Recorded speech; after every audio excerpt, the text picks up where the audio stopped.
ganggu ya? Kalau bisa jangan ada dulu.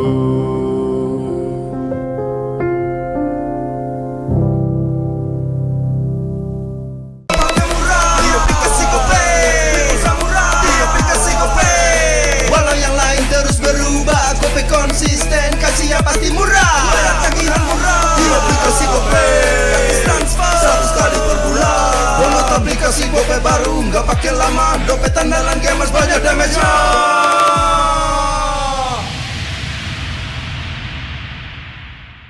Rasa baru makin seru. Pertama di Indonesia, kopi susu rasa cookies. Always ready, warnai harimu.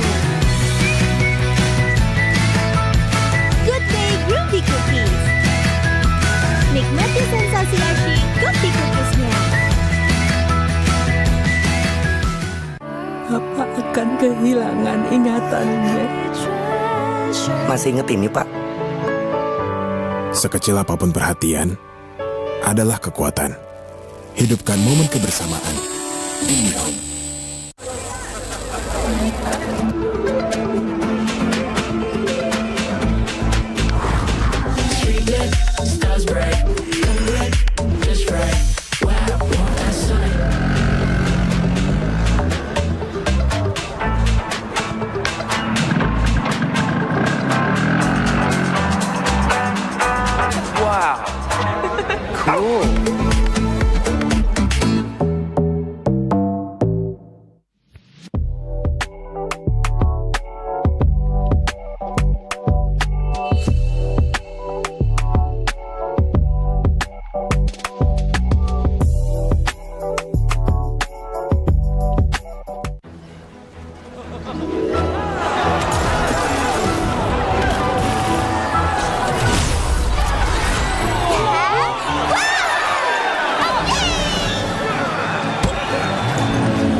baru, nggak pakai lama. Dompet andalan gamers banyak damage-nya.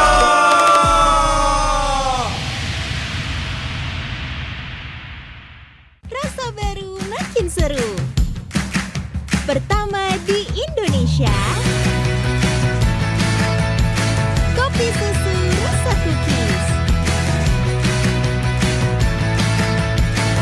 Always ready, warnai harimu. Good day beauty cookies. Nikmati sensasi asyik kopi cookiesnya.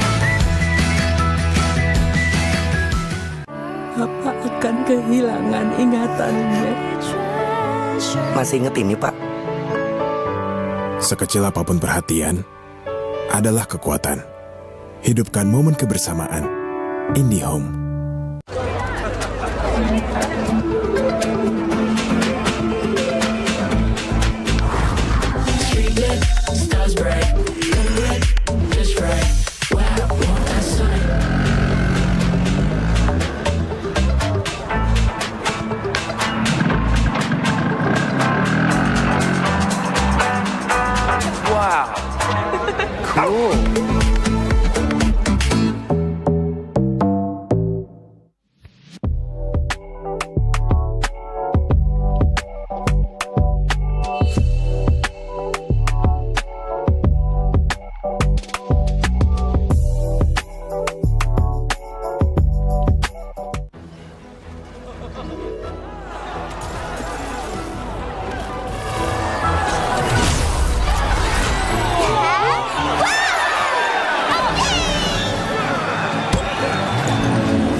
berisik ganggu ya.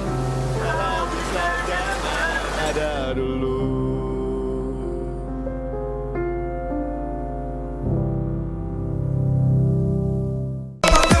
Di aplikasi GoPay, walau yang lain terus berubah, GoPay konsisten.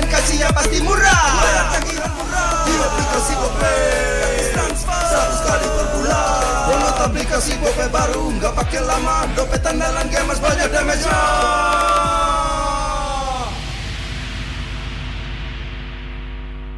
Rasa baru makin seru. Pertama di Indonesia, kopi susu rasa cookies. Always ready, warnai harimu. Good day Groovy Cookies. Nikmati sensasi asyik kopi cookiesnya. Papa akan kehilangan ingatannya. Masih inget ini, Pak? Sekecil apapun perhatian adalah kekuatan. Hidupkan momen kebersamaan. IndiHome.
Berisik ganggu ya.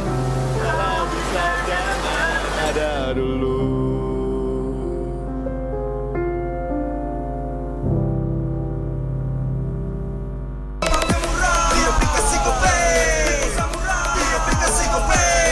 Walau yang lain terus berubah, kopi konsisten. pasti murah. Bayar tagihan murah di aplikasi GoPay. Gratis transfer 100 kali per bulan. Download aplikasi GoPay baru, nggak pakai lama. Dompet andalan gamers banyak damage-nya.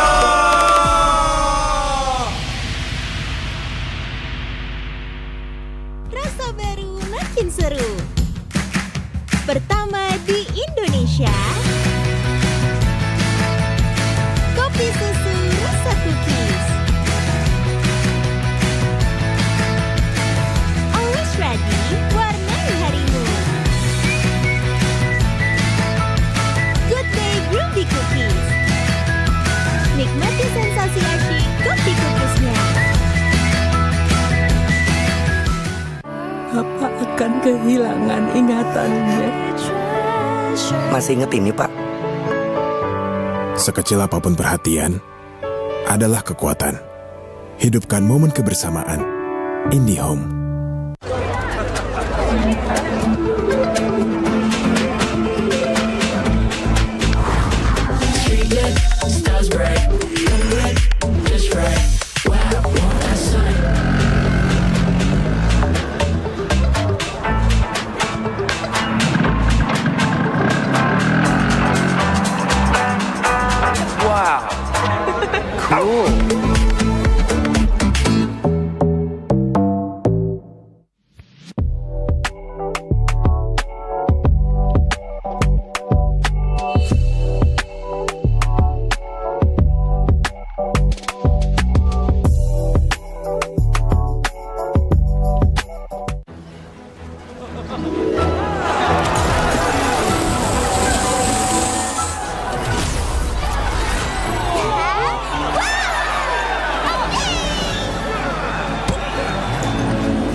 terus berlari, terus ke arah puncak tertinggi.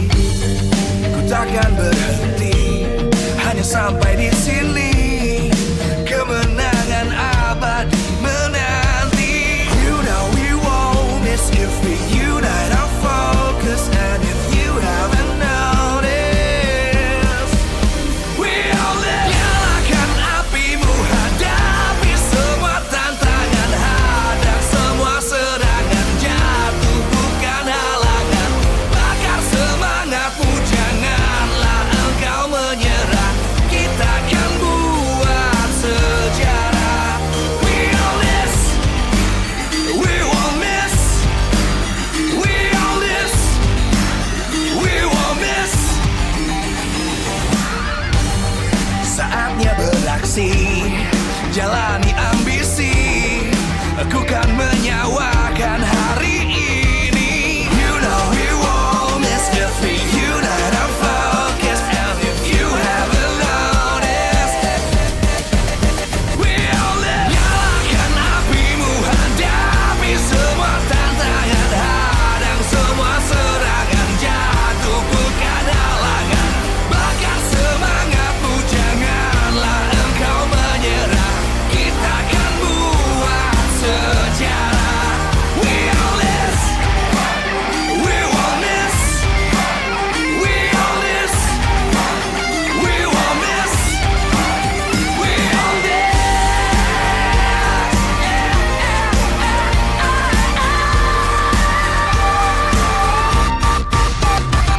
Nyalakan apimu, hadapi semua tantangan, hadang semua serangan, jatuh bukan halangan. Bakar semangatmu, janganlah engkau menyerah. Kita akan buat sejarah. We all this.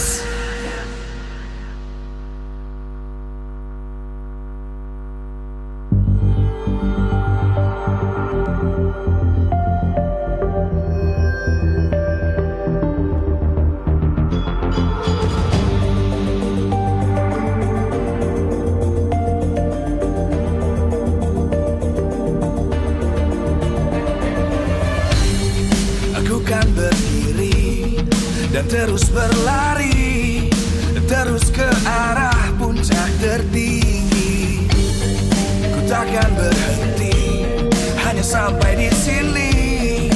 Kemenangan abadi menanti. You know we won't miss if we unite our focus. And if you haven't noticed, we all live. Nyalakan apimu, hadapi semua tantangan, hadang semua serangan, jatuh bukan halangan. Bakar semangatmu, janganlah engkau menyerah. Kita akan buat sejarah. We all this, we won't miss. We all this, we won't miss.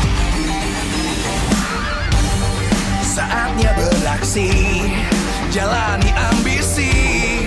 Aku kan menyawakan hari ini. You know we won't miss if we unite our focus. And if you haven't noticed, we all live. Nyalakan apimu, hadapi semua tantangan, hadang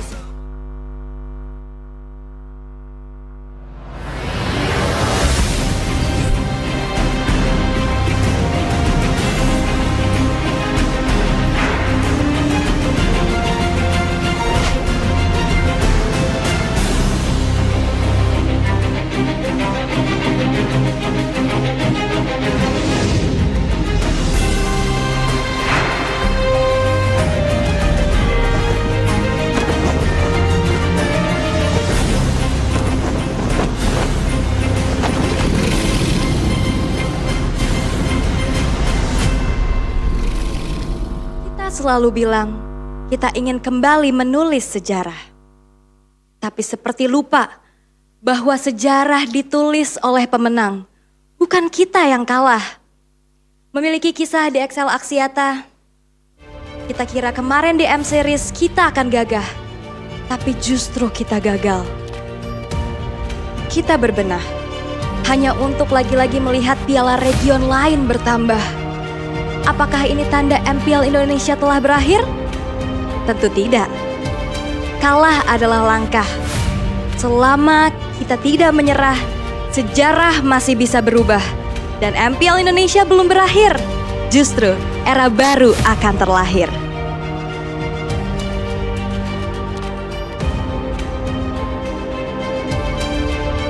Kita bertransformasi dari era ke era. Kita berkompetisi untuk meningkatkan kompetensi. Dulu, liga dikuasai nama-nama besar. Era para pilar yang terus bertahan untuk memburu gelar.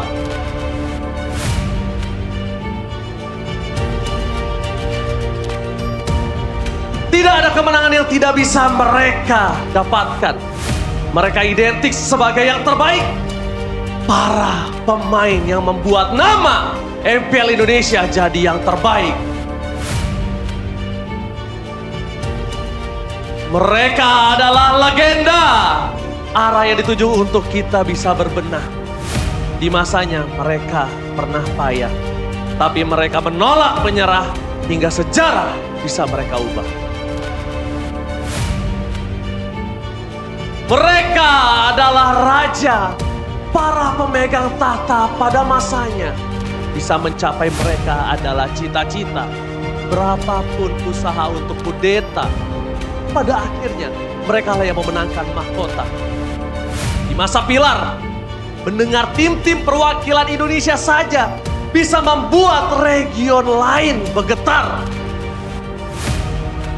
Namun kita terkejar. Makin lama, prestasi makin samar.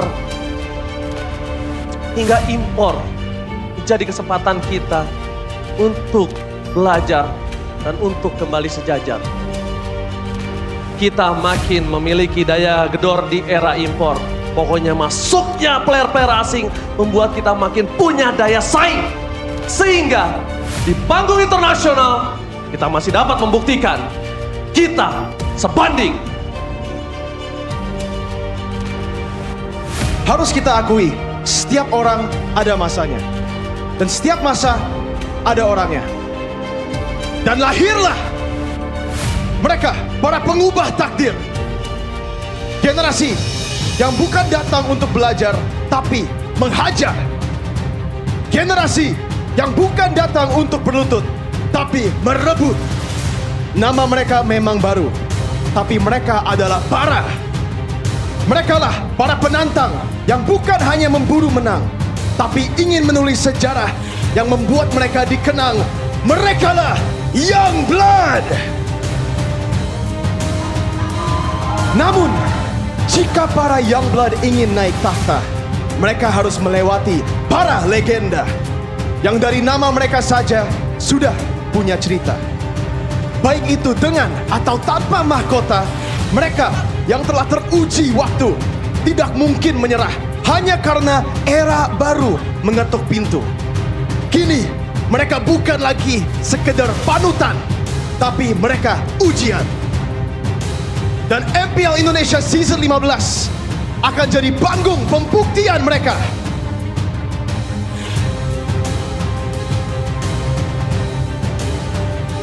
Pada akhirnya, sang pejuang, sang petarung, mereka telah berkumpul. Mereka memang memiliki banyak nama, namun kita tidak boleh peduli nama baru yang akan tumbuh atau nama lama yang menolak runtuh. Tidak peduli siapa yang berlari memburu mimpi ataupun yang berdiri menolak terganti. Tidak peduli siapa yang datang bawa harapan ataupun siapa yang bertahan demi kehormatan. Karena meskipun mereka bertarung di jalan yang berbeda, pada akhirnya mereka disatukan oleh satu tujuan. Tujuan yang masih kita kejar, yaitu membawa nama Indonesia menjadi yang terbaik di dunia melalui MPL Indonesia Season 15. We own this!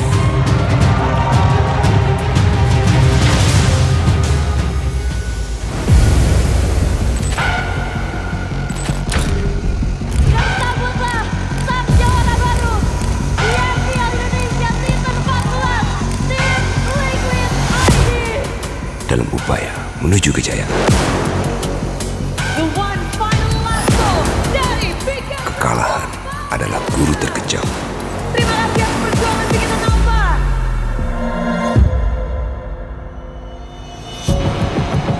Setiap kekalahan adalah luka yang tak pernah sembuh.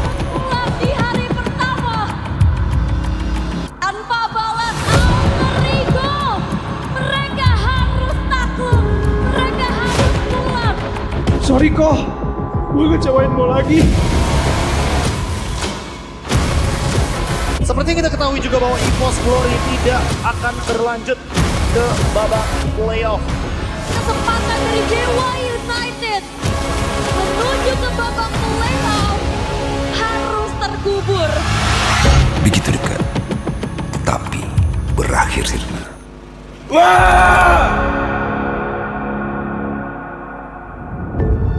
Namun, dalam setiap kekalahan terdapat tantangan baru.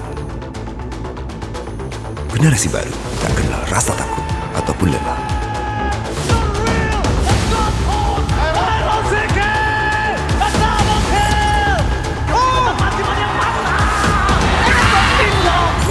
Regenerasi adalah kunci. Apakah mereka siap menghadapi tantangan baru? Ini tidak semata tentang kemenangan. Ini adalah pembuktian siapa yang lebih pantas. Sang kuda membuktikan bahwa mereka lah yang lebih layak mendapatkan tiket playoff. Para legenda tidak akan tumbang. Mereka kembali bangkit. Masih berhasil selamat, tapi ada konflik bagian belakang dan juga mata Onam ikonik terbungkam untuk kedua kalinya. Tantangan baru, tujuan baru, pertarungan baru akan dimulai. Siapa yang akan bangkit? Siapa yang akan tumbang? Arena telah membangkit untuk pertarungan menuju kejayaan yang terus berlanjut. Ini adalah MPL Indonesia Season 15. We own this.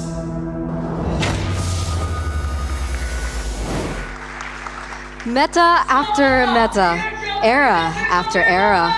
Once again, a new season beckons, ladies and gentlemen, that ultimately may lead to perhaps a new hope. Welcome back, ladies and gentlemen, to a new season, season 15 of MPL Indonesia. My name is Eterna, once again, gonna be with you throughout the entirety of the two next matches. And with me, we have Mirko as well as Arashi. So, to kick things off, Mirko, how are we feeling? Hey, feeling great, you know. Got the pleasure to do the opening earlier with Ranger Amas and Budi Clara Mongstar. It's a good way to start the show, you know. Already getting warmed up with the vocals. I mean, you can see that the energy is definitely there in the audience. And man, I think the opening always sets the tone for a great experience overall. And that's the thing, right? Because right now, right here, we're going to be kicking things off with something new. Navi, a team that we have not seen in MPL ID ever in our history, but it's a big name already coming into MPL ID, and they're going against the Kings of Kings. Number 2, last season, the runner-ups of last season in RRQ Hoshi. Yeah, RRQ Hoshi have shown so much through their run last season, but unfortunately, we have some bad news, I guess, to show you guys. I mean, depends, you know. Could be good news if you don't like RRQ. Skylar, no longer in the lineup. I mean, Arashi's in disbelief. He doesn't. I mean, that's definitely. What do you mean, don't like RRQ? Exactly. Who doesn't like? Well, anyway, Skylar has always been a massive presence in the team. So even me personally, hearing that he won't be on stage is a bit of a tough blow. But I think we all have great expectations for the team still, regardless. I mean, talking about expectations, there's a lot of expectations now in the newcomer that has to fill in the shoes of Skylar in the gold lane. So we want to know what you guys think, right? You guys can actually vote over what you guys think. Can Toy make the same or even better impact than Skylar in MPL ID Season 15? Because, you know, we have a little bit of a split opinion on the desk, even not only on the English desk, but also on the Indonesian desk. So let's start with you, Mirko. What do you think about this question? Can Toy make the same or even better impact than Skylar Can in he? Season 15? No, I don't think so. In Season 15, right? If we're talking maybe Season 16, 17, maybe. But for now, I don't think you can match Skylar. Skylar in the gold lane. What about you? I mean, he's such a massive presence. I don't think anyone can just step in and immediately show results. By all means, he might surprise us, but he might go through our expectations, but replacing Skylar, I think that's a bit of a tall order. I mean, it's not easy. Looking at the poster right now, he has to be able to step in the shoes of Skylar, who has been with RRQ since season 7. I wouldn't say that he was a pillar for RRQ in season 7, but everyone starts somewhere. So I think that's what I do want to highlight. I understand that it will take some time to adapt into this, but I mean, Skylar didn't start off that way either, right? How do we put this in a good way? I mean, there's no way to put it. There's no way to sugarcoat it, right? Okay. Skylar had a horrible debut in MPL ID season 7. I think some of the fans that are in this building supporting him were his #1 haters back in the day.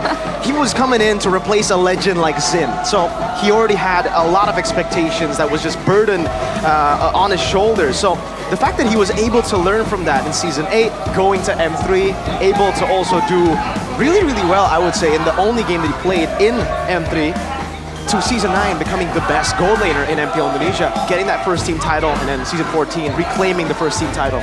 Okay. So well to see, man. Can Toy, at the very least, outdo the speed of improvement and become a big presence? Because right now, for RRQ, it's a whole different situation. I mean, back then when they were rebuilding, Skylar was the only one left. They kind of, we have to change 4 members. Now this is a solid team that Toy can be kind of injected into. So maybe he can have a bit more of a presence, of an impact, because the team overall can work together to try and maybe compensate. That's definitely something that could possibly happen. But so far we've been talking about his mechanics. What about Skylar's presence as that big brother That's of the another team, thing. right? I think that's one of the big roles that he plays in the team. Mechanics, obviously, he's amazing, but he brings that leadership to the team. He is the main leader. He is the in-game leader for everyone you see on stage for RRQ Hoshi. I don't know if they're going to be swapping things out with Hazel too, possibly joining to combo him together with Toy. But losing a leader like that will have a lot of bad impacts within the team, at least for the first few weeks. Luckily, they got a chance to perform the Snapdragon Pro Series, so they have a bit of experience. Also, every single member on that team, except Toy, has had a World Championship experience. But it looks like the audience has belief, has faith, right? 44% needs to prove himself. 28% impossible. 28% doubtful. Why did I say doubtful? Doubtful. 44%. That's good, right? But still, he needs to prove himself. That's true. So we're not limiting the possibilities, but we're reserving judgment until the new more facts, more data comes out. Yeah, that's true. I mean, Toy has, what do you mean? Experience. Yeah. Right? He played in the MDL, and he got a interesting stat as well. Was he #2 on highest kills for that season? Yeah. In MDL, he had a phenomenal performance. He also won MDL, by the way, with his teammate that is in Navi, X-Magic, RQ Senna. X-Magic. That's another story. But if you want to compare him to Banglair, these are MPL stats. But These that's are not stats Banglair. Yeah, but you gotta compare Toy to Banglair right now. Statistically, in the same role. Again, if he is able to match up the stats, he won't be able to match up being the IGL at the start. So he's going to have to rely on the other players, on his teammates, to make the calls. So I'm wondering who's going to be making the calls for RQ now that there's no Skylar. Edok? I believe high chance would be Edok. I guess we'll see. But of course, we've been talking about the newcomer in RRQ, but you mentioned earlier on that there are also newcomers on the side of Navi. We have Washipal as a comparison towards Toy. Exactly, and he actually has the highest kills in MPL ID Season 10. So technically there's some real competition right here, but we have to see. Again, it's not about the individual only, but also about the team. Especially now that maybe RRQ can kind of take away some of the mental burden that that Toy might be having to deal with, making decisions and all that. We'll have to see, man. We will. You saw X-Magic there? Yeah. There's so many unfamiliar faces. It'll take me some time to actually memorize who is who. There's so many players. There are a lot of new players, man. Again, from Navi alone, I think all of them are rookies. The car is obviously not. Shive has already played in MPL. Season 12 it was for the playoffs for Bigatron Alpha, XBTR, by the way. They also have Washipal. Aether's been here. Aether's actually an RQ player. Was an RQ player. Yeah. Played one game. We won't talk about that one match. It was against Yep. Onyx. It was hard. It was him together It was with him on Yummy, with Lancelot, Violence. right? Yeah, he was on Lancelot, and he was I up couldn't against like remember that. season 9 Onyx. Sorry, yeah, that was a pretty good lineup. Second place too. So the fact that he got his debut against Keyboy, Sans in the mid lane, you can see that he is actually growing as a player. Aether. Last season, I think most of us thought he was for sure the worst jungler in MPL, but he has improved quite a bit. Maybe that's why he's starting over Worship Hall. Is that what's happening? I think so. Aether's gonna be playing in the jungle? I mean, he was up there on stage over Worship Hall. I don't know. I'm just making assumptions here. Maybe it's a curveball, you never know, right? This is early in the season. This is where it gets interesting, right? Some teams can really try and play some of the mind games. No, there's not a lot of things at risk just yet, right? Everyone's standings are still equal. So when it comes to the player lineup and the meta, I'm fully expecting some unexpected options here for all the teams. I like that you mentioned meta, right? Because the last time we saw the meta on a professional scale was SPS. Do you think we're going to be seeing changes today in MPL ID? I think we'll see a few changes. I think we'll also see a few different picks here compared to SBS and also MPL PH. Luckily, we got to see MPL PH a week early. Shoutouts to the boys from MPL PH. Yeah, I don't think we're going to see those heroes in ID. I think we're going to see those much more. heroes? Those heroes, I mean, the Selena. It's a very, very difficult pick to pull off. I think maybe Keyboy could pull it off, but all the other teams, I'm not too sure. Okay, but it looks like the teams are ready, ladies and gentlemen, to kickstart our first match of MPL ID Season 15. We're going to welcome the runner-ups of Season 14, RRQ Hoshi, as we welcome them onto the stage. It's Toy again stepping in to fill the shoes of once the man called the Prince, but has really taken that mantle to be the king. Will Toy be able to replace Skylar to raise the banners once more for the Kings of Kings? Ladies and gentlemen, welcome Rex Regum Kaon! As they walk towards the stage, you can hear the audience immediately comes alive. We hype it every single season, but the Kingdom, when they're at full force, definitely makes a difference in the arena. As you can see here, RRQ Hoshi. Let's see what they have to give us. They're still running the usual 5. Hazel not in sight for now, but they seem confident. Let's hope, right? We saw their performance at SPS looking promising, especially with a completely new pillar in their lineup. But against them today, as their opponents, who's this? It's a new team. Completely new with the lineup as well. Only Cars and Aether has stayed from the previous Rebellion Esports lineup. Shive in the gold lane as well. We have X-Magic and Hanafi. 2 players, 2 names, and 2 faces that we still don't know much about. Let's give them a grand welcome from the world stage to Indonesia. Ladies and gentlemen, Natus Fincer! Big name, massive shoes to fill in for these players right here, representing a team that has an amazing presence on the international stage. We'll see how they fare in MPL ID. You can see, definitely concerned, but they're not gonna back down just because they're up against more force when it comes to supporters. We've seen what new players, new faces, and new names usually have on the MPL ID stage. We remember the debut of Fabian, we remember the debut of Aaron Chiki, and I think that is what these teams are trying to replicate here today, and thus the introduction, right? The entire storyline of a new era with the young blood stepping in. But if we're talking about young bloods, these men, these pillars, they're no young blood, man. Aldo with Navi. How do you think Aldo has adapted to the team? Right? I think we've known Aldo for quite some time already. We've heard a lot of stories about him as well with his eccentric style of coaching. I don't know, right? Aldo has been great in Onyx, but after Onyx, we saw him really go through a slump in BTR, and then with Alter Ego, we know what happened. Nggak semua orang yang dinaikin di MPL bisa langsung bersinar kayak gitu. Karena kita anak baru kan, jadi apapun caranya kita berambisi lah buat juara lagi. Oke lah, cukup. Maksudnya langsung buktiin juga lah. Lihat betapa hebatnya New Blood, New Regenerasi yang sampai bahkan berada di Grand Final MPL Indonesia dan bahkan menghilangkan dominasi dari Sky King. Tapi kalau dari veteran tuh ambilnya dari apinya anak-anak baru, kayak semangat banget, pengen juara banget, kelihatan banget beda lah pastilah. Apinya pasti lebih panas lah anak baru. Ya pasti ada ancaman ya, salah satu pesaing juga lah, kayak Fabian. Aku ya kalau ngelihat Fabian ya, wow ini anak ini benar-benar full PD, terbaik nih kalau dulu. Yang pastinya bakal mengejutkan kan, harus tetap waspada aja sih.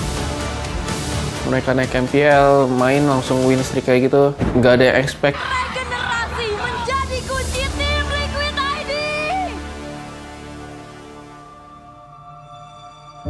Bagi EVOS Holy itu sendiri nih, melihat masuknya kini semakin menambah daya gedor untuk EVOS Holy. Sebenarnya alasan pertamanya gue pindah, mungkin faktor terbesarnya karena gue pengen mainnya. Gue masih bisa bertahan kalau gue kayak masih dibutuhin. Terus yang kedua juga ada temen gue, si Albert kan juga kan pas waktu itu gue trial dan menurut gue ya oke. Karena udah lama nggak main, maksudnya jadi roster inti lah, nggak main full gitu. Jadi ya itu pasti alasan utamanya. Sama ya selagi belum dapat juara dunia, gue masih pengen. Cloudcode-nya satu terakhir, ada satu like telepon, bahkan sekarang Cloudcode menjadi korban pula dan Gue selalu bilang ya kalau orang baru, fashionnya baru, terus orang lama ya move on aja dari sebelumnya. Veteran juga panas ngelihat neogennya pada bagus mainnya. Menjelaskan Sandino, Surawa udah dapat terapkan dia! 4 orang on point! Gue kasih mereka menang 1 game, terus kita bantai 2-3. Kita semua tuh nggak peduli lawan siapapun. Soalnya kalau kita mau juara kan kita harus bantai semua, harus ngalahin semua. Dengan kekalahan kita kemarin di MC tuh harus lebih bisa membara aja sih. Mereka gagal untuk melakukan endgame. Gue masih pengen buktiin lah, masih ada sesuatu yang harus gue capai lah di tujuan gue gitu. Lipatan mencegah seorang hidung. Ya yang berbicara mental, kalau mentalnya down, hilang. Api gue bakal lebih tinggi lagi lah buat sekarang daripada anak baru. Tinggal buktiin aja sih. Pas nanti MPL baru gue bisa jawab. Karena kita anak baru kan. Jadi apapun caranya kita ya berambisi lah buat juara lagi. Paling kompel ya bro.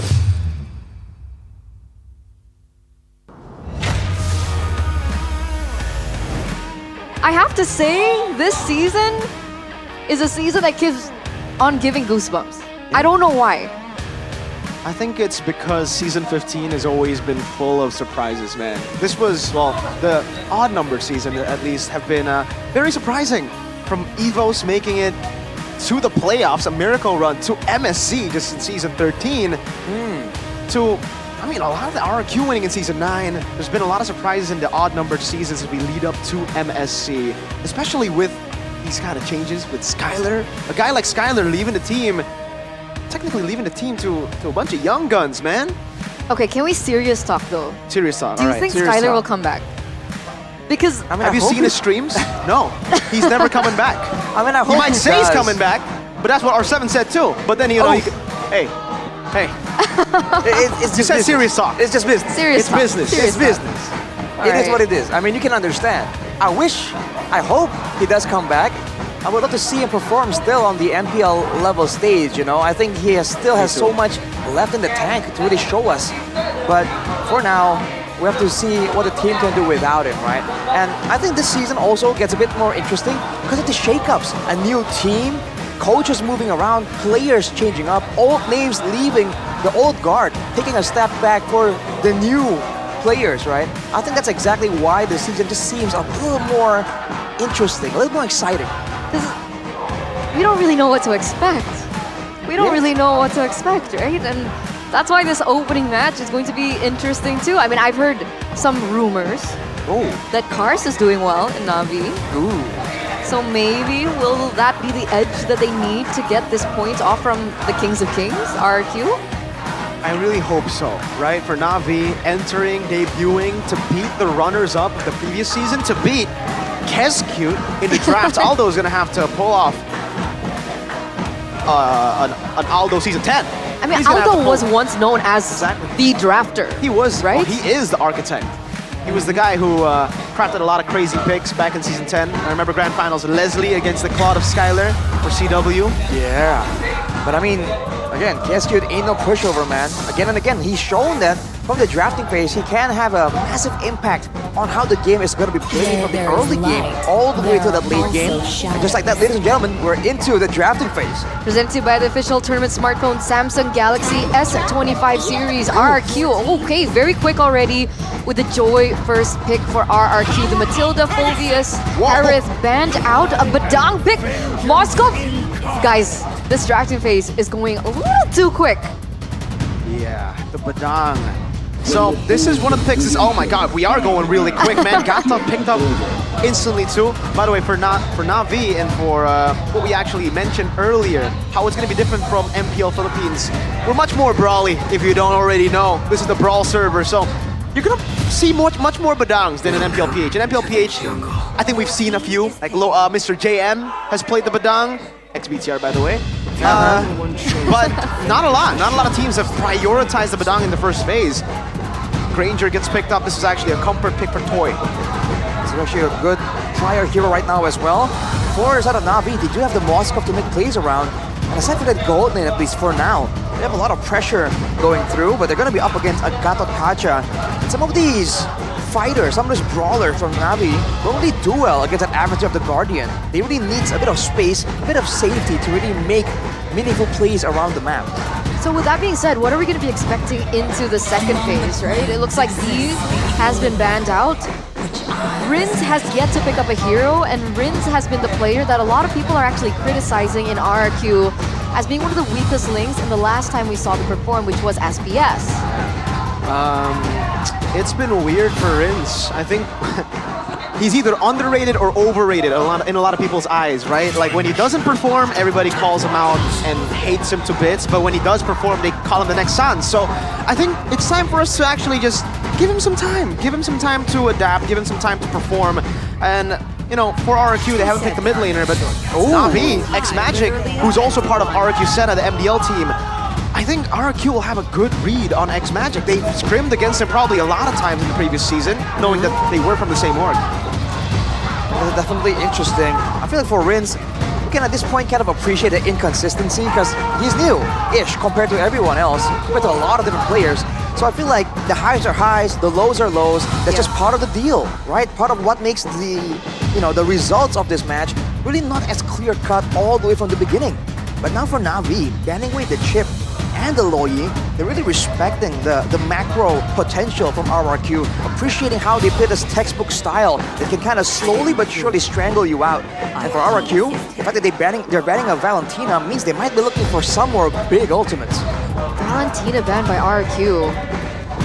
What, do you think it's like a Lucas thing up potentially? Yeah, that's actually true. They could still try to go for the Lucas.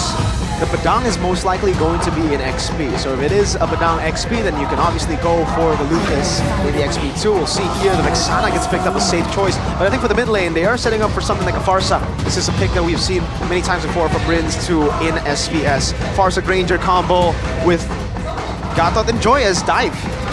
Big damage from all the way downtown. That's exactly what RRQ brings, and they bring out the CC as well. At this point, a very dominant laner due to the changes to the passive stacks. Even against a Badang, I feel like Dairon is going to have a lot of dominance right there. And if you're looking at the overall lanes, it really feels like RRQ are set up to be able to move around the map way earlier, despite Na'Vi having a brawl-ish, maybe level 4-centric ultimate cheese comp. Yeah. They might have to go for like a Jawhead here to deal with the GK up front. They need a bit more burst. They already have a lot of burst. Maybe just double down on that, play for the early game, and rely on Moscow for the mid to late. Controlling neutral objectives will be very crucial for this kind of comp. Suyo, Vexana, Badang. Yeah, I think Jawhead is the safe choice to go for in Rome. Let's see. Or Cho. They can actually also still go Cho. All right. What's the answer? It's Cho. Cho. All right. Good call. What do you think, Arashi? That kind of equalizes the wave clear, right? The Cho can help with the wave clear so much faster, and also be a real threat to make sure that RRQ can't set up. And we all know RRQ, especially with this composition, with the Farsa, with the Granger, they want a neat fight, a front to back where they can use the avatar, get maximum value. But now with the Cho, if Navi play this right, they can kind of force RRQ into some of those messier fights where the Farsa and the Granger will be exposed to way more danger than usual. So Granger going head-to-head against the Moskov in the early game, who's supposed to and is expected to win that lane? I gotta say, I feel like it's still gonna be the Granger, right? I mean, the Moskov can maybe do a bit of poking, do some short trades, but overall, when it comes to the clearing, when it comes to the harassment, that Granger, there's a reason why we're seeing it way too often. Yeah. If the Moskov wins, it's a crazy skill gap, man, because you can outplay the Granger, you can win lane against the Granger, but you gotta be a god Moskov. So let's see, can Shive pull that off? Ladies and gentlemen, as we get into the Land of Dawn for our opening game, our opening match of MPL ID Season 15, Navi versus RRQ, game number 1. I'm curious to see how the jungle matchup is going to work out as well. You know, Aether, you mentioned it earlier, Mirko, has a bit of history, but now he's running that Suyo against the Joy. This is a matchup we've seen again and again. But right now for Navi, they don't really have a lot of options to deal with the Joy, unless they really want to set this this Cho and the Badang to just look out for that moment where Susujin actually goes in. Oh, great terrify! Hanafi walks up first blood! X-Magic! A great catch to start the game off. Man, and we were talking about Rins as well, right? Unfortunately got caught off there, and he should be one of the players that will be leading the rotations in the early game, right? The Edok Rins combo since Season 14, but it looks like, oh, there's a little bit of trade in damage, but nothing too much just now. What about the emblems? Does anything stand out? Well, if you look at the emblems, there's definitely a sustain in the minds of a lot of these players. I mean, X-Magic on the Vexana is also running the Festival of Blood with a Brave... Oh, wait, never mind. They're actually going for a bit more of a prolonged approach to some of these fights, but look at that! This crack not available just yet, Susujin very low. Aether trying to chase him down. Edok, great Revitalize, gets punched down by Cars. Oh, Soul Sever! And now a bit more burst coming down. It's another kill to Navi. Hanafi staying busy mid to top to back to mid. Just kung fu-ing Rins around. He's aggressive. Hanafi from Navi. Is this the Hanafi that you were talking about with Aaron Shiki? Yeah, Aaron Shiki mentioned last season that his mentor was playing in Liga Nacional. This is the man that was Aaron Shiki's mentor, the guy who taught him about how to play the gold lane. It's definitely a great statement to have at this point. For Navi, they've been able to actually be the aggressors, and each time you can see RRQ trying to rotate, trying to actually have control, but again, the possibility of all that burst damage, all the crowd control is making it difficult. Look at this though. Shive, this might be a solo kill, flicker forward! Shive, one more Spirit of Misery! The SOD not available, almost a statement from Shive. And again, we were talking about this particular lane, right? The Moskov and the Granger. It doesn't look like Granger is having too much of a great time. Of course, Toy needs a little bit more time to kind of adapt to there. But again, going into the turtle, looks like, oh, wait!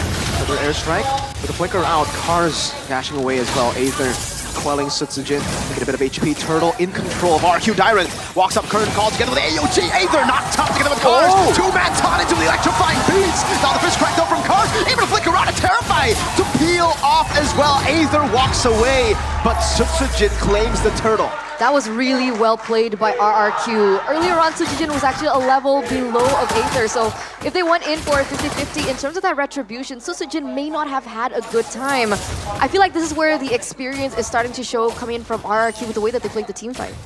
I mean, RRQ did great in that team fight, but at the same time, the underdogs are Navi. The fact that RRQ had a great moment there, a great combo, and it seems like they were going to take full control, and that Navi were able to escape with no members taken out.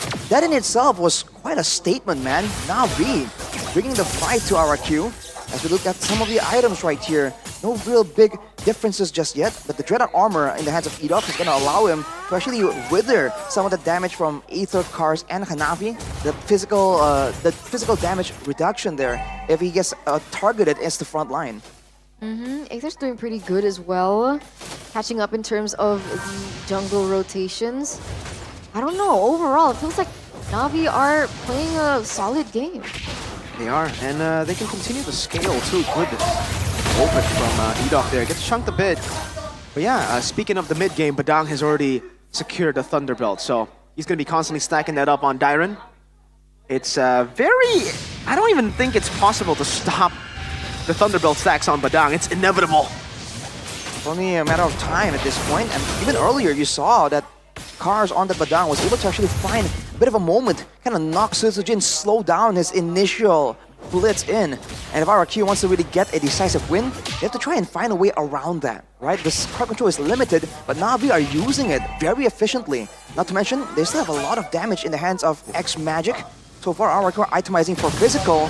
X-Magic has a lot of damage possibility on that Vexana. Look at Hanafi. Uh-oh. Could be a good position. Gets... Oh, they don't check the bush. Sutsujin dashes forward. Hanafi gets away from the taunt. Alright, another setup. Oh, what? What? Tori and that solo kill onto Shive. Solo kill. Shive up top. Maybe a bit too much. Then he gets Shu. Fist crack coming down. Tyrant. Oh, wait. Eternal Guard too. They all whip. Oh, they're crumbling. Aether taunted up. Electrified beats from Sutsujin. No trades on board. Hanafi running away. Sutsujin diving in. X-Magic. Taken as the second from Sutsujin. SOD Shibe with the Spear of Misery too. Sutsujin, can he run away? Hanafi walking up. Jikundo dodged away from Sutsujin. Jumps back again. Shibe will claim the kill. And it will be an equalizer on the board. But take a look at Toy staying busy on the orange buff. 1-for-2 trade in terms of the kill count. RRQ really coming back with that entire team fight going.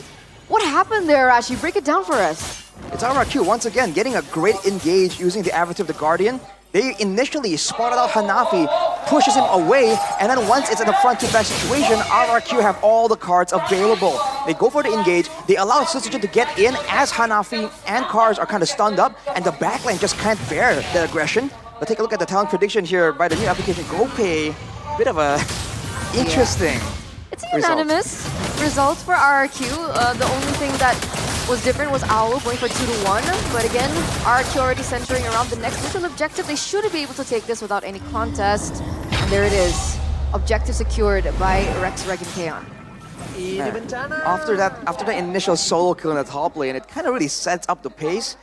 RRQ immediately just get all the control. It's almost like a mental blow to Na'Vi, having one of their members out of nowhere taken out. And now they're definitely on the back foot and have to try and maybe go for pickoffs at this point, because in a prolonged team fight, for now at least, RRQ just seems to have so many more tools, right? They have someone that can dive into the backline, they have range to play around with, a decent amount of burst, and sustained damage, even from the roamer, right? The God of Factor has a surprising amount of damage built into the kit. You definitely don't want to go up against a snowballing RRQ with this kind of composition. The whole deal for Na'Vi was, we take the early game, maybe you can turn it around in mid to late, right? With the Granger and Farsa. But also, man, that solo kill, on top of it being immense value for gold and XP for the gold laner, it's also a crazy morale boost, you know? When your gold laner gets a solo kill, the entire team feels it. And we see the instant just translation into their gameplay, right? Na'Vi, good start, but I don't know. I think they need to figure something out right now. They've been doing really well with Hanafi being very active. Wait a second, Dyron. A lot of damage. All good. Purple buff stolen with the red tree. Sutsujin claiming it clean, and it's a 2-level lead now for Sutsujin. That's not good. Not good for Na'Vi at all, but man, Dyron on that CC is playing absolutely aggressive. He only has the War Axe and the Brute Force Breastplate, so he doesn't have a lot of like solid tank items to really withstand all that damage, but he has no issue just standing in the front line, allowing Edok to stay a bit more elusive, either punishing Hanafi with the taunts, or just setting up for a massive Avatar of the Guardian. This is the game plan that they've been running so far, and Na'Vi hasn't really been able to find a solution just yet. All right. So what do we need to wait for, right? I mean, I talked about Hanafi earlier on. I mean, he needs to stay active the way that he has. He's been doing great so far with opening the map and giving information to his team. Is Shive one of the answers for Na'Vi? Do we need to wait on that Holy Trinity from the Moscow? He's one item away from the Holy Trinity, and if he does get it, I think it's going to be a bit more relevant.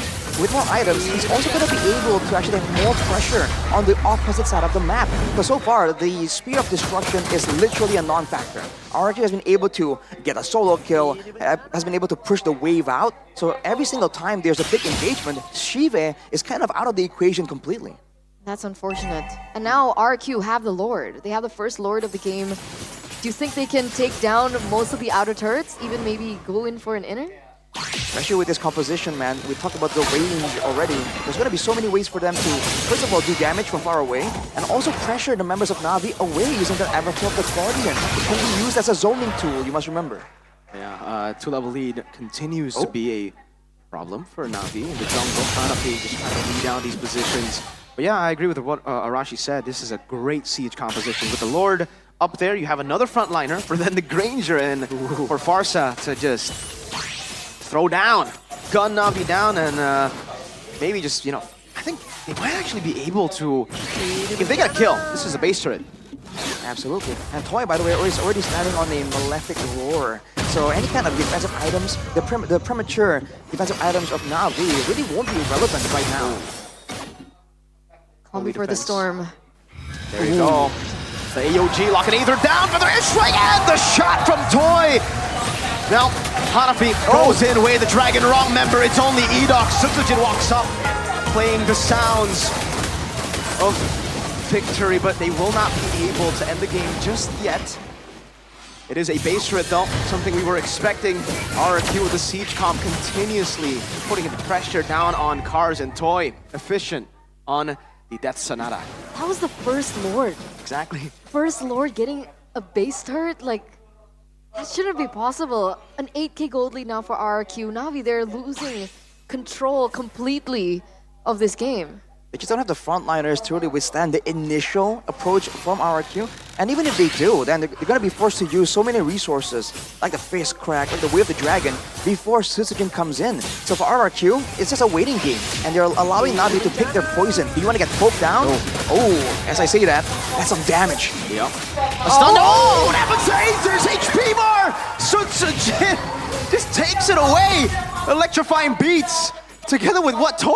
Was that Toy Sky Piercer they got him? He definitely has a Sky Piercer and a BOD at this point. That is so much damage, dude. Toy showing us some magic tricks. And RRQ, they can just keep doing this, right? Take out one guy, rinse and repeat. Go for the objectives. 12 seconds left for Aether to spawn in, and look, gets another ult being opened up here. Look at the poke inside of the base. Another base turret almost taken down. Just so much artillery for RRQ to work with. And for Na'Vi, even defending is a tough job. You have wave clear, but what are you going to do if you use your abilities on wave clear and you get feathered airstrike? I guess that, right? All they can do is just sit in their base right now. But we do see Na'Vi already rotating around the map a little bit. I think they are gaining and looking for some information to strike back, but Gatot's making me nervous. Edok is making me nervous. Shive, are you going to be okay there? Ooh. Oh no! Edok spots him, goes in for the taunt. Shiva still able to kite away now. It's a 1v1. Edok wants it! He likes those odds, an MM against a tank. Got the catch-up, baby. Feather airstrike, flicker forwards! And the cut down from Edok! Edok once more, walks forward, Iron in the back, getting the curtain call. The spear of, no, it was just a knockback there. Toy gets another, and it is an all-out RRQ victory. That's GG, right? 2 members taken down from Na'Vi. A Lord on the way, marching up in the top lane. 16 seconds, can they hold? I mean, look at Dyron, he's just walking forward, zoning the whole team. Another turret down in the mid lane. The end looks inevitable. That's a taunt. Oh, Gars goes for it. Fist crack. But falling to the electrifying beats. The rhythm played by Sutsujin. One last attempt from Shive as he blinks forward. But RRQ make it quick. Game 1, 13 minutes. That's the 3, ladies and gentlemen, for the Na'Vi Nation. There is still hope for Na'Vi to come back and force a game number 3. But overall, that was such a clean game for RRQ. And again, we were talking about Toy in the gold lane. We saw that he was having difficulty against Shive in that 1v1, but that solo kill, I don't know, it's looking good for Toy. I mean, initially, it seemed like Toy was almost solo killed, and we were like, oh no, is this the sign that we're looking for to see, to gauge the skills of Toy? And just like that, he silences the doubters, shows them how it's done. And this composition just worked so well. At that point, Na'Vi do not have the burst damage, they don't have the front line, and even the utility, the pickoff, was completely neutralized. Where was the Cho flank? Every single time it was denied. I mean, that's the power of the Gatot Kacha, I feel, you know? You try to look for a flank, get taunted up, your whole team gets AOG'd perhaps, or even the follow-up gets taunted.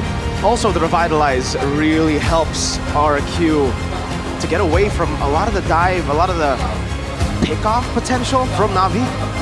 We saw a lot of moments that they were looking for that. Yeah. And then the revitalized boop. And then the Eternal Guard as well. A couple of times it was just RQ dodging away from these big abilities that could have ended up being a pickoff for Na'Vi. But if I'm not mistaken, X-Magic actually held one of the highest damage dealt in that game. At some point, overall, who was it? Overall, it's gotta be Toy. Okay, but at some point it was X-Magic. I think earlier on, the Vexana is just way too dangerous. It's no surprise that the Vexana has one of the highest damage in the early to mid game, but afterwards, right, when you're up against an avatar of the Guardian, right, forcing you to reposition, and then the Joy coming for you, it's gonna be so hard to have any relevance in a fight like that, unless you have some escorting from your roamer, from your EXP lane, but Na'Vi just didn't have it. So what needs to be changed?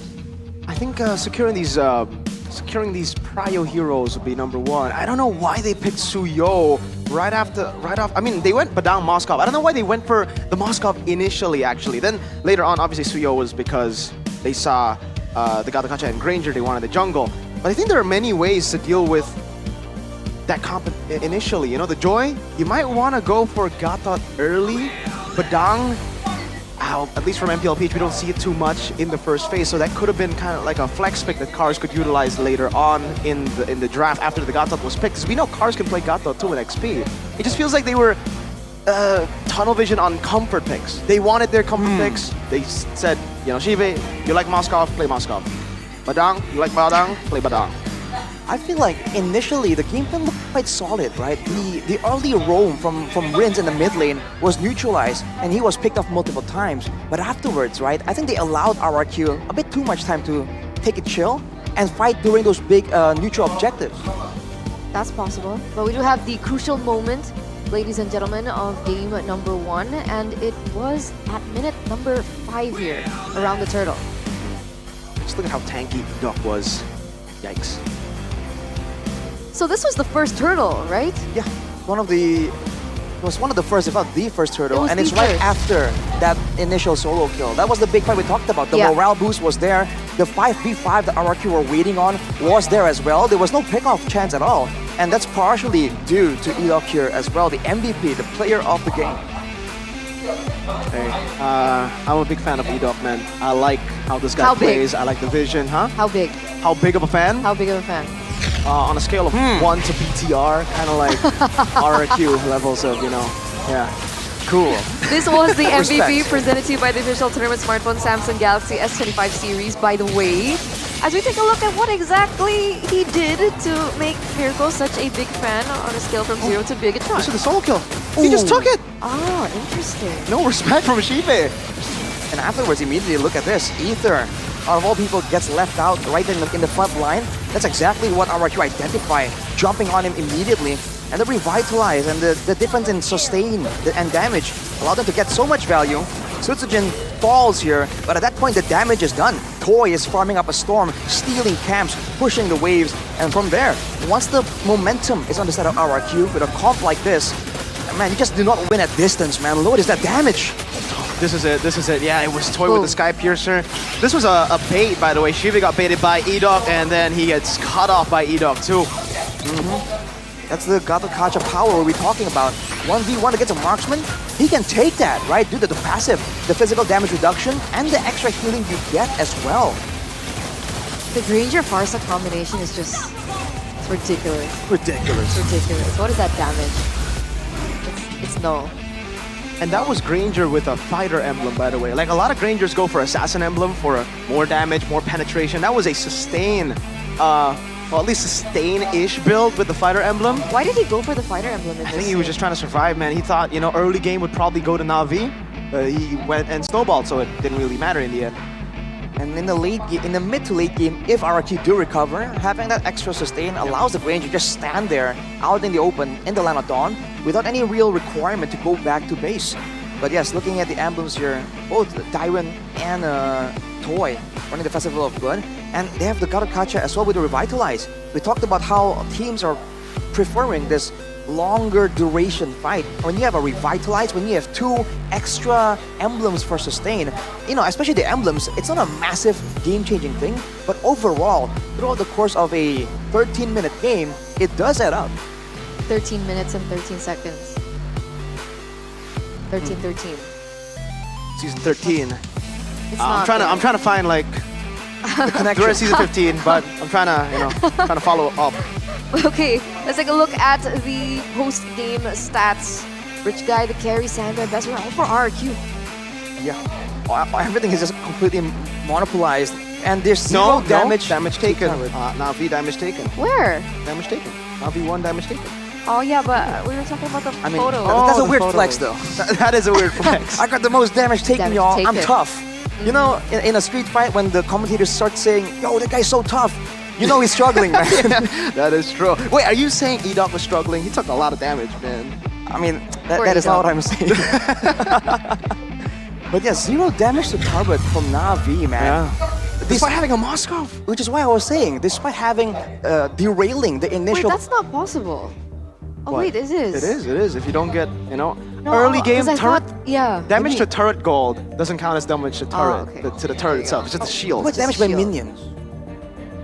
I have to get back to you guys. I don't on think that so. one. No, I don't right think so. I think question. like it counts. It counts. So the minions just did not touch the turrets. At all. That's crazy. The real Absolutely turrets, not. the turret shield probably. The real turrets. Don't touch turrets, guys. Well, That's the no, moral of the you- story. You want to touch turrets in No. You want to wanna- attack That's it. how you win. You don't want to touch it. Yeah, Why would you? Oh. Right? You gotta touch it to attack it. No. No. No. Okay. I mean, it all depends, right? I What's mean, the definition of touching? Like Badang cannot shoot the turret. He has the touch. punches it. Yeah, but that's a touch. Is that a touch? Yes. I mean, Would you say that you touched Miracle by punching him? Would you be like, Yeah, that's a weird way of phrasing Right? it. But I What do do you guys think think? that technically it does apply. okay? Sense. On a serious note, Mm-hmm. I think Navi did well when it was still according to the game plan that they wanted. But it feels like as rebellion soon, exactly. But like as soon as things don't really go the way that they planned it, especially after the moments in the early game, it doesn't seem like they know how to adjust from that. You know what this reminds me of? This reminds me of the debut of Rebellion in Season 8. Winning in the early game, doing really well, and then falling out completely. At least the Rebellion last season, we saw some pretty good developments, I would say. Like, they were able to control in the mid-game with Matt, King, MATT, XBTR, You know what by the way. reminds me of What? last season? Bimo. Bimo? He's This- back this in guy's the Bimo? Galaxy Zone, bro. This guy? No, the next That guy. Oh, there that's you go. Bimo. That's Bimo. Hi, Bimo. And you guys can actually sit with Bimo in the front seat, front row, if you guys have a Galaxy device, a Samsung device. Hey, you can man. go sit in the Team Galaxy Zone with Bimo. I don't want to flex. I just got myself an A55. Really? Did you bring it? I didn't bring it. It's a Oh. phone that I have an S25 that I Oh. could, use here on flex. kilometer. I bet it was expensive. It actually, my script was on there during the opening. So I just, because the screen's just so good, I could hold it. Was no it expensive problems. though? Of course, it's expensive, but there are promo codes later that you can find out if you guys keep watching. Yeah, they're affordable payment plans. For sure, if you want to get yourself a quality device like the Samsungs, man. S25, by the way, got rid of the previous.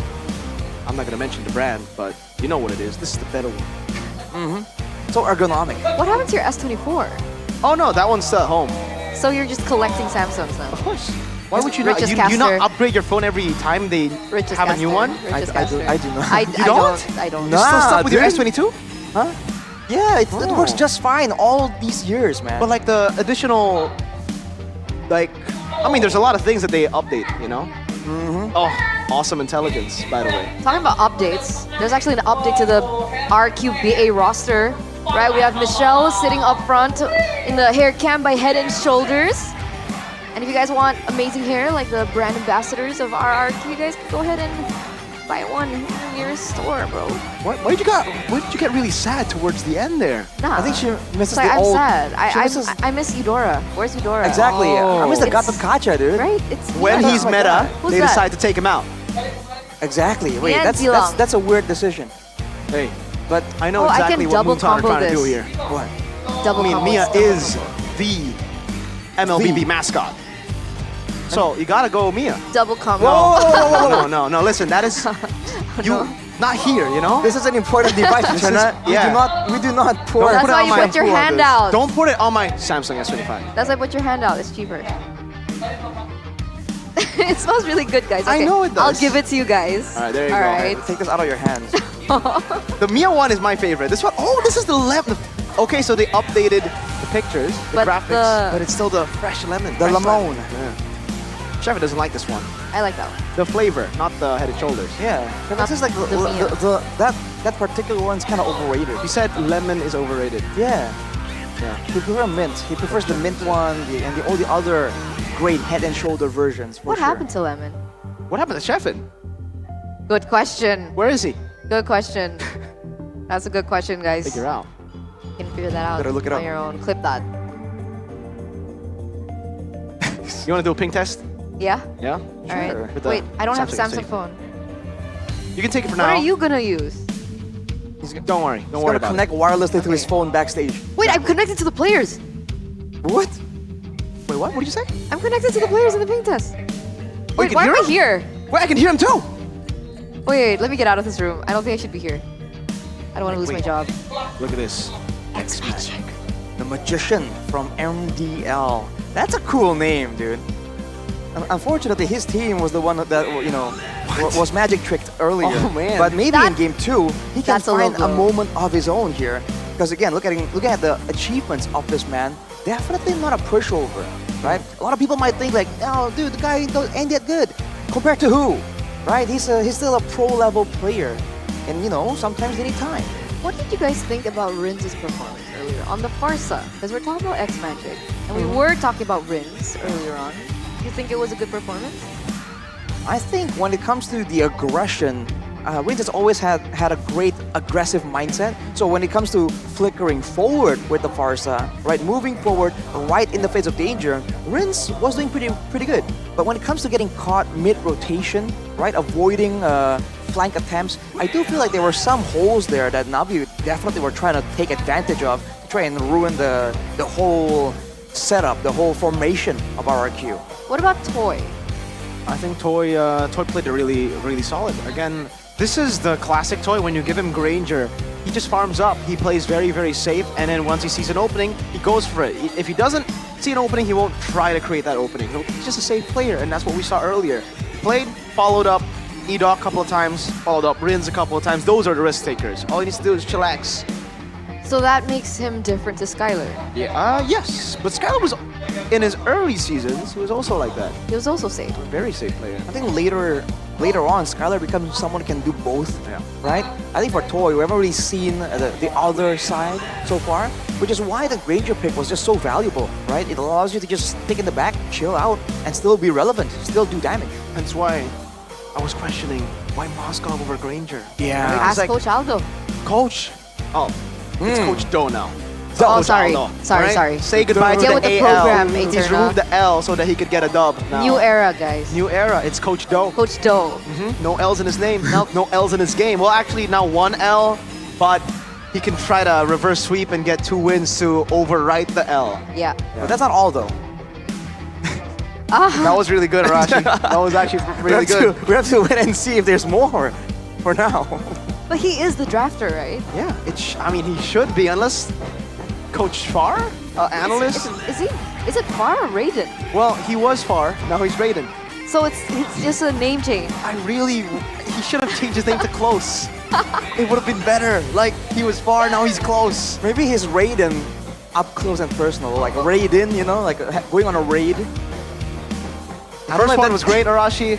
I think we should stick to just Like, that I first think- one. Too far? Yeah. Like, it was good, and then you took it too far. Aldo was good. Oh! Wait a minute. Is this? Yes. Oh, it is! It's Mr. Danny Engels!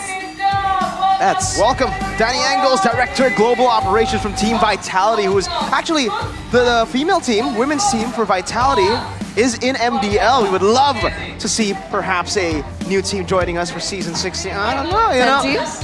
Make it happen, Mr. Danny. Make it happen. Wow. I think OG is asking for a jersey. I would love a jersey too. My idol is Zaiwu. He's screaming XL. He can't hear us. That's so unfair, dude. He's hearing OG loud and clear. Hey, no! Hey, he's getting the jersey before us! We gotta get a Vitality jersey. We gotta get a Na'Vi jersey, to be fair. Dude. So we have Team Liquid, Na'Vi, maybe Vitality next. Again, technically they're in the region already, just not in the MPL just yet. That can change, you know. Yeah, technically they are. They already have an Indonesian team. That's true. It's only one more step to actually show up in the MPL. How many yellow teams are we gonna have if Vitality joins in? We already have Na'Vi and Onyx.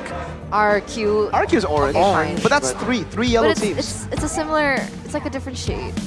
So it's like on the same spectrum. that you gonna categorize the yellows now? Yellow teams? I mean, that's how I highlight them on my notes. Okay. Yellow. You wrote that they're on the spectrum? Yeah. I see. The spectrum of yellow. The spectrum Yeah, the of yellow spectrum. That's cool. That's actually true, I right? didn't know you were into I color don't think theory you like call- that. Is it okay. Orange is a spectrum of yellow, right? Yeah. Speaking of though, he's here now. Look at him. He looks Oh. fine. Strategizing. He feels maybe game one. Guys, it's Maybe game one. no Moskov in the first phase. I agree. Maybe prioritize something different. Let's see, ladies and gentlemen, the changes, the adaptations from both of the coaches as we head into the drafting phase for game number 2, presented to you by the official tournament smartphone Samsung Galaxy S25 series. It looks like both teams have actually opted to stay on the same side. Phobia's once again banned out alongside with the Matilda and Harris, so still the exact same Jushin Penny. Oh, but this is the difference. Luo Yi is left open for grabs now for RQ to pick up if they want, with the Joy being banned out. Are they baiting it, right?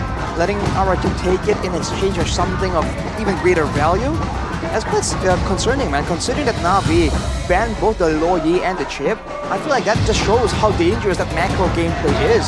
So, if Na'Vi wants to go for the Granger, let's say, by letting RQ get one of those tools, but then RQ can just play the flanking game and still neutralize that amazing front to back that the Granger provides for the team. I think Suyo would be a good option to go for, and they do decide to go for the Suyo. Now that the Joy isn't up for grabs, I really wonder what Na'Vi have planned here. I think picking up the Granger will be good, but then you're going to have to be careful of the Irithel pickup that will surely come through with Toy there. I think safe choice for GS would just be to go for the Gata Kacha. That's what I think. Gata Kacha. So no Luo Yi? What? So don't pick up the Luo Yi? Luo Yi... yeah, I don't. If they're confident in X Magic, I think Gatot Luo Yi could come through, but I think the safe one would be Gatot Granger. Okay. Gatot Granger, I like that idea as well. Again, because we've seen the Gatot alone being a great counter to the Granger, but Na'Vi, they make the first move, they get the Granger and the Luo Yi. Right, so no real flank potential just yet, but again, we just mentioned the Gatot catcher can fill in that role. The chip, I wonder, is that on the table? Right, it was banned, so it's definitely relevant to the discussion for now. So you think Irithel and maybe the chip? What's the next pick? CC. Why CC? CC is like the only laner that cannot lose right now. Like CC is him. Well, CC is her technically in the XP lane. There's no way to beat the CC in lane. You got a ganker. It's really good. Dyren also a comfort pick. Irithel, good counter to the Granger. It's a counter matchup, really good against the Granger. So that's why we see the Irithel. I think this is a great start for RQ's draft. I think they were also expecting the Gatot Kacha to come through for Na'Vi. That's why they ended up going CC. And by all means, the CC can be a great tool to dive backwards. If you can get the CC right onto the Granger and the Luo Yi, these are both heroes that aren't really all that mobile, right? Unlike a Moskov, it can kind of be a bit safer, have some self-peel. The Granger and the Luo Yi, if they're just run down by the CC, it's a dangerous situation. So fully expect some more crowd control from Na'Vi, I think. They have the Badang right now, but I feel like after game number 1, where they were kind of comboed, they would want to find some more. I mean, they're going Badang again, but I didn't really feel Kars' presence on the Badang in that first game. I personally think the Badang is good, especially on Kars. I saw a lot of the things that he wanted to do in game 1, but unfortunately the enemy team just snowballed out of control for him to actually be impactful. The rest of the team weren't able to follow up completely. So with the Luo Yi, they should be expecting to win out early game. Hopefully a bit more with the mid-prio, but yeah, Hanzo does get banned. Hanzo, first appearance is a ban in the second phase for RQ. Well, the Farsa banned out by Na'Vi themselves. I wonder if they're intending on going for something like a Yeve. When they're talking about distance, that usually comes to mind. But for RQ, there's a little bit more options they can try and go for right here. All 3 heroes so far are pretty mobile. They can kite back, they can kind of chase forward as well as go for dives. I think they really want to round this out. They can either go for a full dive with some more combo, or they can just go for a full mobility type of move. But also remember that Na'Vi haven't yet to pick up a jungler. Yeah, exactly. Right? So do you think Nolan Alpha? What's the answer? I'm thinking either the Alpha or, well, the Hayabusa is also up for grabs technically. True. But Julian was a pick that Aether was able to utilize quite a bit in the previous season. I don't know if he wants to go back to the Julian here, because Julian Florin has been terrorizing ranked games in Indonesia. I don't know about you guys in the other regions. So, Badan Granger plus Julian Florin looks like a very, very tanky composition with a lot of sustain in the mid to late game. They end up getting the Nolan out of the way. So something that can actually clear faster than the Suyo ends up being the GK in the end. So no hope, I guess, for the Julian. I think perhaps maybe it's still possible, but I don't safe think they can choice go would be alpha. Alpha. Take no Edok though. What? They can't go alpha here, right? Yeah, it's not the best, but at least you control the neutral objective. You can farm a lot, because again, getting to level 15 very fast is a big trio, and up against a Suyo, it's going to be interesting. The Hayabusa comes through, but this is going to be a signature pick for Rins as well on the eve. You're going to have a lot of slows and also a lot of ways to capitalize. It's just a lot more all-rounded for RRQ, whereas for Na'Vi, it's looking a bit more all-in for sure. Yeah, they have the Luoyi, they have the Badang, they have the Gatot. I'm also excited to see Aether's performance, honestly, on an assassin like this Hayabusa. How he's going to be able to live up to that assassin nature that he once had. They gotta be careful in the early game though, right? For the Hayabusa, neutral objective control isn't really the best. You need to get kills to snowball, to be impactful in the game. And I think RRQ, despite, you know, having the Yves, Iritha, a lot of squishy members, they have a Suyo and Tigreal, two really good picks to try to catch the Haya early. So let's see how this all pans out. Ladies and gentlemen, as once again, we welcome you into the land of Dawn. Game number 2, match point in for RRQ as they hold 1 point over Na'Vi. And the big question is, can Na'Vi turn this game completely around and force the game numero 3? All right, man. I mean, I'm concerned about how the synergy with the diversion is going to work for Na'Vi. Because at this point, they can all relocate, but they don't really have a solid, reliable way to actually go for those pickoffs. You can go for that harass. But in the laning phase, Gatot Loyi, the mid lane, is definitely oppressive. But that's not new. In game 1, that was kind of the similar story for Na'Vi. Looking at the emblems though, Master Assassins for Toy on the Irithel.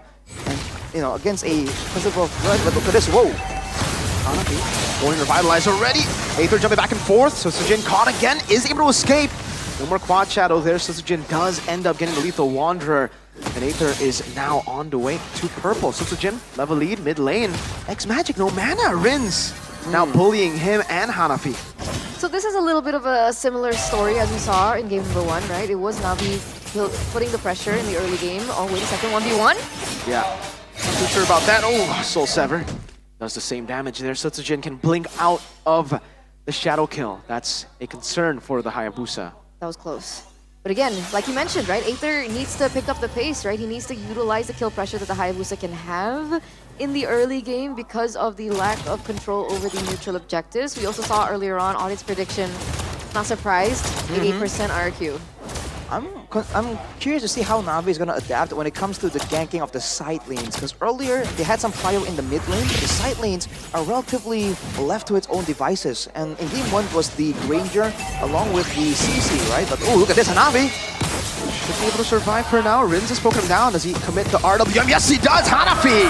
First blood to Rins with the real world manipulation, and that means it's a free turtle to RRQ. Yeah, really, really, really good timing. I mean, you wouldn't go full in with the real world manipulation had it not been for that neutral objective, but RQ's timing was impeccable. No Hanafi, and Na'Vi once again loses out on the neutral objectives. But what's the answer now from Na'Vi, okay? Because we also mentioned that they shouldn't have a say in the neutral objectives, but where's the kill pressure from this Hayabusa? You have to wait and see where it comes from the mid lane, because right now Hanafi is still level 3, right? They're gank potentials, but it has to start with that diversion play, because otherwise, then this Loyi just isn't being used to its full potential at all. You can see the invade already happening here. Aether have to back away from... He uses Retribution on the green camp. That means RRQ could actually try to go for purple? I don't think they're going to risk it. Okay, they end up not going for it, but they will try to control top side of the map now. Oh no, I'm worried about Shive. there's a chance he can get ganked right here. It's a Yves, after all.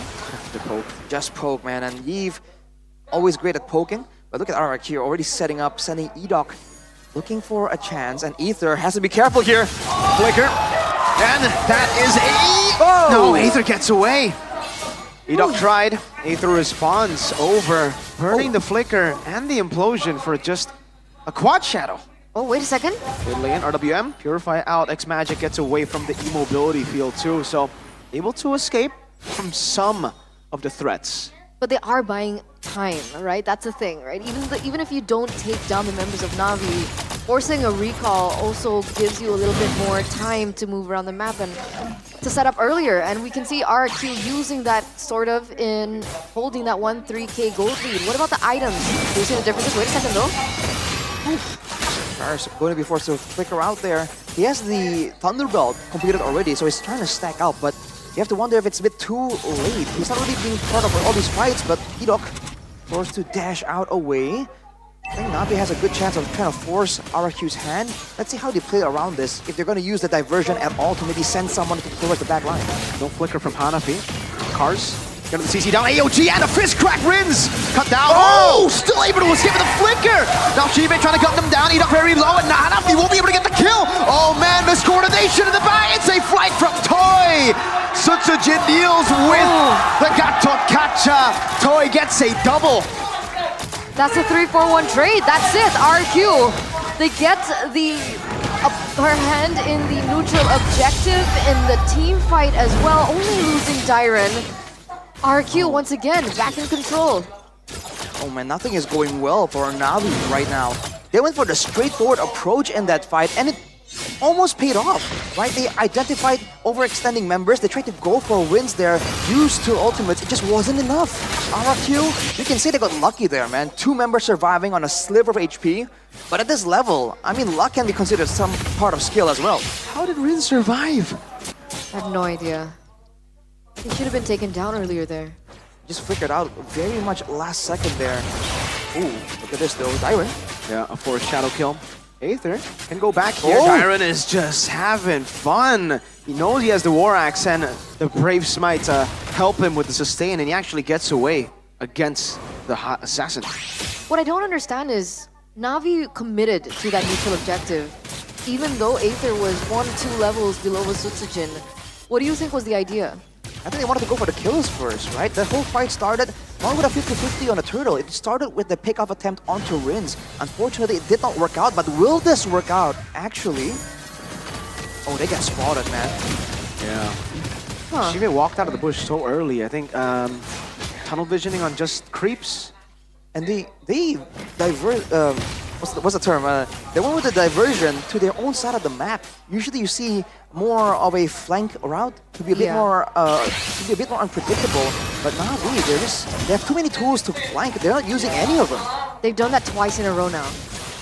They're playing the diversions very safe. Is it a little too safe? Do you think they should be being a little bit more aggressive with it? Nice prediction. Yeah, I think it's okay for now. Because I don't think you want to go and flank when you're behind 3,000 gold. I think it's going to be a bit too dangerous, especially with the threat of a great implosion from Edoc, right? That might be what they're really concerned about. But right now, even the Granger prior that we talked about being so important hasn't really been allowed to be put to good use by RRQ. There's not a lot of moments where RRQ just stands there taking the Death Sonatas from Shibe. In fact, it's Rins poking him down with the advantage with the spam ability. But look at the way that RQ... Oh, wait a second. I mean, they're all inning on Edoc, but he's fine. Goes into the flicker, implosion, catches them. The Hayabusa goes to the shadow kill, but it's Hanafi who's now caught in the bad spot, gets taken down. Only Edoc down for 3 of Na'Vi's members. They wasted all their resources on one hero, like you mentioned earlier on, and everyone else was able to capitalize over it. That information as well given to Toy, being able to jump into the back line and dish out that damage. It's yet another unfavorable trade for Na'Vi. So RRQ is forcing Na'Vi to react to literally everything. If Dairon walks up too far, Na'Vi has to retaliate. If Edok walks up too far, they have to do the same thing as well. They just could not have any... They were concerned about the counter engage from the Tigreal, so usually it makes sense. Jump on the Tigreal, there's no chance for Edok to go for the counter engage, but they were unable to secure the kill there, and it allows RRQ to get a massive fight. Oh, shadow kill, doing a bit of damage. Oh, Aether. Dairon, curtain call, plays on him, no quad shadow, they go in the fist crack, forced out of him, Dairon! Playing the yo-yos in the vicinity of the base turret, does not matter. Toy gets a turret downtown, and it is all RRQ this game. He tossed the coin. Aether tossed the coin 50-50, and unfortunately it landed on the one that he did not predict. Losing that out, trying to make a Hail Mary play onto Rins didn't quite fit the bill. Let's take a look at the items now. Yeah, just not enough damage there for Aether. Only on 2 items right now. Whereas for Rins, despite not having any defensive items, he was able to survive quite handily there. That's because RRQ just walks around together, right? Partially in order to actually deny any kind of pick-off potential using the diversion. But Na'Vi, again, just are out of position, man. They just have no idea what to do, how they want to play these fights. RRQ are the ones calling the shots again and again. Wait, was that Shide with a Sky Piercer? Yeah. Oh. 9-minute Sky Piercer in a game where they're 6k gold behind. Did Sky Piercer, he picked up the Sky Piercer early. Did he sell it and buy it again, that means? Oh, diversion play. Let's see. Oh, Here we go. Wait a minute. Rins is there. Do they Does he realize know? though? The Lord just gets taken for free. Rins catches them. Knows they are behind, and now they are caught in enemy territory. That's a stun over Aether, trying to go for the shadow kill. He goes in for Rins in the end, and his 2 members actually taken down. Hanafi walks up, but Dairon comes in to clean them up. The vengeance. Toy with a double, and Dairon 2. That is 2 doubles, a complete wipe out, and a disaster for Na'Vi. Oh man! Oh man! They were trying to use that diversion play to turn things around. But I guess they were banking on the fact that they were not seen. Well, feels bad. You gotta be more proactive than that. They were sitting in that bush for a bit Quite too a long time, yeah. And at that point, the fight got started with all of them getting spotted by Rins with a great Void Blast. That's the other advantage of having a Yeve, the spammability. Spams it out in the bush, catches them, and at that point, they're just stuck, man. It's checkmate, literally on the chessboard of Rins on the Yeve. They can't get anywhere, but Lidok! Another implosion, and Aether! Again, it has happened. Dairon against 4, and the baggy does not care! Continues to dish out damage, gets pulled back, and finally, Dairon pays the price of overextending. Still a 1-for-1 trade though, right? Aether goes down, 1 member down to try and invade onto the inner turrets, and it looks like it could be defended. Wait, they're defending it. They are defending it with Dairon down. Gonna be a bit too risky for RRQ to just go for a fight with only Edok as the sole frontline. Their whole playstyle hinges on Dairon and Edok coordinating on who's the frontline, who's the counter engage. Oh, look at this, whoa! No follow-up just yet. AOG comes down, Toy's gonna be very low, taunted up as well. Hanafi gets a shutdown, revitalized as well. Jin trying to dish out some damage, will be able to back away. Toy down, now diversion. Where are they gonna be sent? Right there, quad shadow over. Aether follows through with the shadow kill, and now goes in. Jin very low. Oh my god, 1 HP gets away. Lanes with the real world manipulation, catches everyone. And now it is X-Magic left to go up against Dairon. 1v1, it's me and you, a mage against a fighter with a vengeance. That's Dairon with a kill.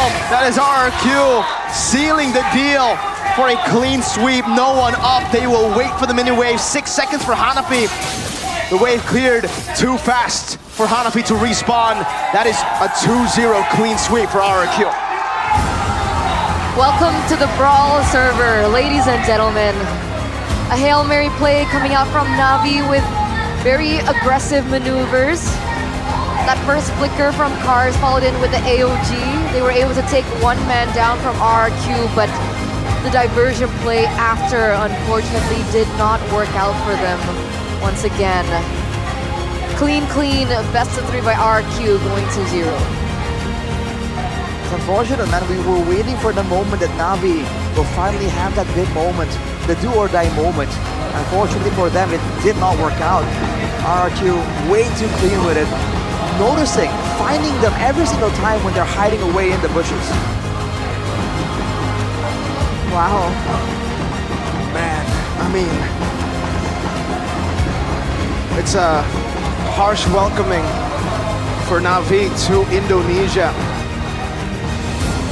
For MPL ID, RRQ, the runners-up, showing just how difficult it is to make it up top, to go up and debut here in MPL. Navi unable to create the chances that they needed to create with the Loyi. And you know, they prove, RRQ proved. No Skylar, no problem. Well, I mean, this is just the first day, granted. But it looks like Toy is very reliable in that gold lane in the first game of the series. So with that, ladies and gentlemen, we're going to throw it over to the host interview with the winners, RRQ host. Dan RRQ mendapatkan kemenangan pertama mereka dengan 2-0. Season 15 yang sepertinya lancar-lancar dan sangat apik nih. Gimana season 15 untuk tim RRQ? Gimana yo, Jin? Ya, season ini ya kita dari awal lagi lah sama yang baru Toy. Ada yang baru, jadi menurut kalian ini udah reset? Ya Toy doang yang baru, jadi kita ngasih ilmu-ilmu juga ke Toy, jadi nggak reset dari nol lagi. Gak reset, menambah 1. Dan ngelihat kalau dengan hasil 2-0 ini, berarti proses kalian berlima ini cukup cepat ya? Ya lumayan sih. Apa nih yang mungkin khusus kalian lakukan di season ini berlima untuk menghadapi semua lawan kalian di season 15 ini? Ada yang spesial, ada yang berbeda nggak? Nggak ada sih kayaknya. Kita latihan kayak biasa aja. Paling cuman nobar-nobar bareng. Biar makin erat? Iya. Oke, nobar-nobar. Dan ngomong-ngomong tentang lawan kalian. Lawan pertama kalian adalah tim internasional yang hadir baru di MPL Indonesia season 15. Menjadi pertanyaan tentunya, Lek Diren gimana menghadapi mereka? Tadi ngospeknya sangat kerat nih kayaknya ya. Menghadapi mereka ya kita kasih yang terbaik aja sih. Karena kan kita dari awal lagi kan. Kayak kita harus respect pada siapapun. Respect pada siapapun. Dan kalau ngelihat dengan tadi nih kan bisa dibilang sebelumnya kamu dan Skylar adalah pilar-pilar yang kayaknya yang menghidupkan suasana, yang menjadi lemnya dari tim RRQ. Dan sekarang udah gak ada nih Skylarnya. Untuk Darren sendiri, apakah sekarang kamu jadi kaptennya? Atau siapa nih kapten dari RRQ? Rin. Rins menjadi kapten sekarang? Kaptennya berlima. Kaptennya berlima? Ya. Gimana tuh caranya kalau kaptennya berlima? Kapten... Kasih tahu dong. Gak boleh bohong, bos. Ayo. Jadi, iya kapten saya. Mengemban tugas baru berarti ya untuk Rins ini? Ya lumayan. Lumayan. Bagaimana dengan menghadapi season 15 dengan tugas baru pula? Ada nggak sih mungkin sesuatu yang khusus Rins harus fokuskan untuk season 15 ini? Ya mungkin kita lebih komit aja sih di season 15 ini berlima gitu. Sama coach sama... Berlima, spesial talknya. Dan kalau ngomong tentang RRQ, tentunya kita tahu keluarga besar RRQ itu banyak banget. Nggak cuma Kingdom yang ada di sini, namun juga ada keluarga-keluarga wajah-wajah yang terus terpampang. Ada yang spesial sesepuh yang akan terhubung langsung bersama kita di MPL Arena. Ada siapa nih? Halo. Wah. Gede pisan. Assalamualaikum. Waalaikumsalam. Emang udah gede, Bude. Ya, tapi di sini langsung heboh. Gimana nih kemenangan pertama untuk RRQ? Gimana lihat R7 melihat performa pembukaan dari mereka? Ya alhamdulillah seneng lah. Semoga semakin kompak ke depannya. Karena kalau misalnya udah nge-stick together terus pasti strong terus lah. Stick together. Tapi ngomong-ngomong sekarang ada yang stick together sama kamu lagi nge-stream ya, lagi restream nih. Dan sudah tergantikan sama Toy di sini. Gimana ngelihat perubahan regenerasi dari tim RRQ tanpa adanya Skylar, seorang pilar yang sekarang ada Toy di sini? Tetap jago lah karena kan partnya udah lama. Jadi ya Toy-nya dibimbing bareng-bareng gitu sama player-player yang empatnya udah nyatu gitu. Gak jadi masalah. Gak jadi masalah. Bagus. Kalau ngelihat performa di match pembukaan, menurut R7 sendiri, seberapa jauh nih tim RRQ akan melangkah dengan komposisi yang mereka punya? Ya ini karena masih awal ya, semoga kedepannya bisa 100% lah. 100%. Berarti potensi Iya, RRQ dan amin. juga Toy sebagai member baru dari R7 sendiri, berapa nih nilainya? Nilainya 100 lah, tadi solo kill kan, kelas tuh. Kelas. Toy, solo kill. Welcome to MPL Indonesia, Toy. Ya Bude. Ada yang mungkin kamu ingin sampaikan dengan panggung pertamamu di MPL? Mumpung ada R7 juga nih, sepuh dari RRQ, ada Kingdom yang hadir. Tetap dukung kita aja sih buat circle Oni kan. Kamu nervous gak sih? Ini panggung MPL? Enggak betul. Kok bisa? Sebelumnya kan aku kan udah main di MPL kan di OS ini. Jadi udah aman. Udah aman. Sudah aman. Ini R7 kalau ngelihat dari seluruh perjalanan tim RRQ sekarang juga regenerasinya banyak banget. Gimana sih ngelihat mungkin MPL Indonesia khususnya, lawan-lawan RRQ juga akan banyak banget. Semakin seru sih karena kan emang anak muda itu lebih tinggi ya mekaniknya ya dibandingkan player yang lama, dan refleksnya juga lebih ngeri lah dibandingkan yang dulu lah. Makin ngeri. Iya. Banyak outplay yang terjadi, kelincahan ini itu udah beda lah pokoknya. Oke, tapi R7 ada nggak yang mungkin ingin kamu tanyakan mungkin dari gameplay mereka tadi atau dari pemilihan gerakan atau apapun yang ingin kamu tanyakan langsung kepada tim RRQ yang ada di sini nih? Pertanyaan nggak ada sih, tadi udah bagus banget dari segi targetingnya juga di Ren yang ngelok ke belakang, di follow up sama teman-temannya, range ultimate-nya juga bagus banget gitu, Ido buka visionnya juga udah dapet banget, udah bagus banget. Tinggal dikonsistenin aja. Konsistenin aja. Oke, kalau gitu, kalau dari tim RRQ ada yang mau disampaikan mungkin sama Babang R7? Keren tadi di Ren, follow up. Buat Mas Paldi, support kita terus ya, jangan hujat.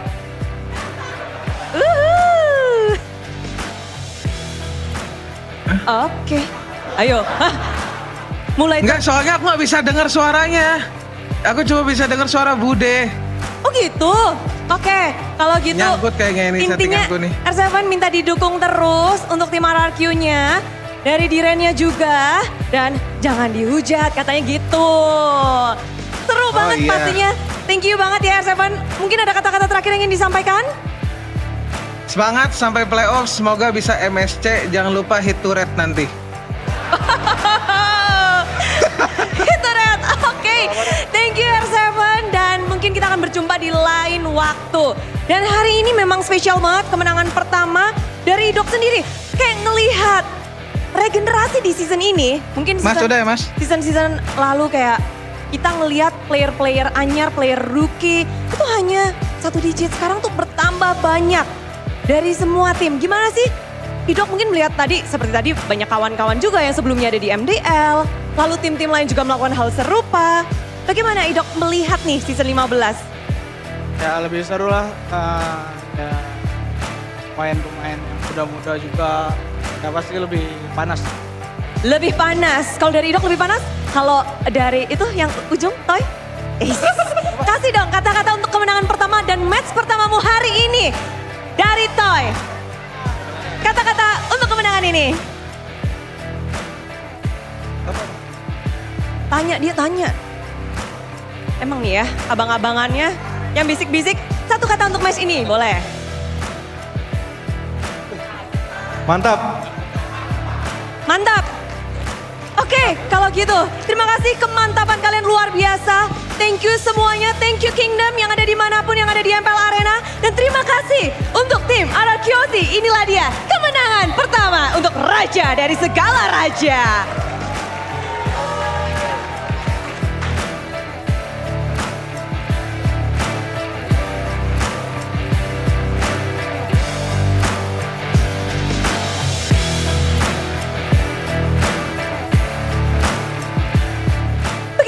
Tentunya dengan kemenangan 2-0 sangat cepat dan membuat kita semua jadi punya waktu nih untuk berbahagia bersama karena sesaat lagi kalian harus siapin Samsung kalian, siapin smartphone kalian, siapin device kalian karena sebenarnya Budi mempersiapkan bersama dengan MPL ada GoPay hadiah GG.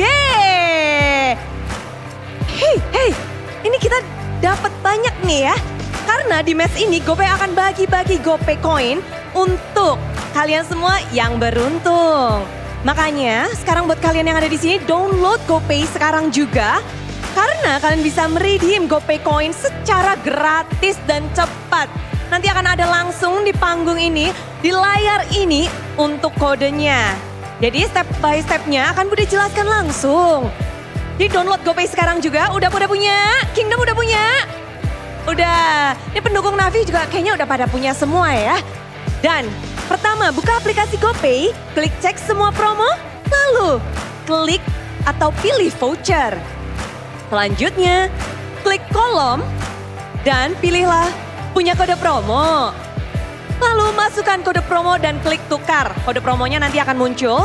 Dan setelah kalian memasukkan kodenya, GoPay Coins otomatis akan diterima. Jadi tunggu apa lagi, udah buka GoPay-nya, udah siap belum nih? Ini dari season lalu yang semangat-semangat nih ya mukanya. GoPay Coins-nya udah pada banyak ya. Nabung terus. Udah siap semuanya? Siap. Kode promo akan kita buka sesaat lagi. Ayo, kita akan buka. Inilah dia kode promo dari GoPay. Hadiah GG. Woi, di bawah. Jangan sampai salah, ada angkanya, jangan difoto juga kalau bisa langsung di-redeem. Karena ini siapa cepat dia dapat, siapa cepat dia beruntung, siapa dia tepat, dia pasti ngedapetin hadiahnya. Oh, berhasil. Wow. Udah pada seneng di sini. Gimana dengan halnya kalian semua? Udah ada yang teriak-teriak? Baru 1, 2, 3, Oh, dapat banyak, dapat untung, dapat GoPay. Seru banget ya, udah menyaksikan match yang begitu memukau. Dapat GoPay coin secara gratis juga. Waduh. Semuanya udah pada happy, udah pada dapat. Jangan sampai salah ya, ada angka 4-nya tuh. Ini tricky lumayan. Bikin mata kita, jari-jari kita, semuanya harus aware. Jangan sampai salah. Dan 2-0 telah usai, hadiah telah didapat. Saatnya kita mendengarkan bagaimana untuk permainan para player yang menjadi match pertama mereka. Match pembukaan dari RRQ dan juga Navi. Pertarungan yang menarik akan langsung di breakdown oleh para talent yang bekerja jadi talent. Monggo.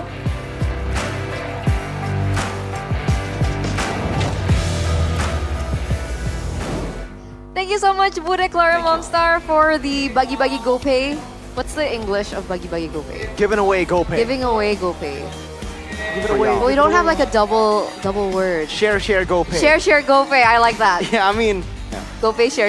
GoPay share. GoPay share. But congratulations to RQ as well for winning their first match of the season. It's looking good. They're starting on the right foot for RQ. Do you think they can go all the way to grand finals again? Ooh, I don't want to get too So ahead far. of myself. Let the Arashi Hoshi. Sorry. Let the Arashi Hoshi come out, man. Sorry. Too aggressive. Too aggressive. Do you think TLI after match 2? We'll put her on the spot after match 2. Gotcha. Deal. But my answers are always so neutral. When TLID won, I don't think you were very neutral. Yeah, they were pretty outspoken. What? Did you say crucial? Yeah, I said crucial. Crucial moment. I said neutral, but sure. Crucial moment, ladies and gentlemen. This was the moment, 4 minutes in. Arashi, Hoshi, break it down. Yeah, it's Rins escaping. Like we said, how the heck did it even happen? Edok as well getting out, and that was one of the deciding. Up to that moment, the fights were somewhat close, but after that fight, I think it's only a matter of time. And Edok gets the recognition he deserves. MVP presented to you by the official tournament smartphone Samsung Galaxy S25 series. I don't like him on Beleric. And I think now we understand why I don't like him on Beleric. He was playing Beleric too many times at the M6 World Championship, dude. When he plays something like the Tigreal, the Franco, we see him just do wonders. But I think this game, player of the game for me was Rins. He played such a phenomenal game. How did he survive this? Yeah, it's unreal, man. I thought that was a done deal for him right there. And he gets out, he still has the ultimate. Didn't pop it in the middle of that fight. But afterwards, it's just all Edok, man. The fact that he is just able to stay in the front line, right? And right here, tank all this damage and have the presence of mind to just go, hang on a second. We are the aggressors. Look, it's more like a Na'Vi did that to themselves kind of thing, right? Edok was just like, oh, okay. Wait a minute. Yeah, exactly. Just makes the plays happen after that.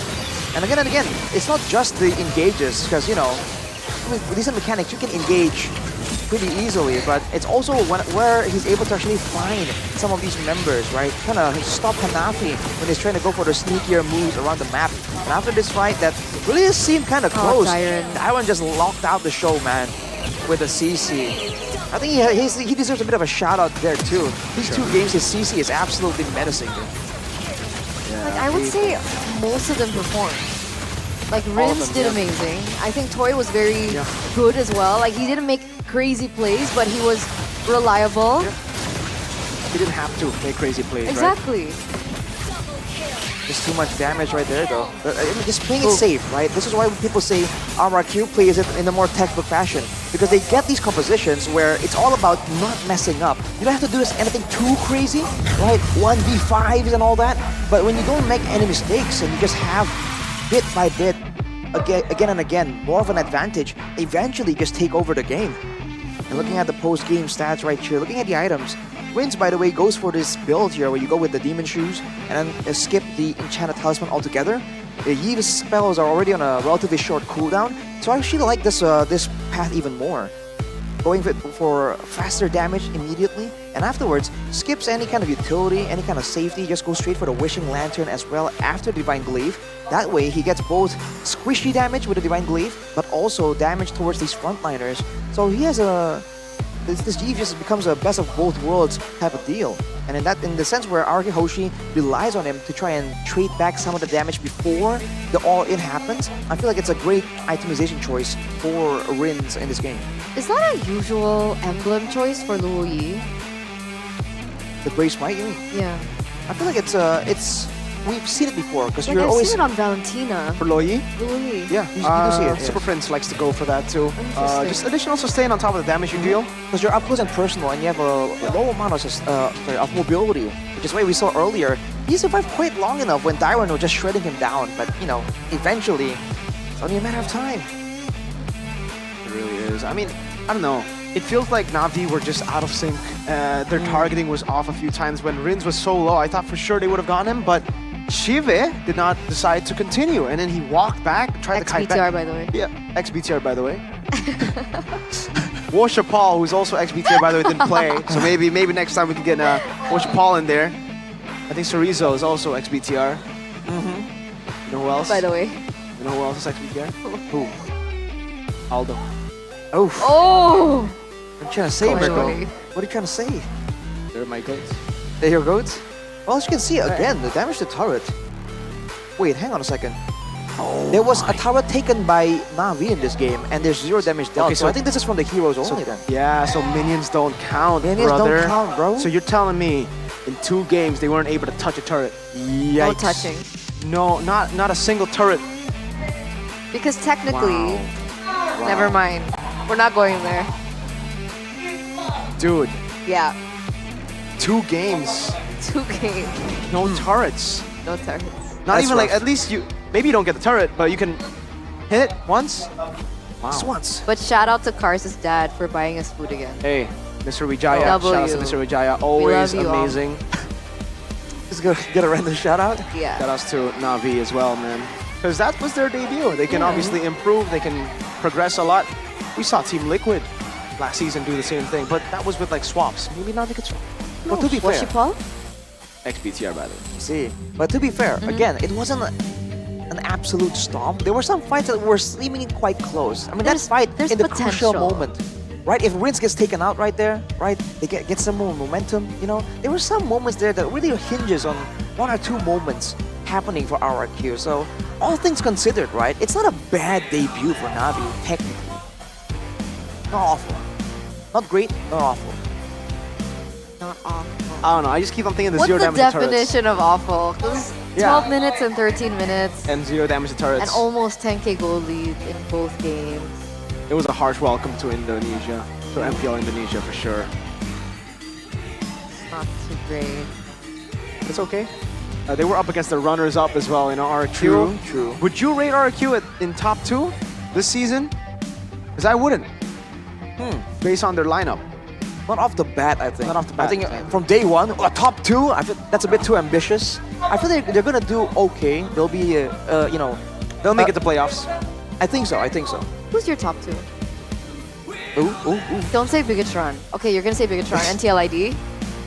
And Onyx. Wow! Yeah, I feel okay. so...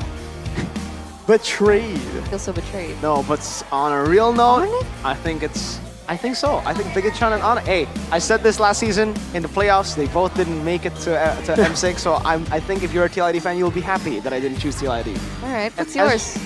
Aaron and Aran are probably happy too. Right now, Top 2. top 2. Oh man. So one is RRQ. Yes. Okay. What's the second? Maybe it's Onyx, huh? Oh, see? Onyx, bro. Onyx, good. Loser interview, by the way, ladies and gentlemen. Yap, ini adalah panggung pertama bagi tim Navi. Dan melihat hal ini, Bude sudah bersama dengan analis yang Raiden. dulunya Far, sekarang jadi Raiden. Kenapa ganti nama nih? Dulu nickname Par terlalu baik aja, nggak bisa marah sama sekali. Jadi kalau misalkan, jadi harapannya ya ganti nama Raiden jadi bisa ada marah-marahnya, tegas-tegasnya gitu lah kan. Jadi gitu Bude. nggak memberikan motivasi-motivasi lagi nih? Dikit lah, dikit aja dikit. Lebih ke marah-marah sekarang? Marah-marah, motivasinya marah-marah. Oh, motivasi sambil marah-marah. Tapi kalau ngelihat dengan hasil pembukaan kalian, apa reaksimu? Ya kalau misalkan ditanya udah pasti kecewa sih Bude. Cuman ya udah kan kita first match, terus tim baru first match, ya banyak player baru juga kan yang baru naik dari MDL. Ya sebetulnya harapannya sih kita nggak berekspektasi apapun di first match ya Bude. Apalagi lawannya kan minggu ini ya hitungnya 2 finalis season lalu gitu. Sebetulnya nggak berharap apapun, cuman at least pengennya sih sengit gitu. Cuman ya udah kita reset aja lah Bude. Kecewa pasti, cuman ya udahlah reset aja nggak apa-apa. Jadi berharap untuk pertarungan yang sengit, namun Iya. hasilnya tidak demikian. Tidak demikian. Two one-sided untuk 2 game tadi. Betul. Apa yang tidak sesuai rencana kalian nih? Ya mungkin dari merekanya mungkin apa ya? Ya salah satu contohnya mungkin Bude targeting aja mungkin. Kayak ya bingung lah, ini ada yang pengen kesini, ada yang pengen kesini. Mainnya terlalu bebas aja sih kalau dilihat.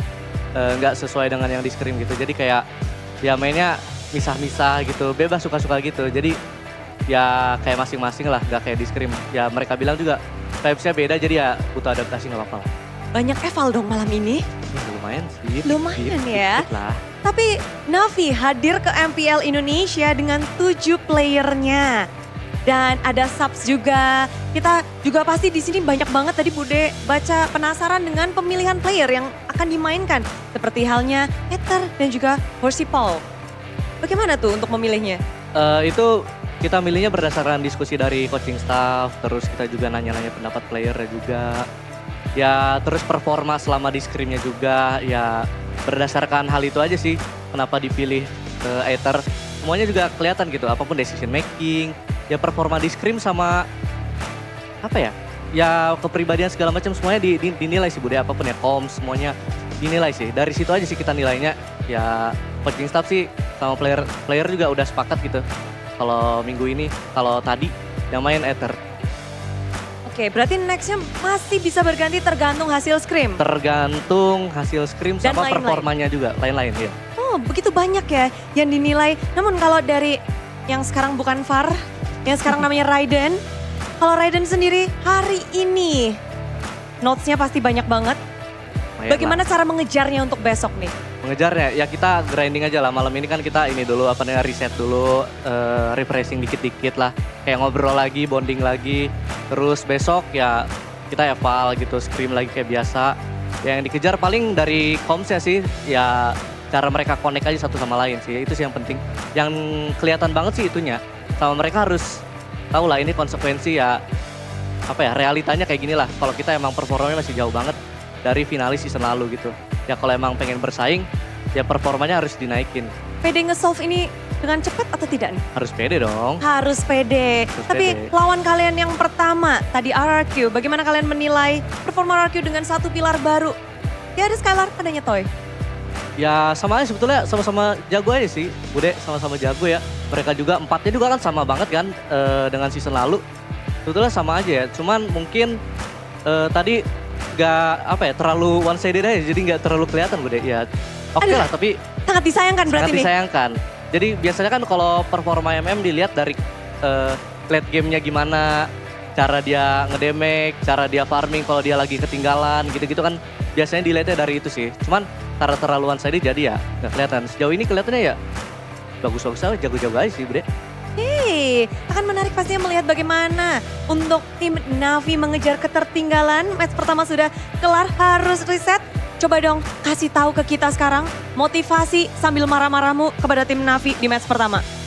Wah guys, kita tertampar realita banget sih ini. Kita nggak boleh leha-leha, nggak boleh nggak boleh nyepelein sesuatu lah. Kita harus lebih disiplin selama di scrim, selama kita latihan, manfaatin, maksimalin setiap porsi latihan yang kita mau. Ya realitanya kayak gitu. Realitanya kayak gini. Kita harus bisa kita harus bisa keep up lagi. Tadi PD-nya juga udah bagus, tapi PD aja nggak cukup lah. Kita harus bisa lebih baik. Ya semangat aja nggak cukup kan. Kita harus kejar dengan gameplay yang lebih baik lah di match selanjutnya. Masih baik-baik sih itu ya, nggak marah-marah. Kamu harus bisa, Navi. Let's go. Aduh. Gak enak marah depan kamera, gak enak. Oke. Dan kita akan menantikan bagaimana performa selanjutnya. Tapi untuk sekarang kita harus berpisah dulu. Sampai berjumpa, semoga nggak di sini ketemunya ya. Oke Bude, thank you. Thank you. Back to you.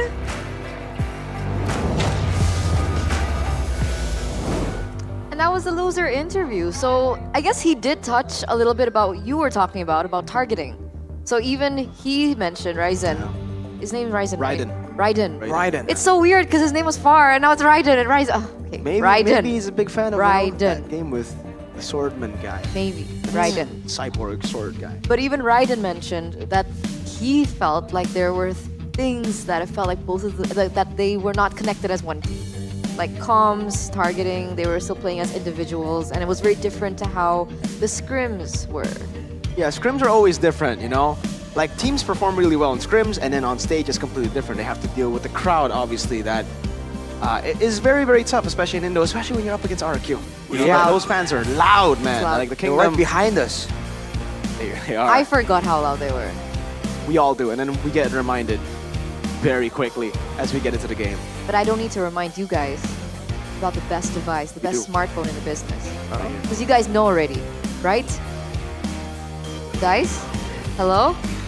Hello, are they there? I think you have to talk to them I don't through think the I phone. can. Oh, really? Yeah, yeah. Okay. Cool. Is it? It's them. It's the viewers right there. Oh, I mean, is it working? I think it is. Wait, it's It is. ringing. It's ringing. Hello? Ah, finally, yeah. There you go. It's Joseph. Joseph. Hi, Joseph. Rezabek? Yeah. JC? It's JC. It's JC. Joseph Charles Rezabek? Yeah. Oh my god. Yeah, okay. Joseph, I just want to remind you, because I keep getting questions personally about what's the best smartphone for gaming. And of course, the answer will always be the Samsung Galaxy S25 series that Mirko got to. He actually leveled up his S24 to the S25, but he still has the S24 at home. But he wants the S25 because, the latest release of the Samsung will make you an MVP because of the specs. It's top tier. It's powered by the Snapdragon 8 Elite 4 Galaxy processor. It's also built on a 3 nanometer processor, which is the fastest processor in the Samsung Galaxy yet. So Nice. this ensures super smooth lag-free gaming. Plus, your phone stays really cool during all-day gaming, so you'll have no problems with the lag. What? Battery. Mirko's here. Yeah, he's here. Oh, he wants to talk to you. Mr. JC. Hello, father. I'm just gonna tell you that the battery is also really good. I think it's like 5,000 mAh. The number doesn't really matter because it goes past 5,000 almost feels, you know, because it's a whole day of playing games, no problem, watching whatever you want, you know, the YouTubes, MPL ID, MPL page, doesn't really matter. The design, it's new and fresh, man. It's like a new square one. It's a different design, you know, it's a bit more edgy here. And the phone is a must-have because you can get total bonuses, Mr. Father Man, worth up to 4.5 million IDR. The promo is until 14th of March. You want to talk to her?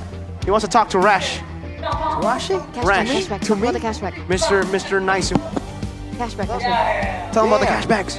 So if you get it now, you get a total bonus up to 4.5 million. But it's only valid until March 14th, Right, yeah. 2025, by the way. So don't take your time, Father Man. Don't take your time. Where? Makes sense. Go to the website, samsung.com/ID. Or you can just go on the broadcast and scan the barcode, right? Yeah. Okay, I'm gonna hand you over to Turner. That's JC. Miss you, father. See you soon. Oh, tell him to download the GoPay app when he buys the phone. Oh, don't forget the GoPay app, by the way. What else? What else do I need to tell him? I think you can get like 3 diamonds for each token. You guys, Joseph, you can get 3 diamonds for 1 token. GoPay.co.id/games.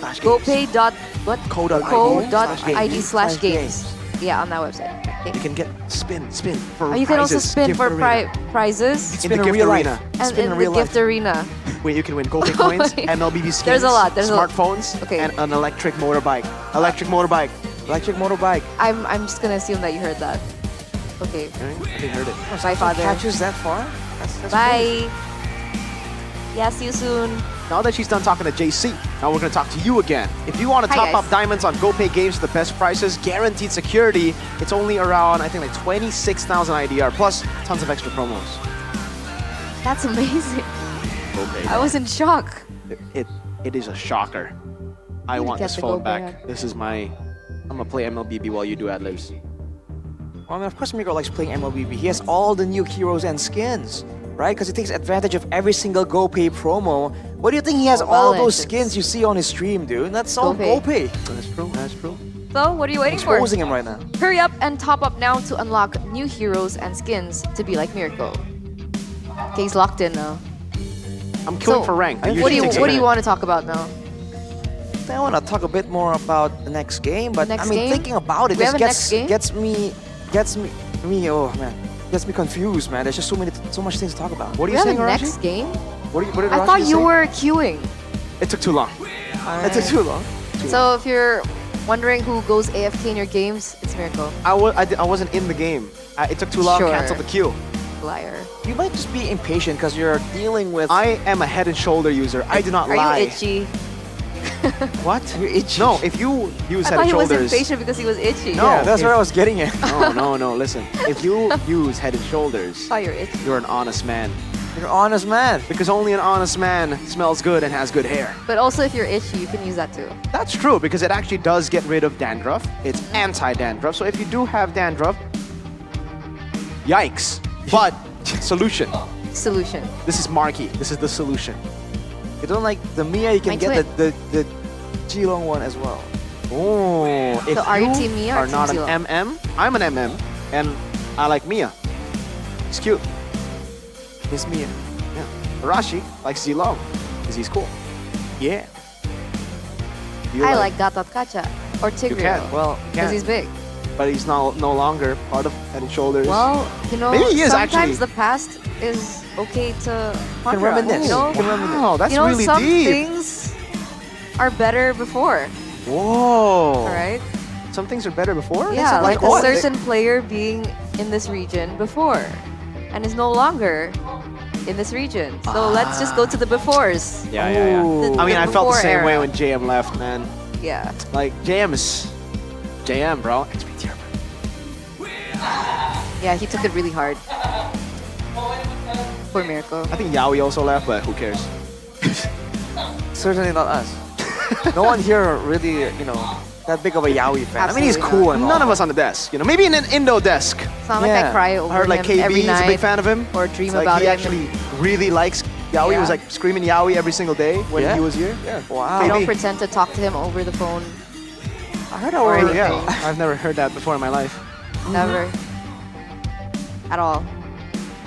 It's part of TNC now. So, fun facts. So no longer do we get care packages. That's pretty unfortunate. Care package? Did we get like a gift pack? Yeah, we did, right? Not us, like the Indocasters, right? Like that one fangirl on the other Yeah, cast? yeah, but you know, what is theirs is ours, right? Oh, We're- yes. We're the caster family. So sharing is caring. Share, go pay. And now Share, share, go gift pay. packs. There you go, guys. But we do still have one more match ahead of us. It's Big so one. weird being on Friday. Because there's only 2 matches. Yeah, because I'm That's used to 3. Hey, but this next match will feel like a 3-match day because we have 3-match day. Heroes versus TLID. Dude, we got the reigning champions against Natco. My God. Just him. I mean, yeah, there's Key and Albert. Sure. Just Erlan, Natco. my goat. Oh my God, I cannot wait to see Erlan on stage. The way you said it made it seem like it was Natco solo 1v5. Like it's still ID Natco. But I have to say, Key and Albert being in blue is so weird. Seeing Erlan in blue is weird. Oh wait. See who? Never mind. Wait, really? What? Because I wanted him to be red. Unfortunate. But we got him To on. We replace got him Ahmad? on. That's why. I'm No, like, no, no, what? Why? Back in the day, you know, back in the day, we didn't really have. Anyways. Anyways, Anyhow. we're going to throw over to a break before we get into our second match of the day. So with that, ladies and gentlemen, stay tuned. Don't go anywhere. We'll be right back. You're watching MPL ID Season 15.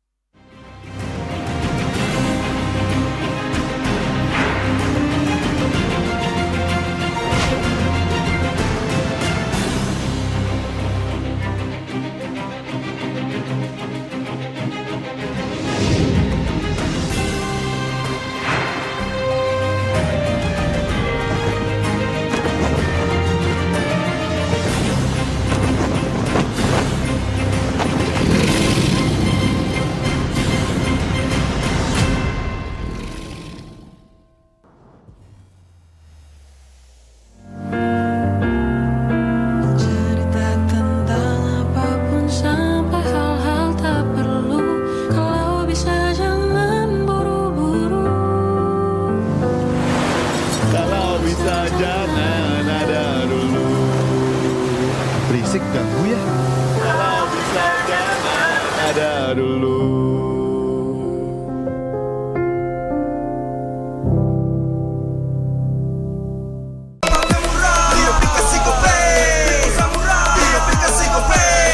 Walau yang lain terus berubah, kopi konsisten, kasih yang pasti murah. Bayar tagihan murah, di aplikasi GoPay, gratis transfer 100 kali per bulan. Download aplikasi GoPay baru, nggak pakai lama. Dompet andalan gamers banyak damage-nya.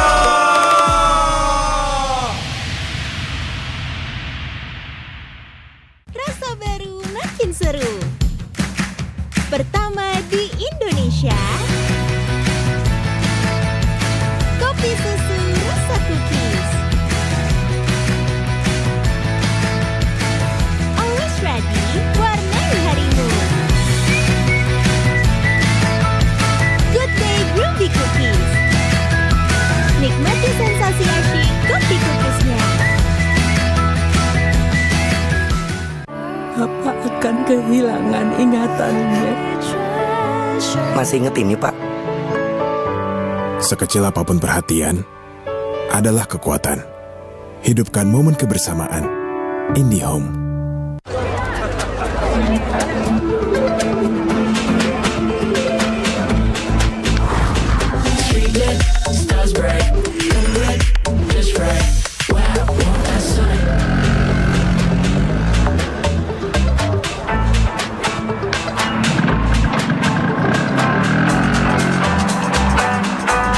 Wow. Cool.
berisik ganggu ya.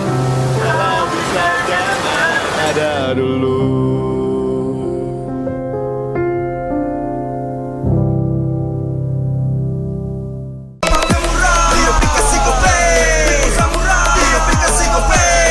Walau yang lain terus berubah, Gope konsisten, kasih yang pasti murah. Bayar tagihan murah di aplikasi Gope, gratis transfer 100 kali per bulan. Download aplikasi Gope baru, nggak pakai lama. Dompet andalan gamers banyak damage-nya.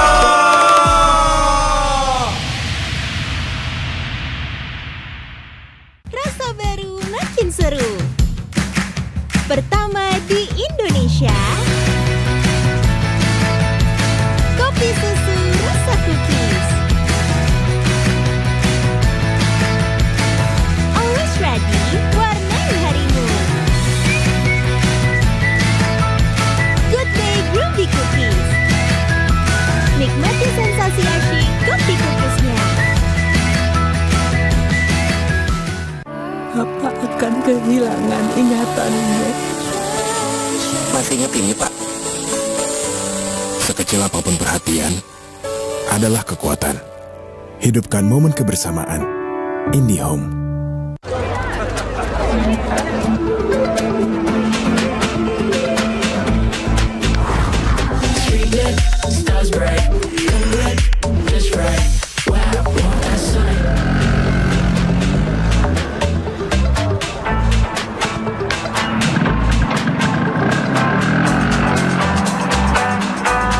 Wow. Cool.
gope baru nggak pakai lama, dompet andalan gamers banyak damage-nya.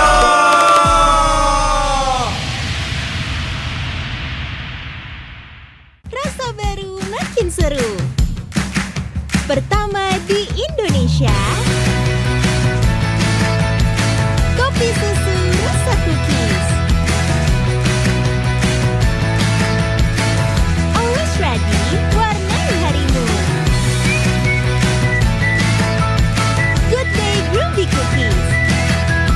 Nikmati sensasi asyik kopi cookiesnya.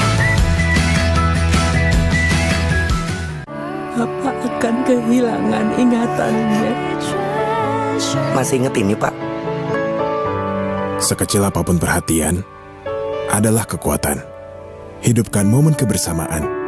IndiHome.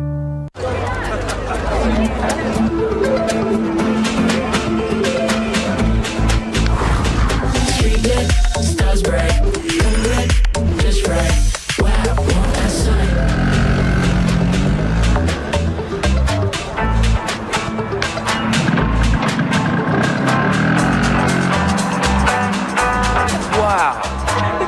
Cool.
Berisik ganggu ya.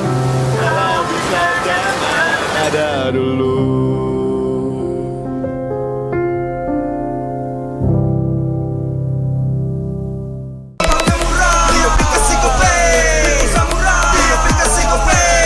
Walau yang lain terus berubah, kopi konsisten pasti murah. Bayar tagihan murah di aplikasi GoPay. Gratis transfer 100 kali per bulan. Download aplikasi GoPay baru, nggak pakai lama. Dompet andalan gamers banyak damage-nya.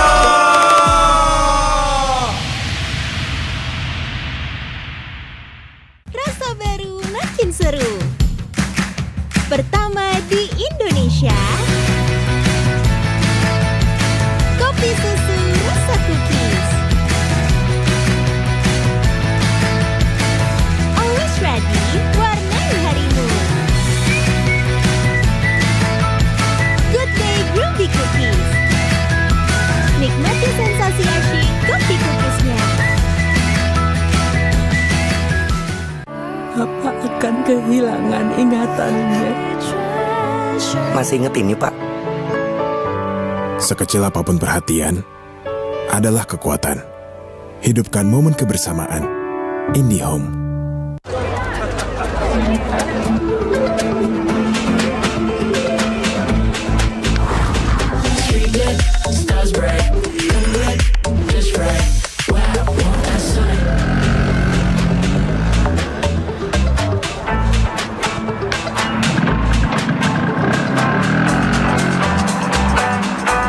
Wow. Cool.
lagu ya. Kalau bisa jangan ada dulu.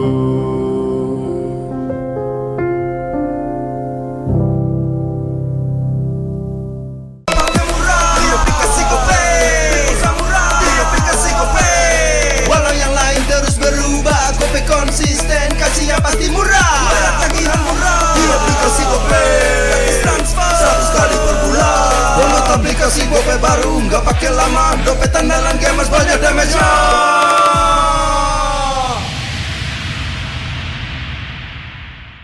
Rasa baru makin seru. Pertama di Indonesia. Kopi susu rasa cookies.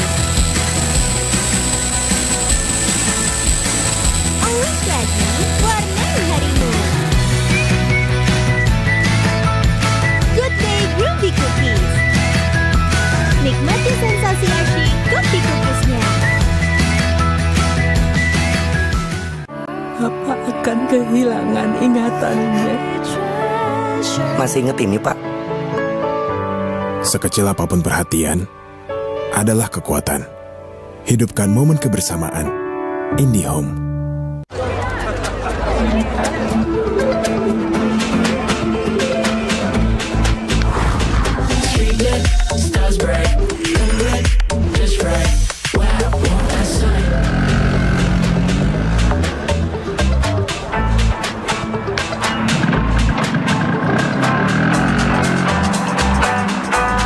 Wow. Cool.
gameplay baru, nggak pakai lama. Dompet andalan gamers banyak damage-nya.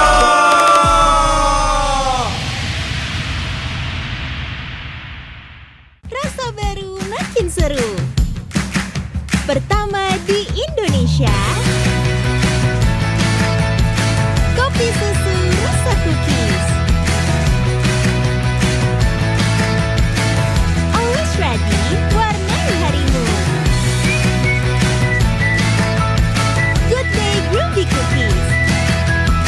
Nikmati sensasi asyik kopi cookiesnya. Apa akan kehilangan ingatannya? Masih inget ini, Pak?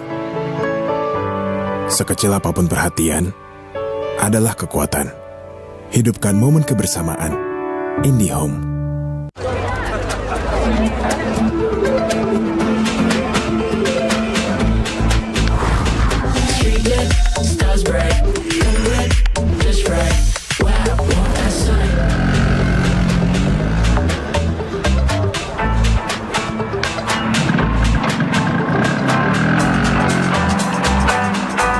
Wow.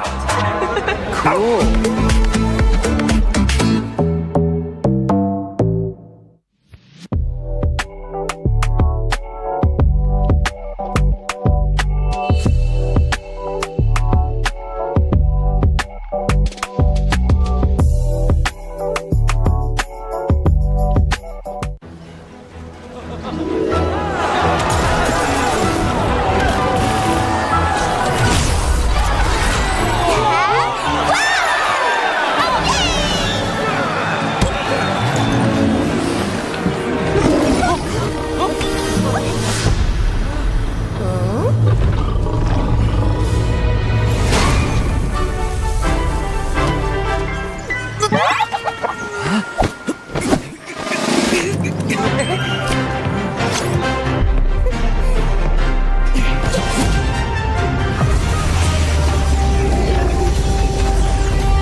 Berisik ganggu ya. Kalau bisa jangan ada dulu.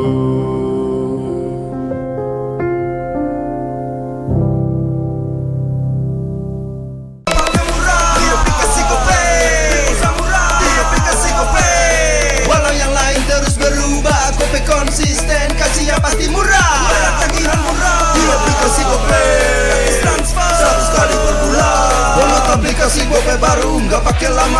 Andalan gamers banyak damage-nya.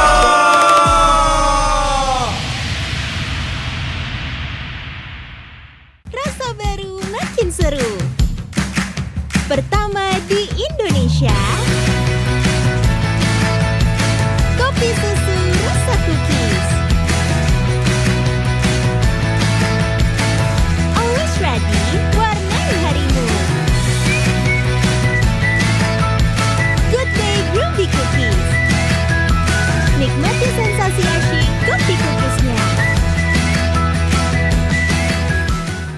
Apa akan kehilangan ingatannya? Masih inget ini, Pak? Sekecil apapun perhatian adalah kekuatan. Hidupkan momen kebersamaan. IndiHome.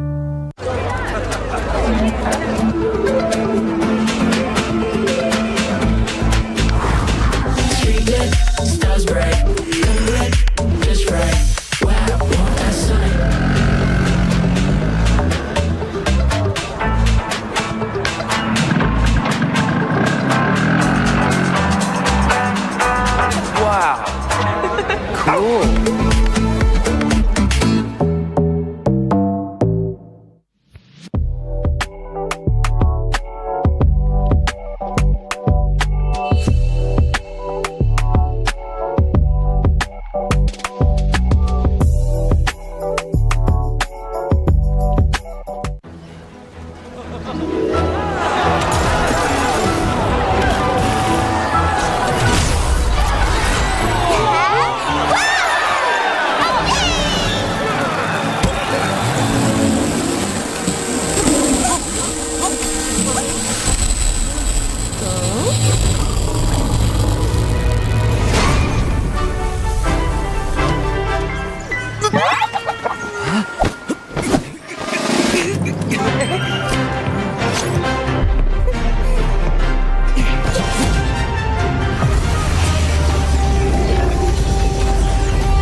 paling seru.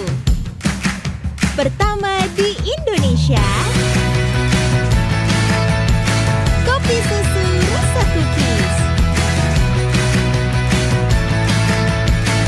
Always ready, warnai harimu.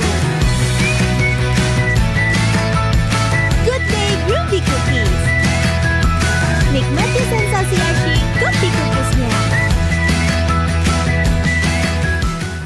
Bapak akan kehilangan ingatannya.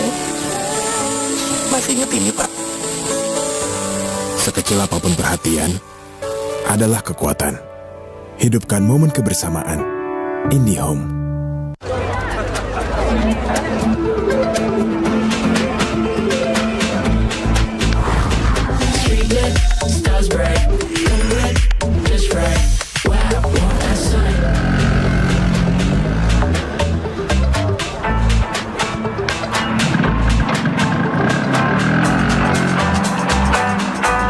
Wow. Cool.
aplikasi GoPay baru, nggak pakai semakin lama dompet andalan gamers banyak damage-nya.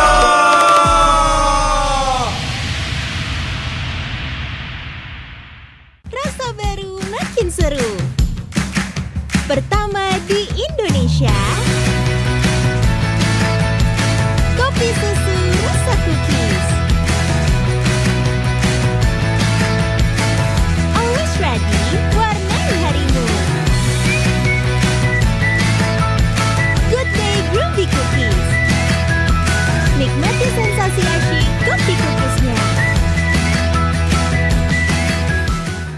Apa akan kehilangan ingatannya? Masih inget ini, Pak?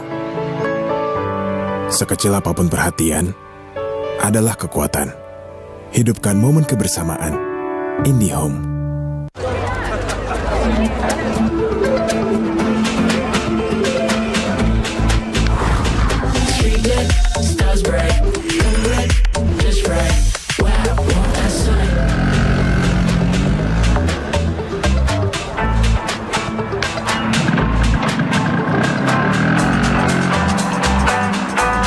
Wow. Cool.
Walau yang lain terus berubah, kopi konsisten, kasihnya pasti murah.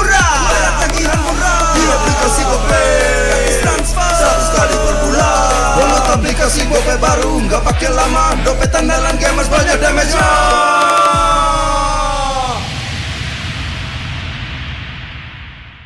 Rasa baru makin seru. Pertama di Indonesia, kopi susu rasa cookies. Always ready, warnai harimu. Good day groovy cookies. Nikmati sensasi asyik kopi cookiesnya. Apa akan kehilangan ingatannya? Masih inget ini, Pak? Sekecil apapun perhatian adalah kekuatan. Hidupkan momen kebersamaan. IndiHome.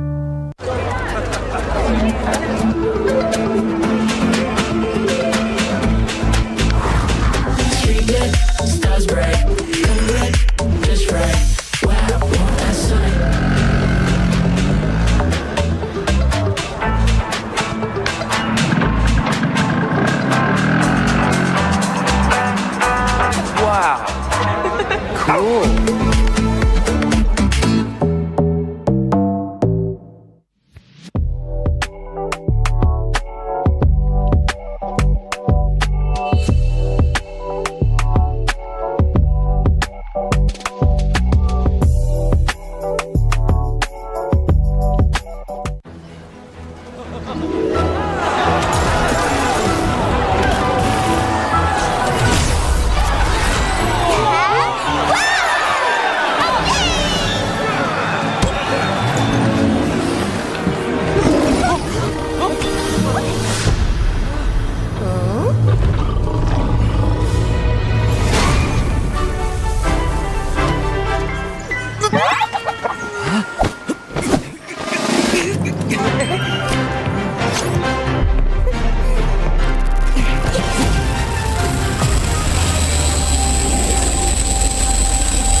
Walau yang lain terus berubah, kopi konsisten.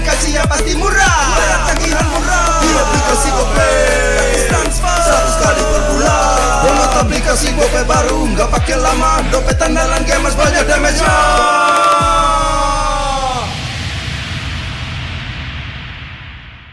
Rasa baru makin seru. Pertama di Indonesia, kopi susu rasa cookies.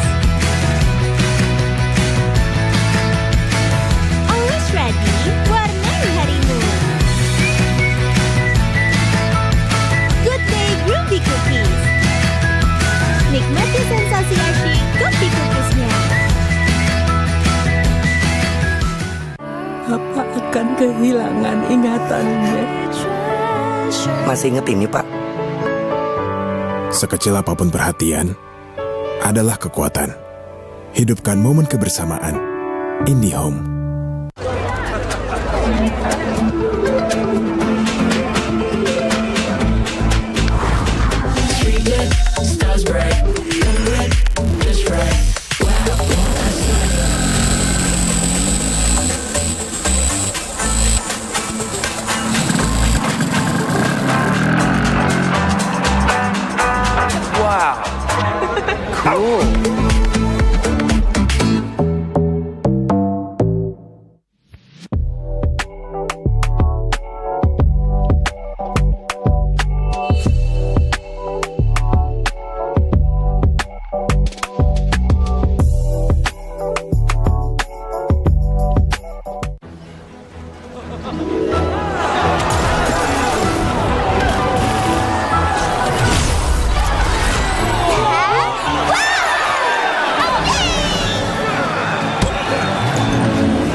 Walau yang lain terus berubah, kopi konsisten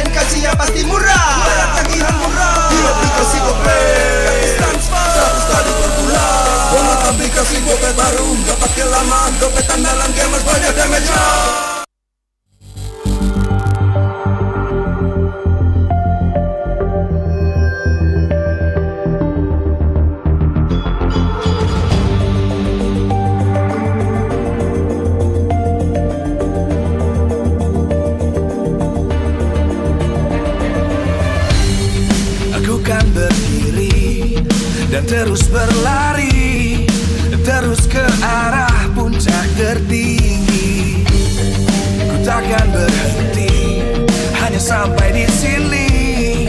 Kemenangan abadi menanti. You know we won't miss if we unite our focus. And if you haven't noticed, we all live. Nyalakan apimu, hadapi semua tantangan, hadang semua serangan, jatuh bukan halangan. Bakar semangatmu, janganlah engkau menyerah. Kita akan buat sejarah. We all this, we won't miss. We all this, we won't miss. Saatnya beraksi, jalani ambisi. Aku kan menyawakan hari ini. You know we won't miss if we unite our focus. And if you haven't noticed, we all live. Nyalakan apimu, hadapi semua tantangan, hadang semua serangan, jatuh bukan halangan. Bakar semangatmu, janganlah engkau menyerah. Kita akan buat sejarah.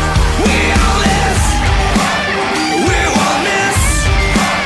We all this, we won't miss. We all this.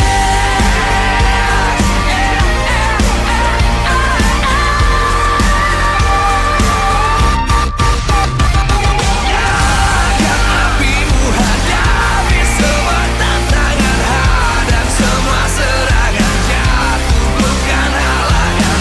Bakar semangatmu, janganlah engkau menyerah. Kita akan buat sejarah. We all this.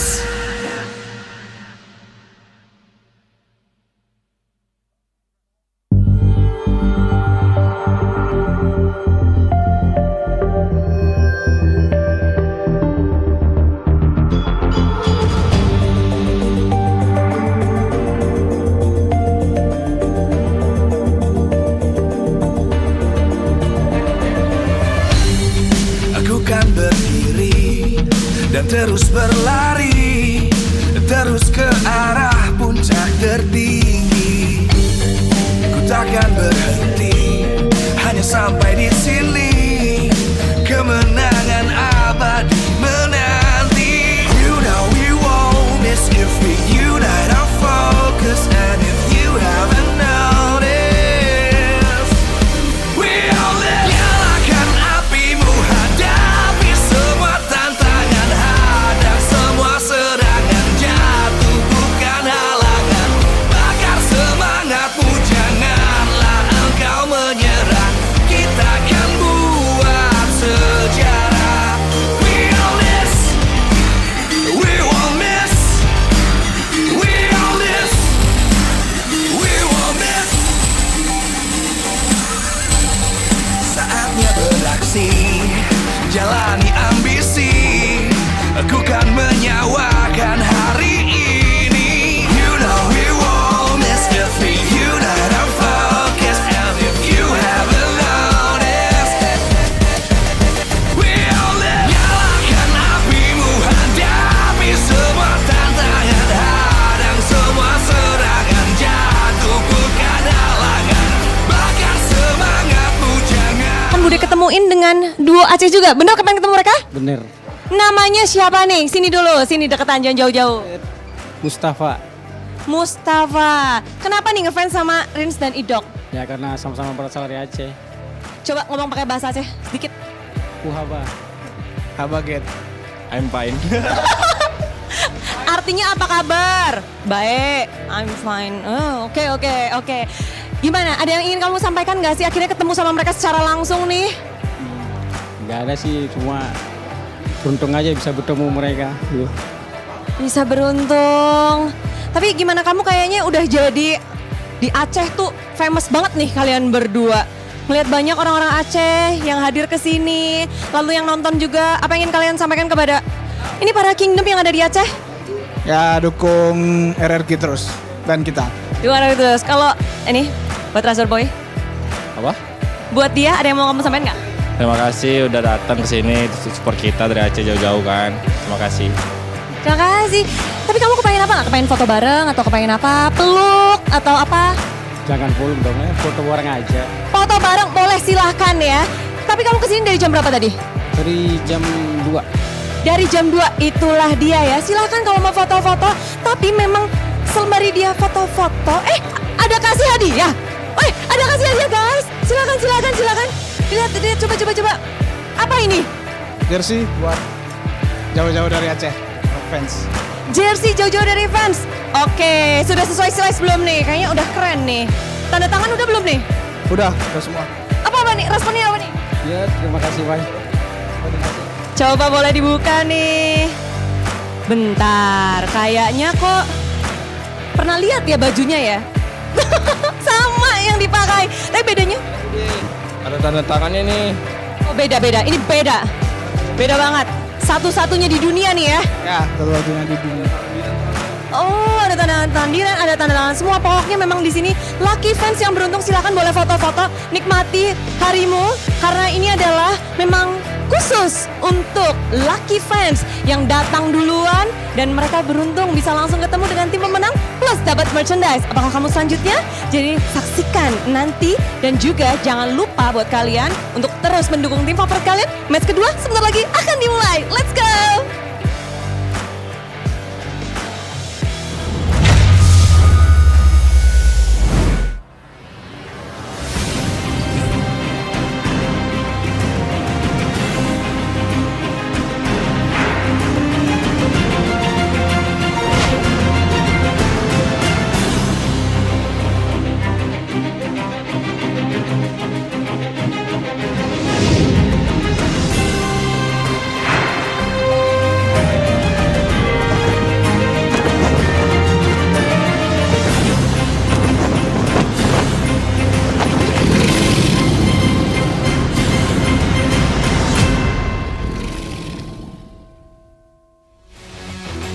Live from MPL Arena, Jakarta, MPL Indonesia Season 15 is powered by Moonton. Supported by Esports Federation of Indonesia. Presented by official tournament smartphone Samsung Galaxy.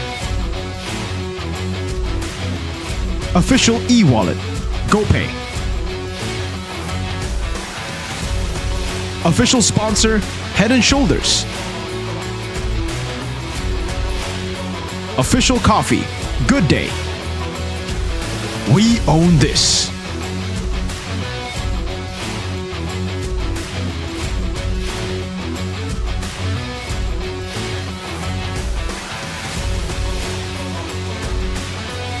Match penutup hari yang pertama di MPL Indonesia Season 15 siap memanas. Sang macan putih EVOS telah tiba. Dan kita melihat bahwa Afil, sang coach baru penuh pengalaman, siap memimpin perjuangan. EVOS musim ini memadukan player veteran dengan para talenta muda. Duet prot-prot yang kita nantikan. Mereka akan memberi tentu saja kita semua tantangan baru untuk EVOS. Pertarungan yang kita nantikan. EVOS siap untuk memberi ancaman kepada lawan mereka. Dengan komposisi saat ini, mampukah EVOS kembali mendominasi seperti season-season ganjil sebelumnya? Dan sekarang, sang juara bertahan telah bergerak. MPL ID datang untuk mempertahankan tahtanya. Sandy Luka dan Facehugger kembali memimpin The Cavalries yang masih percaya talenta muda jadi harapan. Setelah gagal di laga internasional, kali ini mereka datang lebih total. Mereka siap membalas keraguan dan membuktikan diri sebagai yang terkuat di tanah air. Match pembukaan akan menjadi pembuktian konsistensi mereka. Mampukah TEL-ID tetap berjaya? Dan kita akan saksikan bersama match pembukaan dari duo biru.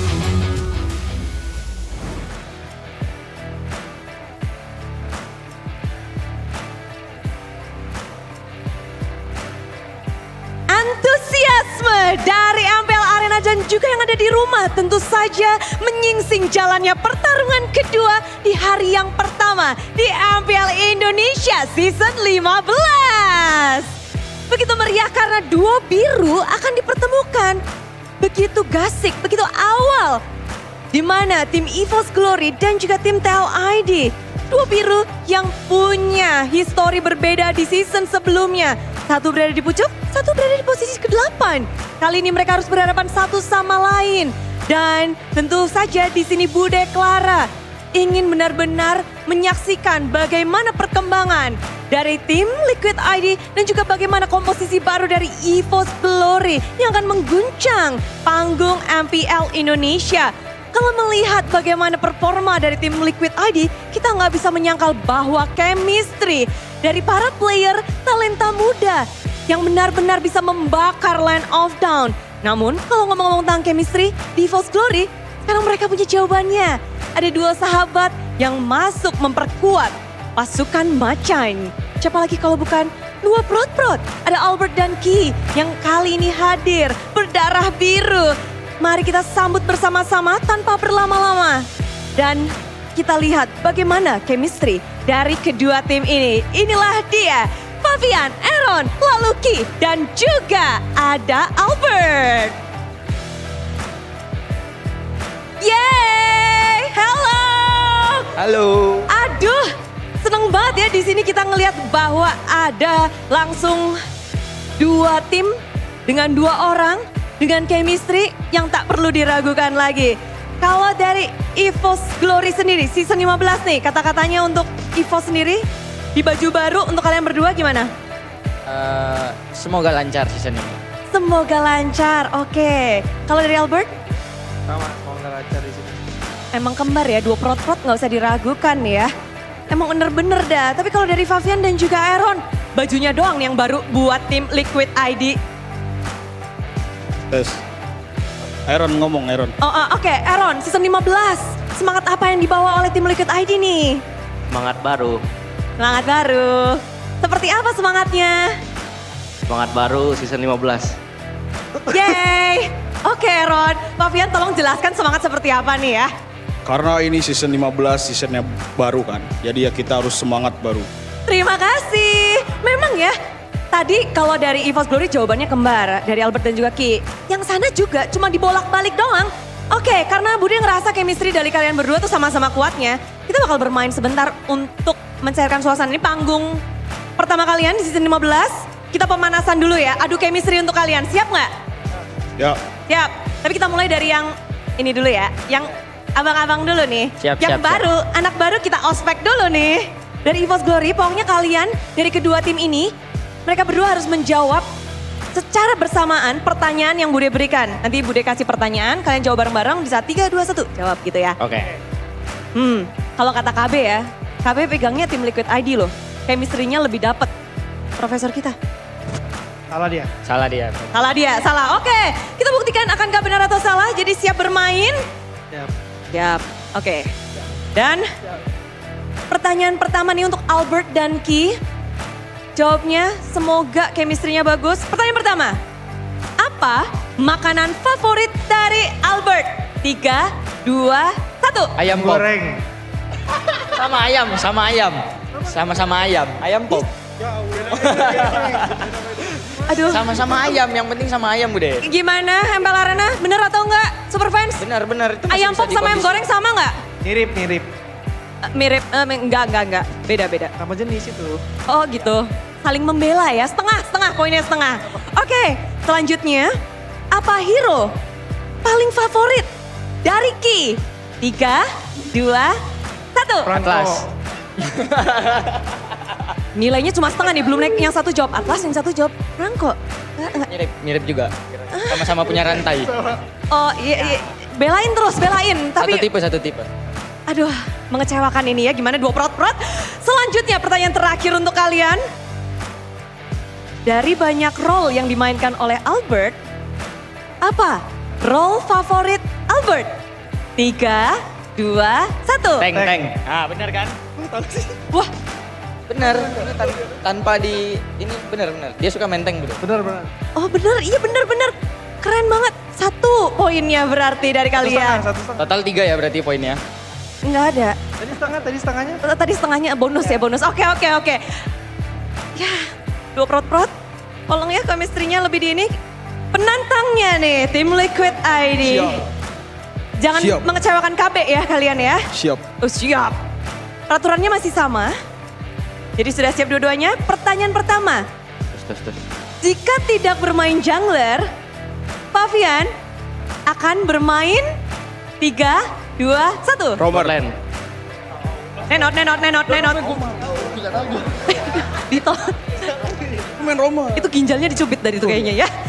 Oke, masih 0. Chemistry-nya meragukan nih ya berdua. Fokus ya? Fokus. Oke, selanjutnya. Tanggal berapa ulang tahun Aaron Ziggy? 3, 2, 1. 13 Juli. Gak tahu. Jadi nggak jawab. Sorry. Kamu kecewa gak sih Aaron? Mic lu pakai. Enggak, Kenapa gak kecewa? nggak berharap apa-apa. Oh, sekarang inget-inget ya. Siap. Oke. Suka gitu. Pertanyaan terakhir nih, kesempatan untuk mengejar. Apa warna favorit dari Favian? 3, 2, 1. Hitam. Apa lu? Coklat. Hitam. Coklat. Dia tuh, aduh ya ampun, 0 poin mereka. 0-1-0. Wah, Favian kok kayaknya kecewa ya. Kecewa. Padahal dari celana, baju, udah hitam semua. Makanya. Lihat mata lu. Ya. Iya, tapi cara kalian membangun chemistry gimana sih? Saling tanya jawab atau saling bermain bersama atau gimana kalau untuk dari tim Tel ID? Season 15 makin erat atau tidak nih? Makin erat. Makin erat. Ya. Apa nih, semakin erat kayak season lalu kan udah erat banget. Season ini tuh kena gimana? Apa yang kalian bawa? Bawa Reza Palevi kali. Ya. Oke. Makanya kita jadi erat banget sih season ini. Dia banyak memotivasi kita. Tapi kalian merasa gak sih, kalian kan berlima, player yang masih sama, berbeda dengan tim-tim lainnya yang banyak perubahan, AIUEO dan ABCDXYZ. Menurut kalian itu sebuah keunggulan atau malah bisa menjadi sebuah hal yang bisa dibaca oleh lawan? Sul, jawab. Ya keunggulan. Keunggulan? Ya. Lebih seneng udah bisa start awal gitu berarti atau apa? Sama aja. Yang penting kita bareng. Yang penting bareng. Tapi ada sesuatu yang spesial sebelum kita ke EVOS. Akan ada yang ditampilkan di layar kita. Ada apa nih? Bude juga penasaran nih, apa nih? Apa nih? Ciluk. Wih. Udah, duel jungler lintas generasi. Albert dan juga Favian. Wih. Dia tuh. Apa Favian? Apa yang kamu tunjuk-tunjuk? MPL ID 16 nggak lolos playoff. MPL ID 17 tidak lolos playoff. MPL ID 9 tidak lolos playoff. Woohoo, non-stop. Tidak. Enggak, ini enggak. Oke, terus habis itu tapi season 14 sampai banyak banget tuh. Oh iya banyak ya. Keren Emang ya? rezeki berarti. Rezeki season genap. Ya benar. Oke, tapi lawanmu sekarang tuh Albert loh Favian. Gimana kamu melihat Albert? Albert dulu sih idola gua ya. Dulu? Sekarang? Sekarang juga. Oh. Kayak kemarin kan EVOS, pas ESL kalah kita. Tapi apa yang paling, bentar ya. Tapi apa yang paling kamu idolakan nih dari Albert nih? Pas di hierarki, jago dia jungler ya. Main assassin. Ada hero yang spesial? Link. Linknya Albert. Oke, kalau dari Albert sendiri, lintas generasi, kamu mulai dari awal di MPL Indonesia ini. Dari season ujung terus kamu banyak banget tuh perjalanan dari tim RQ, lalu tim Onyx, lalu sekarang berada di EVOS. Gimana sih kamu menjalani hari-harimu, tahun-tahunmu, season-seasonmu di MPL hingga saat ini nih? Yang penting semangat terus aja sih setiap seasonnya. Semangat terus benar. Jaga apinya, passion. Dan sekarang kamu menjadi jungler? Iya. Yes. Dan akan melawan Favian, darah muda. Kamu sendiri bagaimana melihat pertarungan antara seseorang alias Albert yang punya jam terbang panjang dan banyak dengan Favian yang darah baru? Jago dia kan juara juga kemarin. Terus ya emang lagi jago banget aja. Waduh, lagi jago banget. Semuanya kelihatan sudah berapi-api dari keduanya. Thank you banget sudah bergabung di panggung MPL. Begitu panas, kasih tepuk tangan semuanya. Thank you dan good luck untuk kedua tim. Aduh, jadi gak sabar. Mereka bakal ngelanjutin apa ya? Kayak di panggung ini aja udah panas. Tapi kalau dari MPL sendiri, kita melihat bahwa MPL semakin ramai, MPL semakin seru. Banyak sekali aktivitas, banyak sekali pertarungan. Namun kalau kita melihat keramaian ini tentu tidak lepas dari dukungan kalian semua superfans dan juga semua partner dan sponsor. Karena MPL Indonesia Season 14 powered by Munton. Supported by PBSI, presented by Official Tournament Smartphone, Samsung Galaxy, Official e-wallet GoPay, Official Sponsor Head and Shoulder, Official Coffee Partner Good Day, dan tak lupa juga kita punya partner ini Sports, ada Telkomsel, Dunia Games, IndiHome, bersama dengan advertiser kita, Kacang Sukro, dan juga suppliers kita, RSV Helmet.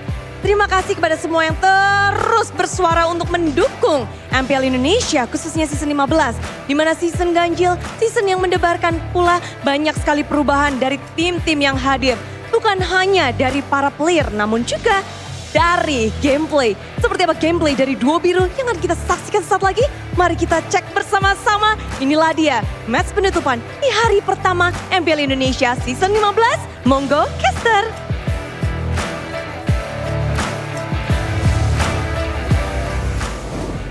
Old versus gold for our second match of the day, ladies and gentlemen. Our second and final match of the day, by the way, between Evo's Glory and TLID.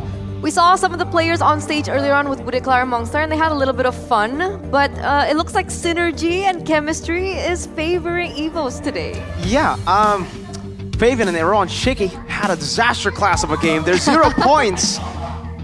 Not even his birthday. He doesn't even remember Aaron Shiki's birthday. Do you remember Rashi's birthday? Anyways, moving on from that. Hey, to be fair, they might not know their birthdays, but they are the defending champ. So, that means if you don't know your friend's birthday, you might be a contender to be a champion. Are you in March or February? See? No, none of us know. None of us know, man. Is he March or February? Dates are just, I don't know either. What? See, You don't want to... At a certain age, you stop celebrating your birthdays. That's true, though.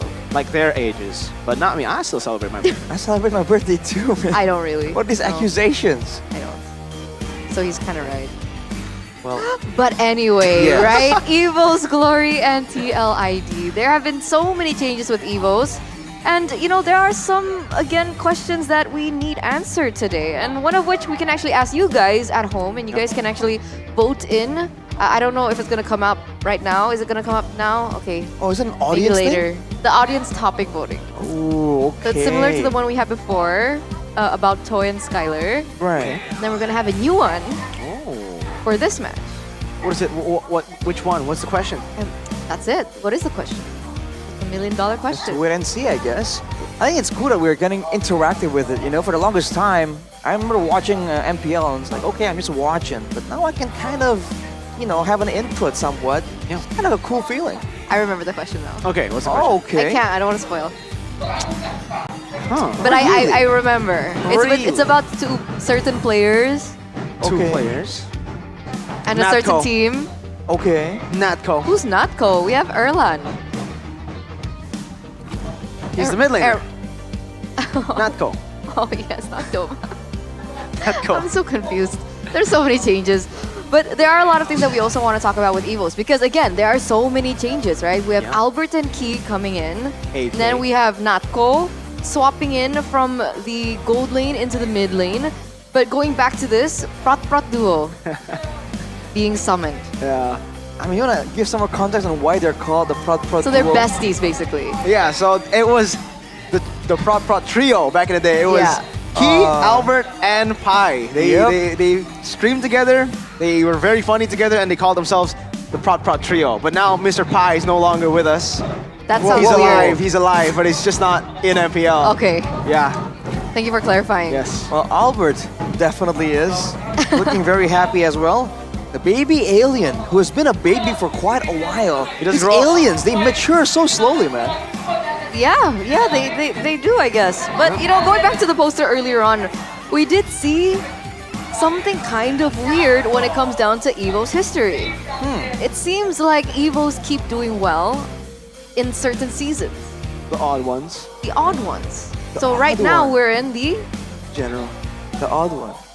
We're in the odd one? Are we in the odd one? Wait. Yeah, We're we're the- on an odd season. Oh, Yeah, odd we season, are. yeah. Wait, what did you I'm doubt testing me? you. I'm testing you. You're gaslighting me. No, Okay. I'm testing. I doubted myself. Yes, it is an odd season, which is why a lot of people are expecting this to be the time here for EVOs to really make a resurgence as a big player in MPL ID. Question is, can the Prot duo be the ones to spearhead that kind of success? I think so. I think at least if we're not talking top two, for sure they'll make it to playoffs. At least they won't be season 14 EVOs, you know, or even numbered EVOs. For some reason, in the even number seasons, they always fail to make it to playoffs. I think here they have a solid lineup with Albert joining in with Key XBTR, by the way. Another amazing rover to join in. I think they have what it takes to shock the world. Unfortunately, there were some cases in the mid lane, and they're gonna have to play Natco in the mid lane. He went from XP to gold to XP to mid. So a lot of role All swaps. roll. It's like Albert. Albert went from Kind jungle of. gold jungle, yeah. But he said on stage that he wants to be a tank. He wants to be a tank, but Key's right there. What do you mean? Maybe they're gonna swap. Key's right there. He's the tank. Oh. He's the roam. Like, I don't think you want to kick Key and then Key like jungle get him- confirmed. Key. Oh. Interesting. No, don't. The secret weapon. I remember in MSC 2021, Key played as mid lane, Renbo played as jungle. They had a whole role swap because Brands wasn't in MSC 2021. How'd that go? That was not. They lost to RSGMY. You know, medium region. Pretty good. Medium region. I didn't say anything, guys. I didn't say anything. Let's go Rashi back said to it. the story. I'm just quoting. Let's go back to the storyline, right? Old Yes. versus gold. We saw Fabian and his stats earlier on. Crazy. And we did see a little bit of like a poster that went on stage regarding the, you know, the differences or comparison of journeys between both Albert and Fabian, who will be facing off against one another in the jungler position. I want the results. It came out and then it came back down. I want to see what you guys think. What did you guys think? Did you guys say We never asked the definitely, question. doubtful, or impossible? I think impossible has got to be the lowest, right? Because never there's no asked way the you said impossible. At least there's no way for them to be worse than last season, right? EVOs did not make it to playoffs last season. All right, here we go. Okay, so this is the question, guys. Can Albert and Key, the Prot duo, be the answer Wow. for EVOs to reach the What? playoffs? 24% impossible? You guys voted for definitely. Oh wow, man. I mean, They're the trolls. confidence. They're trolls. There's no way they said 24% said impossible. It's reach the playoffs, not reach MSC. You know, if it's reach MSC, then maybe. But I mean, they weren't able to get playoffs last season. Well, But I that guess wasn't without Albert. That was yeah. Oh, damn. I didn't expect 24% of you guys to Key. I don't know. I mean, because to be fair, all the options were there were two negative options. There was no like maybe or we'll have to see. Isn't Or- doubtful kind of like maybe? Yeah. Feels like they're like, doubtful is maybe, more leaning towards the nah, like nah. But you're saying there's a chance. a small one. Small one. Yeah. Still Crowd's counts. going crazy though. We got Yeah, 'cause- EVOs and Liquid. Because the players are in the middle, so the crowd is just going wild, dude. What do you guys think? What was your answer? Yes. I think Yes, they'll definitely make definitely. it to playoffs with Key and Albert. I think Okay. these two, even though they haven't played in the same team before, have the synergy. We saw it earlier. They guessed right on one answer. The synergy's there. What about you? I feel the synergy is definitely there because these aren't strangers, right? It's a bit of a weird situation where they haven't been on the same team, but they've played with each other a lot. You know, they are old acquaintances technically. So I feel like the synergy wouldn't be that big of a problem. There's gonna be a learning curve for sure, I think, but overall, I think they're gonna do surprisingly well. Let's hope. Let's hope. I mean, all the fans are in the building right now. We have EVO's Yupi as well. Oh, who's that? Angelica? Yeah. That's her name, right? Yeah. Angelica. They're all there. They're all there. It's the gang. Oh, seems like we got a few messages here too. They're riding their. We got the Liquid fans as well in the building. We got a Liquid fan here on the desk. I think she counts for more than one. She's not a Liquid fan. She's like... She is Liquid. There's multiple people's worth of like support. Does he? Is that a nice way of saying that I have like? It's like a nice way of saying you're fat. Because you're like multiple people. That's kind of rude, Arashi. You're just bigger than life. I don't call you old. Bigger than life? Or a weeboo. Oh. Honestly, what's bigger than life is this matchup though. I agree. I think EVOS has a shot. They were able to beat Liquid 2-1 in the Snapdragon Pro Series Challenge Season Qualifiers to Challenge Finals. So we'll just have to see and wait on the results because the players and the teams are ready. So it looks like TLID gonna bring up their main 5 once again. No changes. This is the defending MPL ID champ lineup that we're seeing right now. Well, the defending champions of MPL Indonesia, their first season ever as a lineup together. 3 players that will charge and lead it. The Young Stallions, ladies and gentlemen, Liquid ID. Led by the swag walk of Fabian, man. The guy has so much aura, that's crazy. Sigma. Sigma. All right, man. That's just how they perform. They definitely look confident. There's no reason to believe that we can expect anything other than pure class coming from their gameplay. Today, though, against such a massive crowd, right? Such a fervent supporter base, can they maintain the quality? That's a big question because on the opposing end is EVO's Glory with Reggie, Albert, Natko, Key, as well as Erlan. A new lineup. A lot of people are putting all their hopes in these main 5 with 2 veterans leading the charge as well. Let's welcome them onto the stage. Welcome the White Tigers, this time with backup. They've got new guns to work with. Mr. Key, El Momento, and Albert, the baby alien. Welcome to the stage, it's EVO's Glory!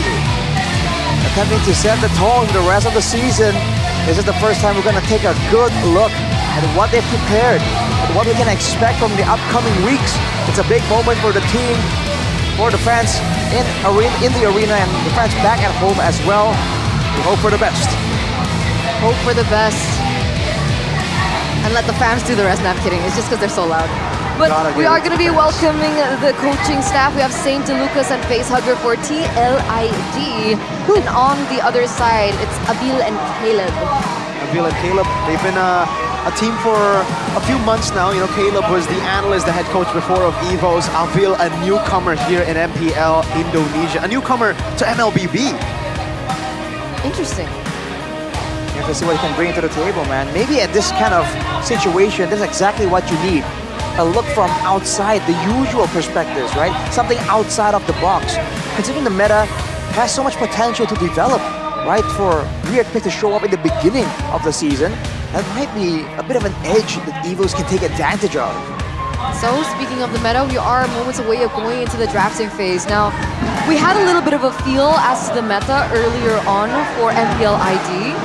But we're also going to take a look now at the keys to victory by the Samsung Galaxy S25 series. For EVOS, beware of Team Liquid ID's kiting playstyle. Make sure they get the best of El Momento to make sure that whenever they go for engagements, they can get exactly what they're looking for. And along with that, prioritize the power heroes for Albert and Key, the Puck duo. This is what they have to try and use here. The wide hero pool, the reputation of Key as an engager, of Albert as the highly mechanical jungler. They can use that right now to their advantage, and if they want to play mind games with it, they can, but if they want to go and get the trial picks, they can do that as well. Whereas for the side of Team Liquid ID, here's a victory by the Samsung Galaxy S25 series. It says limit Albert's farming pattern.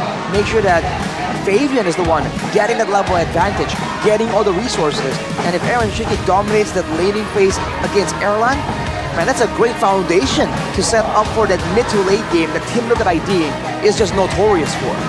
But my biggest question is, how comfortable is Albert on the Assassins? I think he's still very, very comfortable on the Assassins. Obviously, it depends still S tier? It depends on what picks. I think on the Fanny, he's never really been known for his fanning, but on the Ling, I think he's still amazing, even though it's not at the meta. On the Hayabusa, he's great. The Joy, I think, is his specialty right now. When it comes to the assassins that we have in the meta, it has to be him on Joy. But if we take a look at the other team, I think TLID might have a better Joy. In Fabian, this guy has been such a menace on many different assassins, even in Nolan. The Nolan that was his signature when he debuted in MPL ID. There's so much more heroes in his hero pool, unless of course Albert has been secretly training, right? Having a training arc, coming back full force. We'll have to wait and see, man, because for the longest time, Albert, it's just assassins, right? When the meta shifted towards fighters, we saw that reputation dipped just a little bit. My concern isn't really for Albert, Key, these veterans. My concern is mainly, how's Natko going to do in the mid lane?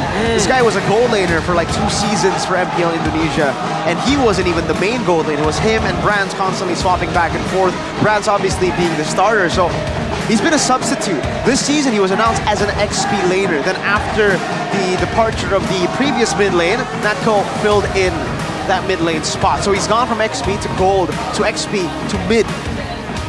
How's that gonna play out? Because we've seen mostly transitions from jungle to mid. Yeah. Right? Sally Boy, Sans as well. Exactly. But from gold lane to mid, do you think it's going to be a high ceiling to adapt to, or? I feel like it's going to be a bit more difficult for sure, because the idea is already way different, right? From a laner in one lane, focusing on the 1v1s, focusing on controlling the lane, focusing on scaling even. Now that if you're put in the mid lane, it's a whole different look, right? It's a whole different set of tasks you have to complete in the middle of the game. But on the other side though, they do have Airline, right? This guy has a reputation for the longest time. We've been waiting for his big moment. Unfortunately, I don't think we've seen that moment just yet. Will this be it, Mirko? We've been waiting for quite some time, by the way. How many seasons has it been? Yeah, for so long. 2-3 seasons? It's been so long. I think because we saw him debut in Snapdragon. We did. We saw him debut a long time ago. It was for Evo's Icon, right? He was the gold lane for Evo's Icon when they won MDL that season. And he was phenomenal. After that, qualifying for the main event of Snapdragon against MPL teams. They were the only MDL team to make it to the Snapdragon Challenge Finals. I think it was season 3, right? That was when Onyx BTR, by the way, made it to the finals. Let's put it out there. Erlan is Doma. If you guys don't know, you guys are like, what the heck? I've never heard Mirko or anyone say Erlan was the GOAT or was a crazy prodigy. No, it was Doma before, so that's why you don't know. But you should remember Doma, Doma's domain and all that. But Erlan's domain doesn't really hit the same way. Erlan's domain. It's okay. You should have kept we'll Doma. figure something. We'll figure something out. We'll figure it out. The ER land. But remember, Erlan, Doma, whoever you guys want to address him as, the main thing that we want to see him address is his mental blockage. Right? I feel like that has been one of the main conditions to why he hasn't been able to perform so well on the MPL ID stage. So this is yet another chance given over to him back in the main lineup for Evil's Glory for him to prove his skills and his worth as well as a gold laner. So we're going straight into the drafting phase once again, ladies and gentlemen, for game number 1 presented by the official tournament smartphone Samsung Galaxy. We have the Suyo, we have the Granger being picked up, TLID with a very early CC and a Gatot pick as well. We saw the CC just earlier in the hands of Dyrus on RRQ. And it's just a very oppressive laner. And even later on, with the right circumstances, it's just way stronger in the team fights. But look at this, man, the Selena. Wow. Here we go. Selena on the hands of the Ghost of Jakarta, Yehezkiel. Okay, well, this should be a mid lane, right? It should be. Yeah, because Rome is already filled in by the Gatot Kacha for Witty, and this is a combination that we actually saw at the Snapdragon Pro Series 2. The Gatot Kacha with the Selena. So when the Selena shoots the Abyssal Arrow, say it hits, you get followed up by an AOG, so no one can really cover you up once you get hit by the Abyssal Arrow, especially in mid to late. And we know that Yehezkiel, he is just deadly on the long range, right? We've seen him perform on the Novaria. We know that when it comes to skill shots, he lands them all day. If he's allowed to do so. Now that he's up against a low lead though, it's curious to see how this dynamic's gonna play out. But for now, you can see the Phobias and the Badang. Big emphasis on that AXP lane for the side of Team Liquid ID. They want to make sure Aran is the one that can just get a dominant lane without any issues at all and get the roaming advantage as well. And Evos are also completely highlighting this jungle lane, right? I mean, Nolan's off the board, Joy, Franny gone, Lucas gone, potentially could be a jungler, right? We just saw it in MPL. So what do you think Fabian's gonna be picking up? The Hayabusa? Well, there's still a few picks up for grabs, right? The Hayabusa, like you mentioned, yes, is up for grabs. They can also technically still go for the Alpha, even though, yeah, I don't know about the Alpha here. I think it might be easily kiteable by the Granger, and even the Lo Yi could actually do a lot of damage over to him. So, yeah, safe choice might just be the Hayabusa. Together with maybe an Irithel in the gold lane, but knowing Aaron Shigi, his comfort is more on Moskov than Irithel. So we might see a Moskov plus a Hayabusa. Right? Oh, and the Bruno shows up actually. Man, for Evos, are they trying to bait, you know, really trying to bait Fabian into the Hayabusa? Do something against it, kind of, right? We'll have to see, man. But with the Lord Yi here, with the Suyo, with the Granger, a ton of burst damage, they need setup now. They can't really lock someone down long enough. That can be a problem, and there we go. That's a new skin too, shown off by Reggie. Jawhead and Edith. The Jawhead, great for El Momento. This is really a throwback to Season 7. Oh, wow. Bigatron Alpha, when he played the Jawhead, he was phenomenal on this pick with the Cho. And for some reason, after joining Evos, he has shown more Jawhead and Cho than back when he was in BTR, like for Season 8 all the way to Season 14. Seems like he's gone back to the pick-off style heroes. As he turned back the clock, is what people are asking about, because back then, Season 7, the Jawheads you see succeed in MPL ID were insane. They can locate a single target in the midst of a full 5-man team. We'll see if he can have the same approach right now. Final pick though for Team Liquid ID. Fabian. What's he gonna be playing here? Oh! Wow! He goes in for the Ling. Wow. Remember what he said on stage? Yeah. He's like, Albert, I looked up to you back in the day, and the hero that I respected most from Albert was the Ling. This is a new shade of TLID, man. This is a TLID that is not playing for the meta. They are trying to shape the meta, and technically we did see this too in Season 14 when they debuted at MPL. They weren't playing the traditional picks that we were seeing at the time. They tried their own style of MLBB and it worked. Right, the Alice Gold lane, for instance, one of the many examples from Team Liquid ID. They're a team that's very well known to study the meta, the patch notes properly. So keep your eyes open, folks. We might be in for a massive treat. For sure. It's Witty, man. Witty the, what's this? The Wise. Witty the Wise. So here it is, ladies and gentlemen, our final match of the day of MPL ID Season 15. We're gonna kick things off with Evos and TLID game number 1. Right. Let's see how the early game goes, because with the Jawhead on the side of Evos, the key can really help Albert with the clear speed. And we all know that if Albert really gets an advantage when it comes to the levels, the EXP, the difference, then it can be a bit difficult for Fabian on the Ling to, if Evo starts invading, right? The Ling is a bit more susceptible in the early game.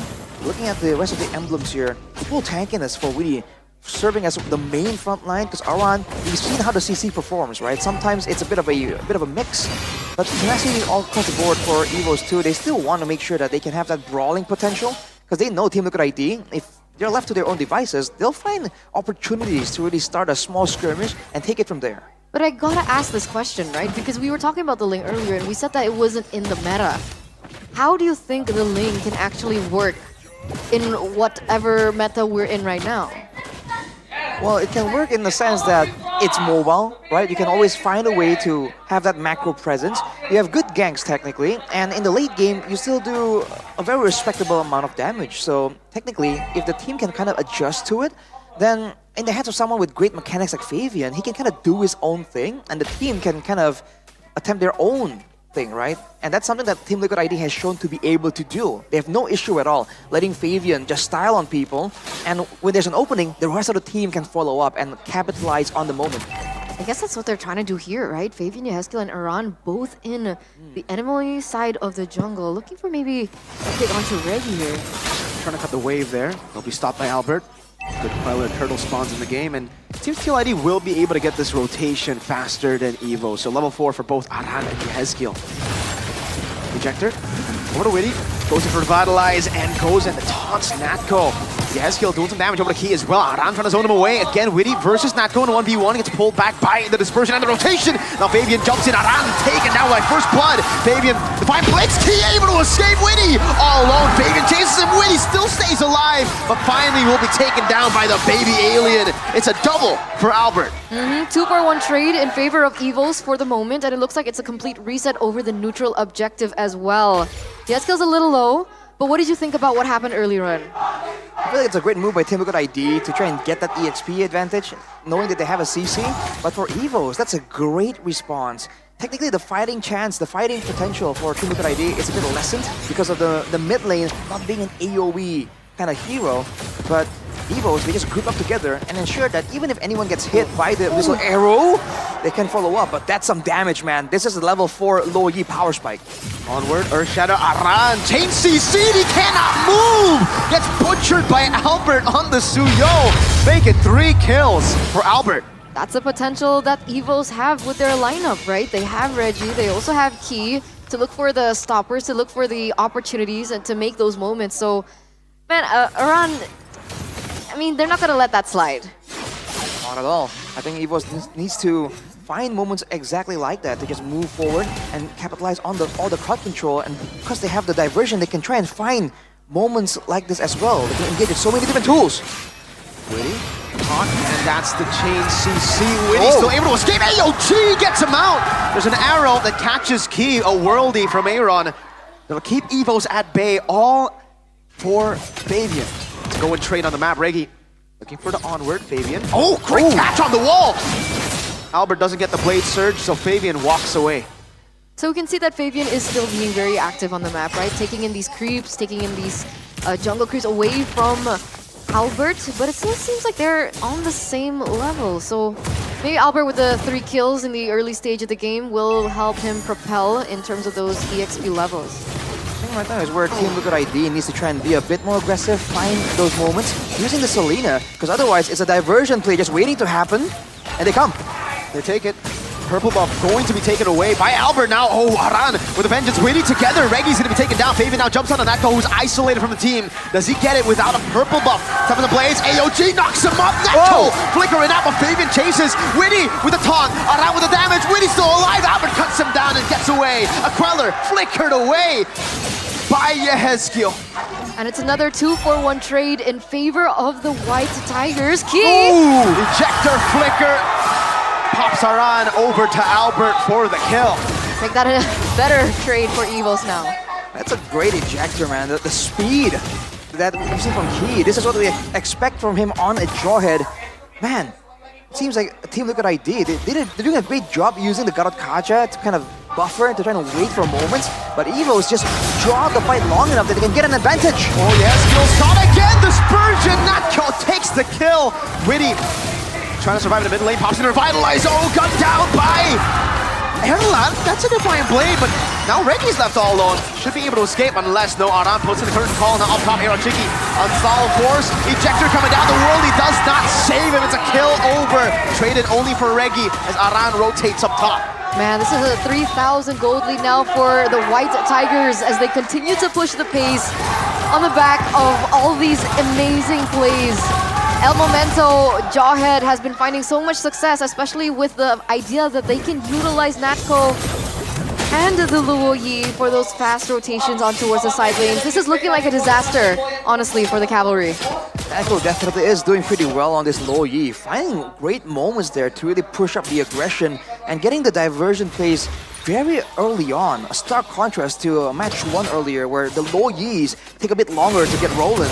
But for Team Liquid ID, this Selena hasn't really been doing a lot for the team, and the lack of wave clear is harming them badly. AOG gets caught by the Earthshadow. Oh my god, Team got another ejector! Time for the blaze in the midst of it all, no damage from Fabian. Meanwhile, though, Erlan and Reggie are wreaking havoc. Yezkiel force back, diversion. They spotted a Queller comes in, and Aaron is zoned away from his own tier 2. That was so close. That was a little too close for comfort there, but it looks like Fabian has picked up another item, right? He has the Has Claws in his arsenal now. Do you think that that could change the shape of the way things have been playing out? Yeah, ensure that he can actually sustain long enough to be an issue macro-wise. But the thing is, even if he's gonna be the most annoying assassin on the side lanes, Evos have the diversion to make plays with. And the one moment that Fabian overextends or stays a bit too late, it's gonna be the end of him. We're only on the turtles right now, so Team Liquid ID, I don't know if they still want to keep brawling like this. I don't know. Why do they keep forcing this? I mean, Fabian is 2 levels below of Albert, by the way, and they still want to go for the contest for the neutral objective? Diversion, great position, Fabian. Oh no, wow! Yeah, Hezkiel with the arrow, straight to the AOG they go. Fabian gets the kill, great read by Hezkiel. Fabian with a jump, Reggie onward, backward. Aran trying to run away. Will be able to Kite Surge. Really caught, that's a lot of damage. And pulled back again for Erlan to get the Death Sonata. With the Sky Piercer, Fabian's looking for Erlan, jumps in over to Erlan. Let's see if he is able to survive. A lot of damage, has a dash, flickers out to safety. And baits Fabian out of position, Albert! What? Assassinates Fabian on the wall! Reads the Ling's position, now with a surge.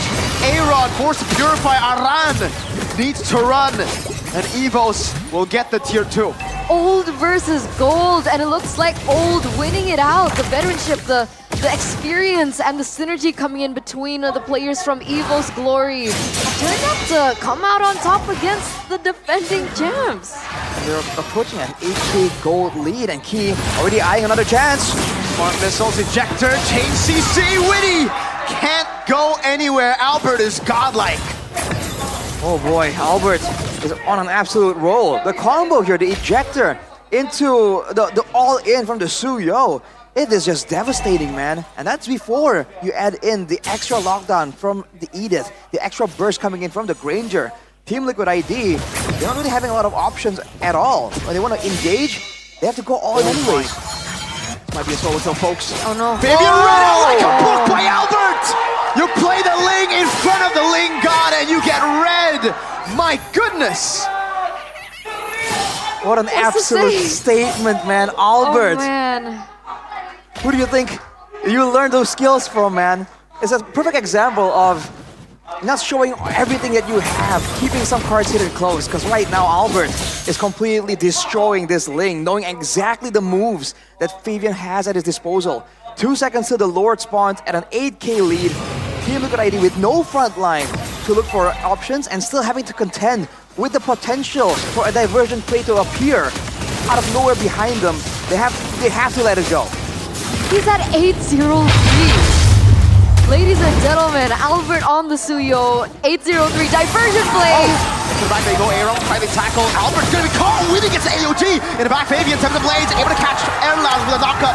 Still able to kite away for now. Fabian continues, Erlan still able to kite away. It'll be a 2 for 0. The diversion was not good for Evos. It was great for TL. That's Doma right there. And that's a shutdown as well, taken from Albert. That was not how it was supposed to go. They were trying to go for one more pickoff, trying to capitalize on the purple buff timing, but now look at Team Liquid ID pushing the pace, pushing the tempo. Wow, that's going to be a turret falling down, and Evos, I don't think they're going to be able to fully capitalize on the Lord that they were able to get earlier on. Looks like Ling, Fabian there, going to try and push out to the bottom turret as well. As we take a look into the items, it looks like BOD now in for Albert. Wait a second. That's a kill again, Witty. Will fall, Erlan claims another stack for his Sky Piercer. Well, hang on a minute, look at this. Fabian doesn't care. He's actually making moves on the other side right here. He seems to try and defend without him. Holy defense, no attack, P. Ejects Reggie out of the way. Oh my god, Yato! Sets up for that Queller, Aran dies to the DOT. Fabian tempers the blades, catches all of the blades, and gets almost 2, but will be severed by Albert. 11 minutes and Evos. They deal with the defending champions like that. Fastest game we've seen so far.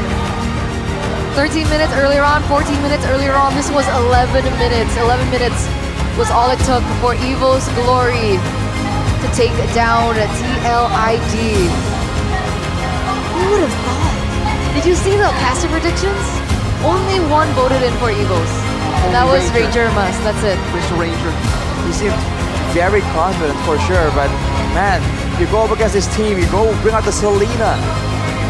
Man, you bring up the Ling as well. I don't know, man. That was a risky move by Team Liquid ID. And Evos are showing that you cannot take them lightly.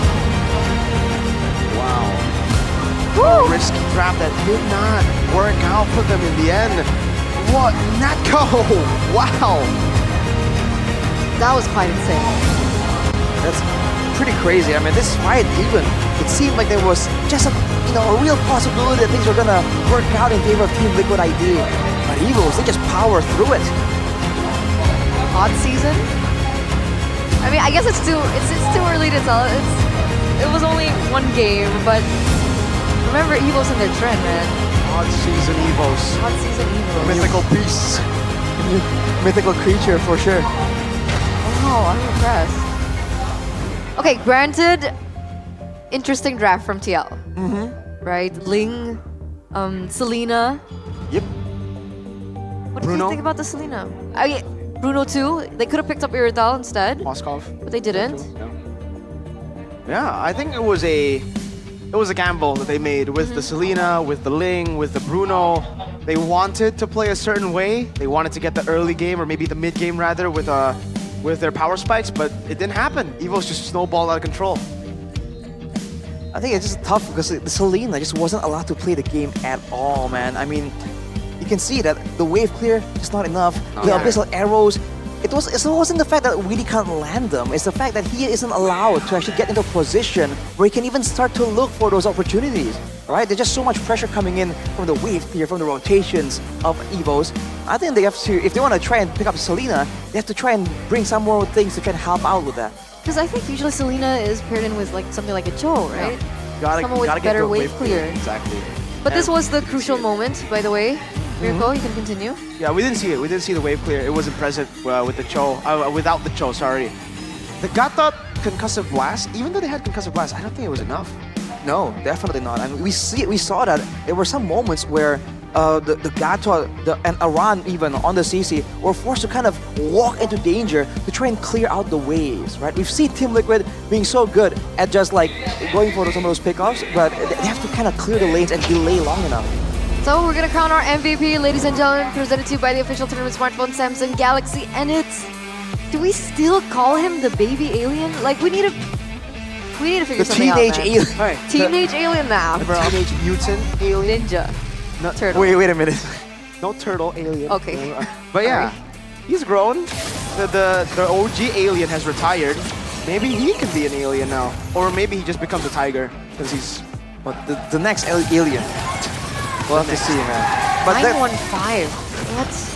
That combo, man. He and Albert, the duo. We were just talking about this, and you saw the full force of it every single time. There were even moments there where they went with only two of them in a diversion, and it didn't work out for Evos. But you can see the confidence, right? For them to be able to make a play with only two of them. I mean, it's a great showing for sure. Team Liquid, they can still come back from this, but they gotta really respect some of this potential, man. Yeah, they were constantly all in too, right? This isn't normal TLID. Usually when they're behind, when they know that they lose out on the first few mutual objectives, they take it slow. They trade on the map, but here they were constantly fighting. Which is weird, because at some point Albert was 2 levels above Fabian, and yet they still wanted to force these team fights, force these brawls, force the neutral objective takes. I don't know what the plan was. That moment right there, though, again, using the Ling against the Ling God, that's definitely a bold maneuver. It did not pay off. But yeah, you have to wonder why they were playing the way they did. Not just micro-wise, but macro-wise as well. And perhaps part of it is because of that lack of wave clear. They can't delay the game long enough, so they're forced to try and go for these 50-50s. For these moments where, to their credit, they're almost able to find some winning fights. But in the end, due to the drafts, due to the situation of the game so far, Evos just kept getting more and more ahead. And that's why you see the game timer so short. You would expect that Team Liquid ID can delay longer, but what would they use to try and delay the game, right? Yeah. Where's the wave clear? With what? But you know, initially that first rotation, TLID were the first ones to rotate towards the bottom lane, remember? Yeah, they were. Do you think it would have ended differently if they were able to take that kill onto the EXP lane? Oh, for sure, for sure. They were trying to get the kill on the XP. That's why they had CC picked up with this composition, right? So it was all about kill pressure. They went CC, Gatbelt, Selena. They ensured that they got a winning lane in the XP, but they weren't able to translate it over to actual kills. And that's really what stopped the Liquid ID win conditions from happening and from them getting their own snowball. Which was very smart of Albert then, because he was the one that was... Who rotated down below too, yes. And the read, right, for Evos to actually understand that, okay, hang on, this composition, it requires specific circumstances to actually get full benefit. So they waited it out, and by the time everything kind of balanced out, then Evos rotate S4 to the turtle, and they got a full lockdown, right? I don't think, I forgot who got picked off, but the member from Team Liquid ID didn't even get to use any skills at all. He just gets completely locked down. Like as soon as Natco gets level 4, it's GG on rotation. Yeah, for TLIG. early level low E damage as well. You saw that Yeheskil struggled. Low E, but he was struggling. 913 GPM though. Definitely a very respectable showing there from your boy Erland, otherwise known as Doma. Doma's domain. Doma's domain. Erland's something. We'll figure it out. 44% KP though. Erland. No, sorry, that was the land of Erland? Yeah, something like that. God, that Ersland. Ersland. Arslan. I don't know. That's a new name entirely. But Albert's nickname. Okay, we gotta figure it out. You know, It can't be baby alien. alien. He's been a baby alien since season 6. The baby-faced alien. It's been 9 seasons since he's been called a baby. But back then he was an actual baby. He was like 16. He was 16 in season 6. That's crazy, Now man. he's 26. I'm kidding. What? It hasn't been 10 years. It feels like it. She's rounding up. He's been with us for so long. He's been a household Season name 6, for a right? Or while. season 6, yeah. He debuted in season 6. 6, 7, 8, 9, Count 10, it out 11, one by 12, one. 13, 14. I think it needs a bit more of a boost to maintain with all these I think calculations. so, man. guys. What do you have on the menu? Well, I believe we have Good Day. What's that? Good Day, it's this right here. Ooh. What is this right here? That's such a nice bottle. It's an amazing coffee drink, dude. And this is, Mirko mentioned it earlier, the groovy cookies flavor. It's called That's groovy different, cookies. man. Groovy cookies You've had flavor. coffee, but have you had groovy cookie coffee? You've had coffee, you've had cookies. But have you had coffee groovy cookies? I haven't. Oh, I'm I was about excited. to drink it, but I guess our connection is too fast. Oh, why? You got Telkomsel. Oh? You gotta move on to the next one. Oh. What does What's the Telkomsel next have to one? offer? I mean, Telkomsel, you don't know? You don't know It's just Telkomsel. one of the best providers that Indonesia has. It is the best. The best, objectively. Like the coverage alone, right, justifies like the price, the quality, not to mention the high amount of like promos they have if you use the app. It's absolutely amazing, man. Oh, but what promos can you use on the app? I even lost count. Are you serious? Yeah, there's That's so that many. many? Like there'll be 40% off. There'll be extra quota if you actually get it, on limited time. So many, especially with the Pocket G2. You have to remember Pocket G2. With all the skill shots in the MPL right now, some of those players are running that Pocket G2 to try and get that accuracy buff. What does G2 mean? Wait, am I reading this right? Yeah, you are reading it right. 100 Mbps for only 375k IDR? That's so affordable. That's like, how much is 375,000 IDR? Is that like $20? Oh boy. 20 USD? 19 USD? It's very cheap for 100 Mbps, guys. Like, go ahead, check it out. If you guys are here, you need a provider, go get yourself Telkomsel. We love you, Telkomsel. Shout outs. I need a But you know what snack, I though. love too? What? Snacks. Oh, you're on the same page. Yeah, you're on the same page. Yeah. And when we're talking about snacks, you know what I'm talking about, right? What? What's that? Sucro. Sucro? Sucro. Of course. Right? Gamers snack like champs with Sucro. Hashtag Gasla. What does that mean? It's like, let's go. Let's go. Gasla. Gasla. Wait, is that a Sucro Person? person? I mean, he's a snack. Is that Superman? I'm assuming Sucro that's Man? him. Wait, what? What? What? You just call him a snack? No, I didn't. I mean, he is technically. He'd be looking like a exactly, snack. so it's not weird, right? Okay. I was you second backtrack? guessing myself. You gotta commit. I have to commit, sorry. You gotta commit I have a to bit. commit. Sorry. Okay, I'll commit next time. All right. So commit to the game. Now, do you think you're gonna commit to your predictions? Okay. You really still think it's gonna be 2-0? You gotta commit to Obviously not, it. Mirko. He doesn't commit to our own prediction. You splashed, it's 1-0 EVOS. Who knows? Maybe they can still get a 2-0. How would they do that? I want to live in his world. His world seems nice. It doesn't seem No, real it's though. not really nice. It's not really that nice. My world is a world where I have a lot of... See, I support a lot of teams. Okay. Outside of MLBP, you know, Oh, okay. football, sports, Basketball. stuff. They always win. But the one I support here, Are you saying they're not gonna win? they've never won. You gotta commit. I am committing, but you know that's my world. Don't join. Do they have Don't join. any trophies? Warning sign. Yeah, we got an MPL thing. But like MPL level trophies? So you don't have to game rub it two, in like I don't that. think game so, two, yeah. game two. Evo Or game two. president. Oh yeah, we do have that. That's it though. Why are you bringing him up just to smack him down, bro? You can't No, do just this. I can say that now because I used to be in his shoes. Oh, Damn. Well, luckily I still have Feels Sheffin, good. a brother with no trophies. It's okay, it's okay. If Geek Okay. Fam win this season, I'm cooked. That looks scary this year. Yeah, they do. Mr. BBB, to Mr. When are they playing? Tomorrow. Tomorrow they're playing? Oh, it's gonna be a good day tomorrow. But we're not done just yet. no. Wait, Still, I thought it was the best of one. No. it's not? What? Oh, Since when do we do best of ones, guys? M6. Huh? He didn't cast him. Wow. Damn. I didn't mean it that way. I'm just gonna be quiet. Let's stay silent in the middle. My heart, my soul. No. So it looks like we have boy. an interview, guys. So we're just gonna take to that lucky fan interview. Lucky fan interview. A lucky fan interview. Oh, are they gonna Get lucky. get lucky? Wait. Get presents. Oh. Okay, let's stick to that. Bye, guys.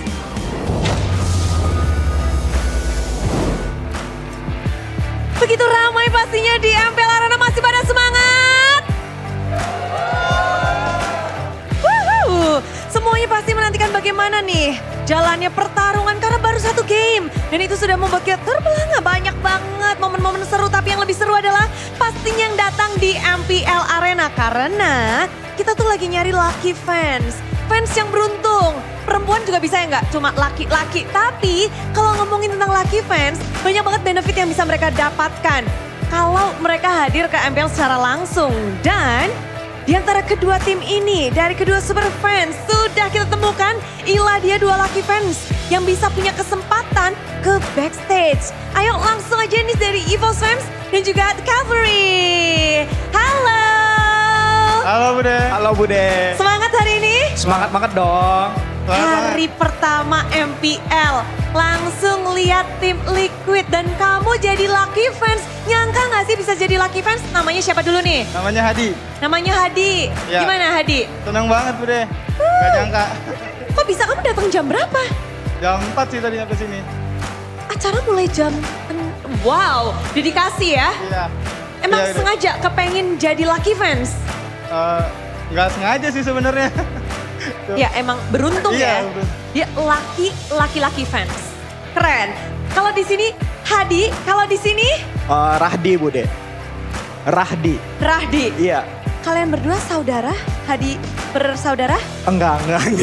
Enggak ya? Enggak. Teman? Enggak juga. Enggak juga. Enggak juga. Rahdi, EVOS Fans hadir ke sini. Jam berapa? Jam 5. Jam 5. Iya. Menjadi lucky fans, beruntung, nyangka nggak? Emang kepengen aku datang awal biar bisa jadi lucky fans gitu nggak? Nggak nyangka sih Bude. Soalnya kan baru pertama kali juga untuk datang pertama di hari pertama gitu. Ini kali pertama ke MPL Arena? Enggak. Enggak, untuk season ini? Untuk season ini. Oh iya, baru hari pertama Rahdi. Iya sih. Baru hari pertama. Tapi sejak kapan nih kamu ngefans sama EVOS? Dari season 1. Wih buset, Iya. sepuh nih, sepuhnya EVOS fans ya. Nah, kenapa Rahdi sampai setia sampai season 15?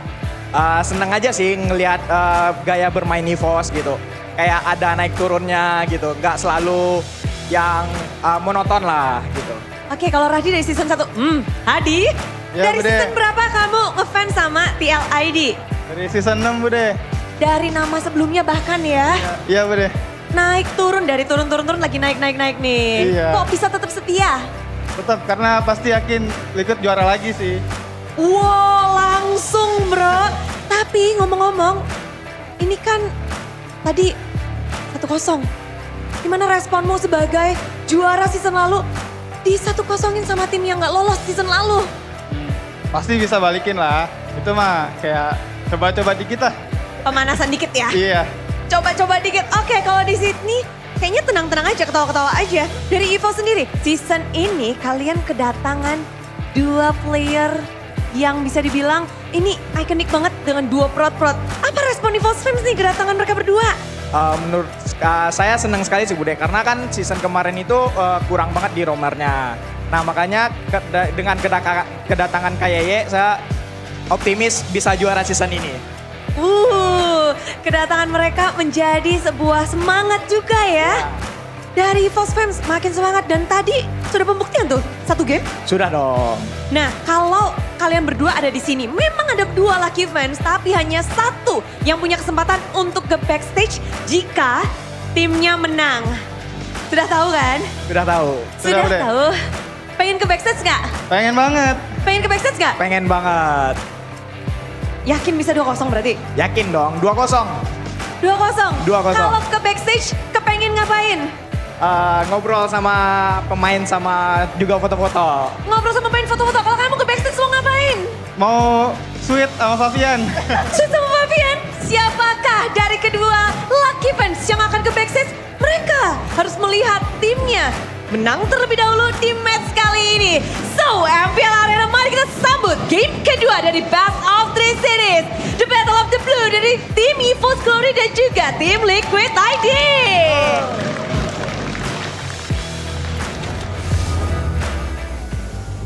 And we're back, ladies and gentlemen. We're And back. it looks like, yeah, the lucky fans were lucky. Why were they lucky? They were lucky because they were chosen They were chosen to? speak to Bude Clara. Did they get jerseys? Maybe. I think the only lucky fan today that I saw was the RQ fan. That He got a signed jersey. Signed from the whole team. Even Arashi doesn't have that. I don't. Arashi doesn't, you're right. He doesn't have the new jersey. It doesn't feel like, you know, actually asking. So Mr. AP. What? Sir AP, if you're watching, Sir AP, your ring, biggest ring, ring. fan here, RQ Hosh. His name is literally Arashi Hoshi. What's wrong with my hair? I mean, that's like a meme that became lore at this point. No, Arashi, you gotta commit. You gotta commit. You gotta commit. Today's the day of So Arashi commitment, Hoshi all the way, boys. ladies and gentlemen. But I don't know if I want TLID to commit to the drafts that they committed to earlier on. You know, it felt like their potential wasn't unlocked to that draft. So what do you think needs to change? The Ling? The Ling? Selena? See, I don't know about the Ling, which is why I asked. Okay, can the Ling still work in this meta? But by the way, we have Deborah Emanuela in the building. Kadeb. She is the head of communications of PBESI. Oh, shout out to Deborah Emanuela. Welcome to MPL Indonesia. Welcome. Thanks for season 15. Gracing us with your presence. Yes. She's also a huge advocate for female empowerment in gaming as well. Power. Female power. That's power. We get to see Fabian here as well on stage. This man needs to go back to his roots. So Ling, again, guys, does it work? Could it work? Yes. Against Evos though? I don't think Against so. Albert? Against Albert though? I think they might be underestimating Evos. All right, let's see if that changes. Welcome, ladies and gentlemen, to game number 2, drafting phase, presented to you by the official tournament smartphone Samsung Galaxy S25 series. TLID now on first pick with the Matilda Phovius Luoyi banned out this time around. They're gonna not let that slide into the hands of the White Tigers. Fanny and Jushin is also banned. So Joy is still open, Studio is still open, Yves gets banned. Let's see what TLID pick up first. That's interesting. We don't see the usual. I'm used to seeing Grangers, Carrots all the time. But right now, you're seeing a lot more emphasis on these magic healers or the utility, like the Matilda, the Phobius. We haven't seen the Matilda in a while right now. But Team Liquid ID have gone for the Harith. It's a hero that Aaron Shiki is very proficient at.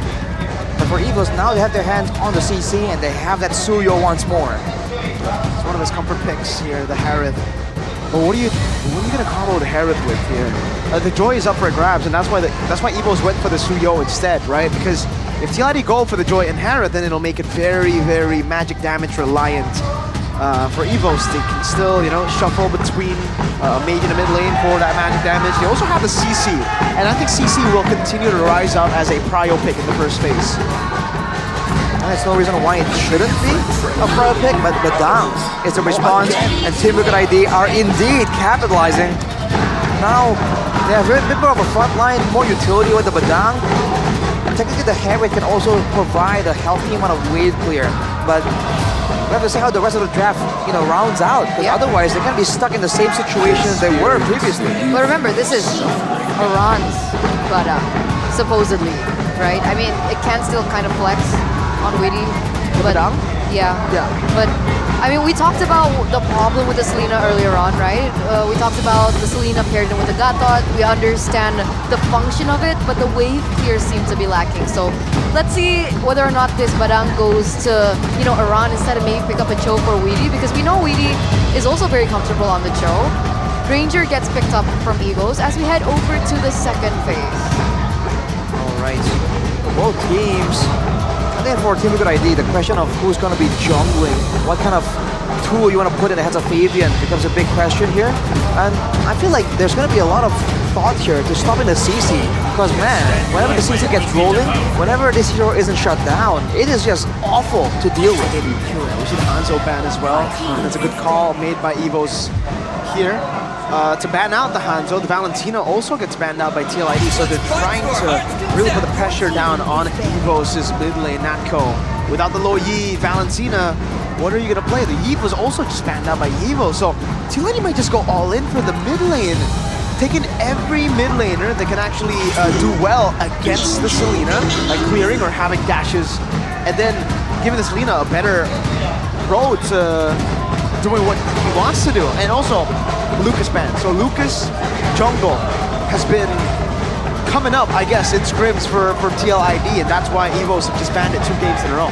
Makes sense. The Jawhead also gets taken away from Key.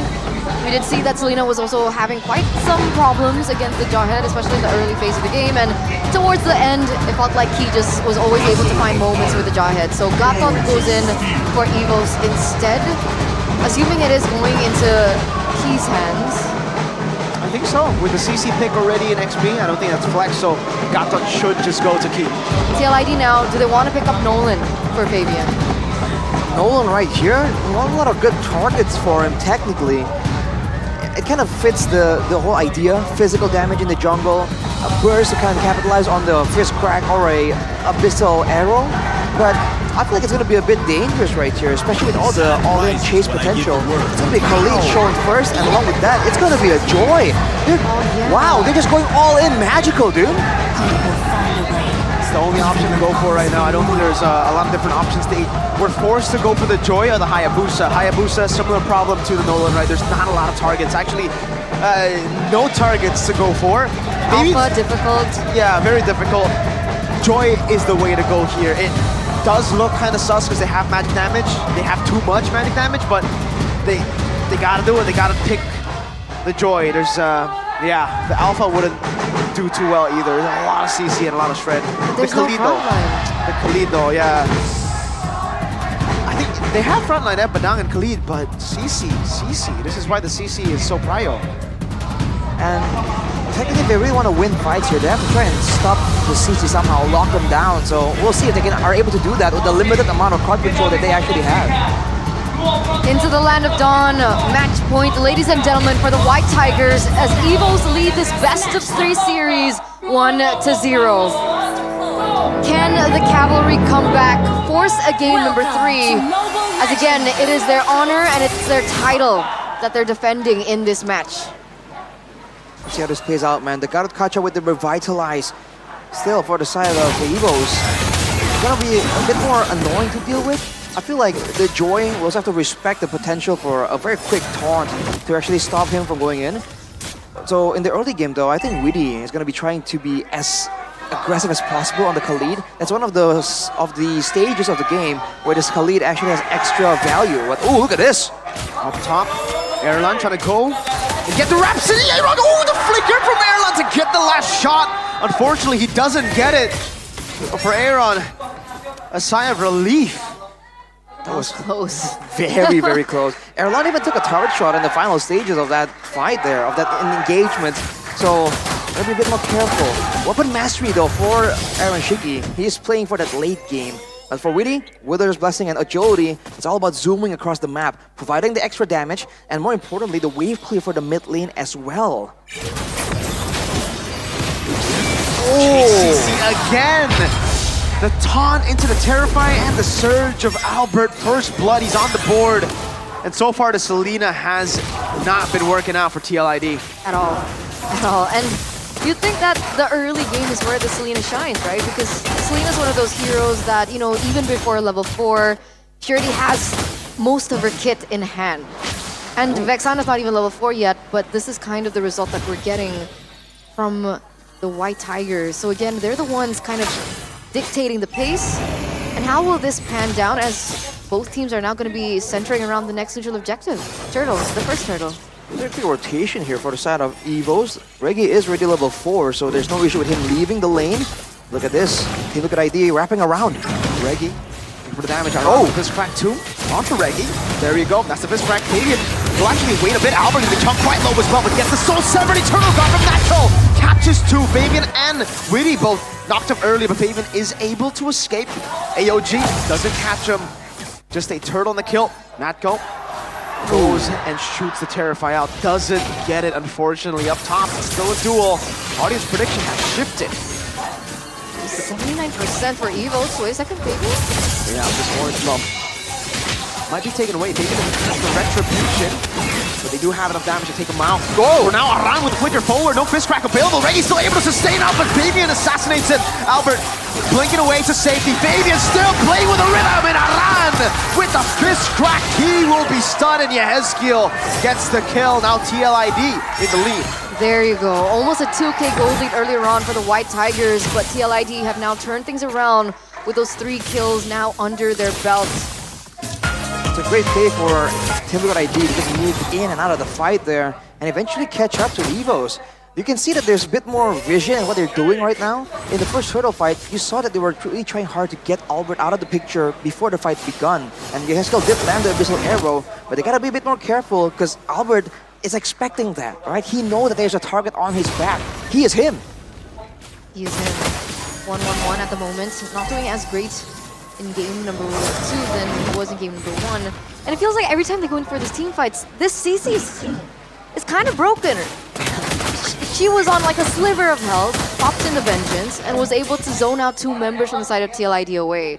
What's the plan against the CC? I think they gotta lock her down with the crowd control. That's why they have a Vexana, I guess. But look at this. Whoa! Great flicker from Natco. Spots out that he got the taunt. That Albert was gonna go for the surge. He just flickers to ensure that that kill goes towards Evos. Now Fabian though, which fine beats Albert again.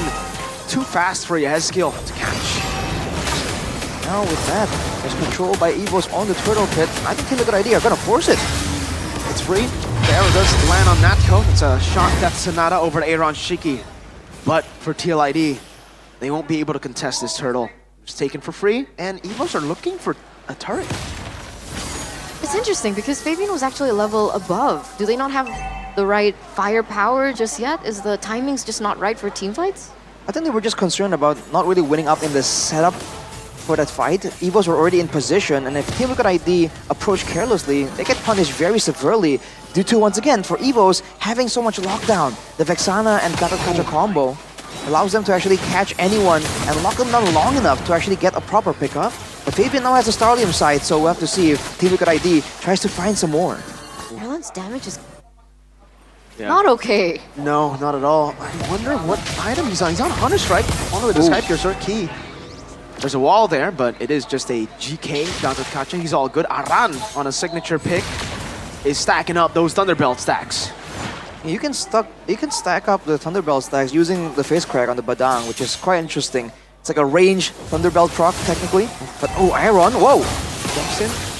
able to dish out a lot of good damage there. Erlan just kites away as Aaron finally relieves off a lot of that Granger pressure off of himself.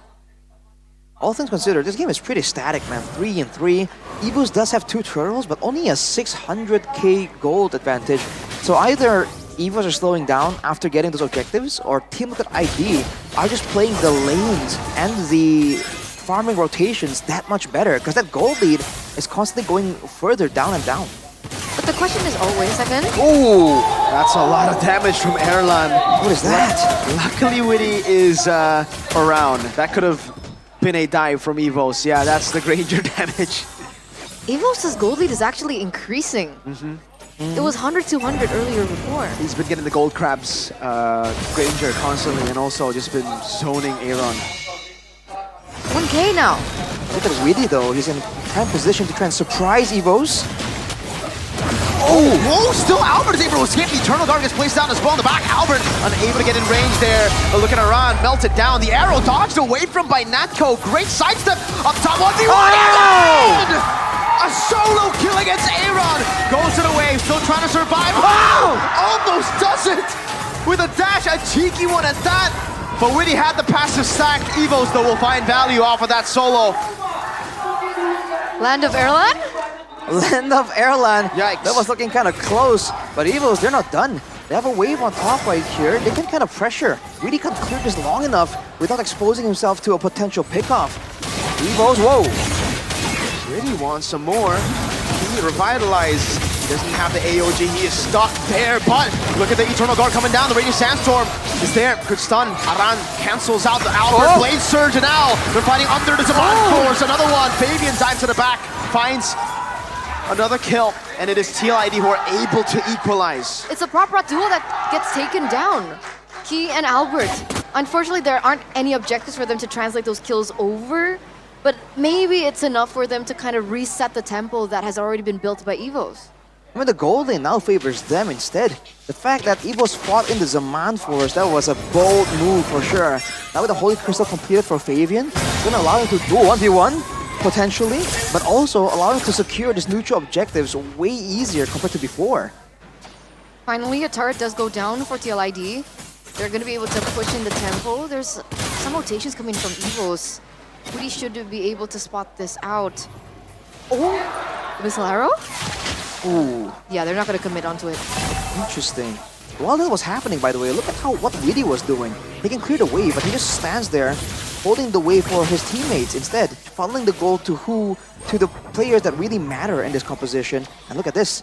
Evos are starting to respect the presence of Team Liquid ID. Now with the gold lead, there's more kill pressure as well that Evos have to kind of consider before walking into precarious spots. Now we're entering the mid-game, right? Talk to us about the differences of the mid-game spikes between both of these compositions. I feel like for Team Liquid ID, the mid-game is pretty strong with the Selena, but oh, look at this. Raging Sandstorm used defensively, but look at the poke from TLID. Key is forced to recall. Reggie is almost at half. First blast comes around. Reggie, current call over to Aran. That's a solo ult. Pops into Vengeance as well as Aaron goes in for some on-force. But Aaron actually zone him away from the Lord. Fabian claims it there. He has skills still able to escape too as Aaron just continues to dish out damage with the Zaman Force on him. Good dodge from Witty. Over away from the Death Sonata, and TLID out of nowhere claim the Lord and stabilize. But that's a mid-game that we were talking about, right? Fabian was also a level above of Albert, so even if they wanted it to go in for a 50-50, it was quite difficult. Yeah, I feel like for both teams, it's actually quite balanced. No one's like super. It's never one-sided when it comes to the early game to the late game. It just happens on. It depends on how the fight actually plays out. With Team Liquid ID landing the Abyssal Arrow onto Albert right before the fight began, it kind of forces the whole team to kind of move along with Albert, protect him, and that just gives Fabian the room to take the Lord away immediately. In that fight though, however, you saw that Key was able to take so much more damage, so maybe in the late game, the fact that Team Liquid ID are full magic damage can be a factor here that decides whether or not Evos can actually take it later on. Both Joy and Harith, though, they deal a lot of damage, right? Even if Evos go for like Radiant Armor, Athena Shield, I think they have enough damage, like enough magic damage with the pen items too to go through those defensive items. Like, I don't know, man. Joy's damage in the late game is ridiculous. Once you get the Divine Glaive full items, and it is the same for the Harith.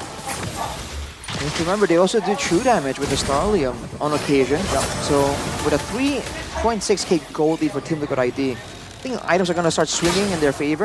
Now for EVOs, the question is, do they want to try and play it slow, right? Delay a bit longer? Or are they still feeling feisty enough to really go for a brawl once more? They did so when they had the gold advantage, but now that they're on the back foot, do they really have what it takes to kind of beat the odds here? That's the big question. Right now, it seems like they're locked in their own base. They're trying their best just to clear the waves. I think Wee's also positioning in a really good spot. Looking for information, trying to catch someone to clear out the bottom lane as it is kind of freezed. Still gonna hold there for a bit, but looking at the items here, for the side of EVOs actually, Winter Crown for Natco, to understand that he's a big liability when it comes to dealing with some of these dive heroes, wants to buy some more time for his team to kind of react. On the other hand, you can see there's a lot of focus over the magic resistance, but Sky Piercer still, for Erlan, only 1 kill to his name. It's looking quite difficult, especially now that Fabian, already with the Wishing Lantern and the Blood Wings, gonna be tankier, but also be able to shred Key, as well as Reggie, a lot easier if Team Liquid ID ever gets the right opportunity. Wait, what? 2,500 gold lead for Fabian? Yeah. He's been clearing waves like crazy. This is, I would say the advantage of not having a CC in your team is you don't need to give out gold to your XP. The XP becomes a secondary roamer. That's why the jungle can snowball out of control as we get to mid-game. But when you have a CC, CC needs gold. So your jungle gets impacted by that. You can't go and take the side lanes, though. That's a good stun. Oh, this arrow connects as well. Reggie's locking him down. Fabian very low, still able to escape for now. Reggie pops into Vengeance, and Aaron Shiki might be able to capitalize with a fist crack from Aran. Oh my goodness, how has he done that? How is he survived? Aran pins them down. Eternal Guard with a raging sandstorm comes in around. Key was able to get it. Albert breaks forward to his demise. Erlan still cutting away. Fabian on Key. A taunt. And an arrow dodged away from Natco and Erlan. Now, they need to rely on these two members. Aran is trying to isolate Key. He has done that. Fist crack again. Key is going to die. Aaron picks up the kill. EVOs all the way back in base. That's another Lord secured in for the Cavalry for TLID as they also rack up a 5,000 gold lead with 3 members taken down. It looks like TLID are utilizing that space and that momentum to get more ground on the map. That was a crazy moment for Team Liquid ID. Initially getting almost a pick off, and then EVO's rallying only to be hit with a massive fist crack. But Team Liquid ID recognized the potential for EVOs to counter-engage themselves. So instead of going all in on the initial engage, they held back. And the moment EVOs tries to capitalize on the rush of Team Liquid ID, it wasn't there. Aaron Shiki got caught low, but because they were staying further back, Albert couldn't get to him. And by the time Albert finally got a couple of spells off, got next to Aaron Shiki, it was too late. He gets taken out. Imagine if Fabian died there. Ooh, would have been a whole different story, I think. It was so close as well. It seems like they had the right idea, but the finishing just wasn't there. And now the Lord is going to be marching there in the top lane. Let's see how they're going to be able to utilize it to their advantage. They actually have very good clear with the CC, Ranger, Vexana, so it should still be fine. It could be a turret, but not even that. AOG, re-engage from Key, an awkward one at that. Aaron Shigi punishing even with a revitalized Eternal Guard coming out. Albert low! Yes, kill! Going for the scratch! Aaron gets the kill. Erlan dodging away. Now on to Yanskill he goes. 2 for 1, a base turret, 2, and that will be taken by TLID. Fabian diving deep, the usurper and Aran will continue to pressure EVOs. You can take 1 game, but we are the defending champions for a reason. Welcome to game number 3, ladies and gentlemen, as the Cavalry have successfully forced a 3rd game from the White Tigers. That was a stellar showing, a stellar comeback from this team. That was really cool, man. Both teams not backing down, trying to make plays of their own. That is what makes the game exciting, man. Several times right there, you know that things are gonna go for the team that has the advantage, gold-wise, EXP-wise. But sometimes in this game alone, there are some moments where you really don't know. Aran on a Bada. This guy played the Badang in his debut against a Prime Onyx and beat Prime Onyx. And now that it's meta, I don't know if you want to give it to him, man. That was ridiculous. The Badang had so much pressure in this game. Stopping engages, it seems like he knows exactly the in and outs of how to use a hero. He can use it to go for those pickoffs, but also to just go for these disorienting moments, showing again that there's just so many levels to this team. Absolutely. That's why when I saw the Badang earlier during the drafting phase, I was like, this is Aran's Badang. This is Liquid. This is Aura Aran. That was Aura the Aran. old version. Aaron on the signature pick got solo kill Panay. You know, That's it okay. doesn't really matter. They won the game. That's all that matters. It's That's all fine. that We'll take it. matters. Chill. Commit. What Aaron said is basically, you can take the kill, I'll take the game. Commit. Commit. Commit, guys. So can they 2-0? Can your prediction still be true? Commit. Just double down, right? If you deny it long enough, it becomes true. So that's his mindset. Exactly. From like You're gaslighting the 7. audience. XBTR.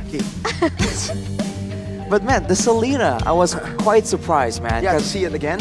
Well, to see it again and to see how it was performing, because the same issue still persists, right? There were still moments where you're seeing your head skill and you're like, wouldn't this work better if he was on something like an Aurora, you know, like a Vexana, right? Something AoE, big mage, like what we're used to from your head skill. Yeah. But in that final moment, that was a flashy moment there from your head skill. Yeah. I'm still not sold on the Selena though. Me neither. Like, despite that flashy moment, I think, you know, other heroes could have done that too. Valentina, maybe. But yeah, I think Aran really just stole the show here. Despite Fabian obviously doing a good job, Aran on a Badang is it's pretty crazy, man. It's Baran. Baran. I don't know, I'm just trying to... Barang. Baran. Badrang. Barang?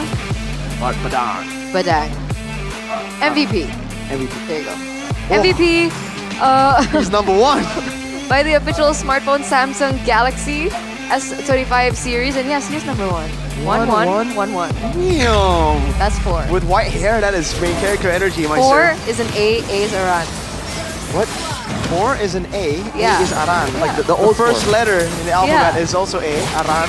You know, so then oh, there you go. There you go. Now looking at some of these moments right here, this is the moment where Evos were still kind of in the lead, but then they just overstayed for so long. They should know, right? With Witty zooming around, with Fabian having so many dashes, it's a danger. Every second you kind of stay around after a fight, it's another extra second that Team Liquid ID can chase you down. Look at this. When the fights do happen, you can see that Team Liquid ID are very aware of where Natco is and where that Eternal Guard is going to be placed down. We didn't see a single big moment Eternal Guard, if I recall correctly. And every time the fights do happen, it seems like the back and forth, right? The keys to victory for Team Liquid ID. Look at this one. The dash backwards. Is it this one? Yeah. It was, yeah. Aran catches 4 here, right? Yep. But look at this. They didn't immediately commit. Look at that. Eternal Guard misses. Yeah, that was right? It beautiful. gets baited out. Beautiful. And then, Albert got baited by Aaron. There's so many things that they did, the little things that they did that played out really well. Again, Aran, man, he's just walling everybody off. He's Grok. Better Grok. Better Grok. Look at this play by Yeskiel though, out of nowhere. I do agree, Mirko, like you mentioned, other heroes can kind of serve the same purpose if it's only to just dive in and be a distraction. But I think overall, right, the comp just feels like it works together so much better compared to game number 1. So what was the change? Badang? Ling. Badang and Joy. Badang. I dare say it's the Badang and also the Khalid, man. Yeah. The early game pressure for that Khalid was insane. I didn't expect the Khalid to be picked up there, because again, there was already a CC on the other team, right? For Evos, they could have gotten double value with Badang and Khalid being in the same game, but it didn't end up being a problem. I think it's just because these are their comfort picks. They know how to play it. They know how to play it, these heroes around the CC. Not to mention that when Fabian gets ahead, I mean, we talked about how we were guessing up Albert, right, Yeah. being insane. But when Fabian is ahead and he's on a Joy, we talked about the Joy's clear speed out of nowhere, right? What was that, like a 3,000 gold lead before we even noticed? Yeah, right? 2,500 It's so subtle. plus. That's crazy. And then he had a 2-level lead over Albert. So it's like, being number 1, it felt like he just wasn't as comfortable due to circumstances on the lane, but when he's given back his power hero like a Joy, that's still the performance that we're expecting. Well, what about Key though, Mirko? On the Gatot, there were some moments there where we were like, whoa, hang on a second. Being that he is ex-BTR and you have your eyes on him all the time, what do you think, man? Is this Gatot just not it for him? I think it was the Gatot pick was still pretty okay, right? I mean, now that you, it's tough because they saw the Harith and then they picked up Suyo CC, Granger. The Gatot came in very towards the end after they had seen 2 magic damage dealers. So I don't know. Maybe they were thinking they were still going to be a physical damage dealer in the jungle. They're trying to counter it, but in the end it was 3 magic damage dealers. So the Gatot kind of lost a lot of value there and ended up being not as good. Like you don't soak in as much damage as you do when you're up against physical. Key, I think it's Gatot. I don't think you can really fail at Gatot. It's just that's the hero, you know. Witty had a very similar game, 2-7 in game 1. Right. It's just that's just the nature of Gatot. He wants to fight. If you lose out early or you're up against a lot of magic, you lose a lot of value. But I felt like the AOG missed a lot. Yeah, but that's Gatot, you know. AOG, funnily enough, the AOG is really hard to hit. It's big, but man, it's delayed. It's delayed, It's very slow. delayed. It's so slow. Okay. You need follow-up. And the Selena was on the other team. Right. I do want to say, I feel like Team Liquid ID are just so much better when they're going up against big AoE comps because they seem to know how to maneuver around it, right? The Eternal Guard, the AOG. They're aware. The MCGG. Oh, the MCGG. Oh, I've been playing MCGG like crazy lately. I have not. Try to convert me to MCGG. I've been a fan of Magic Chess. You like can't. the one in MLBB. MCGG, why should I play MCGG? Because there's so many tournaments Wait, that you can actually compete with in. a prize pool? Yeah. It's amazing. It's really? amazing. It's a whole season? So we have an MCGG community tournament called MCCT. MCCT. MCCT. Yeah, and it's going to be MCCT. held on March 7th to 16th from March 14th to 16th. And the semifinals and the finals will be broadcasted live on the tournament's official website and MCGG's official accounts across major platforms in Indonesia. So you got to get ready for high-level strategic battles, bro. Maybe I won't participate in this one. I'll watch it. Yeah, okay. Then the next one I will. But I have a question. If M Series is MLBB World Championship, what is MCGG's World Championship going to be called? Is it M Series 2?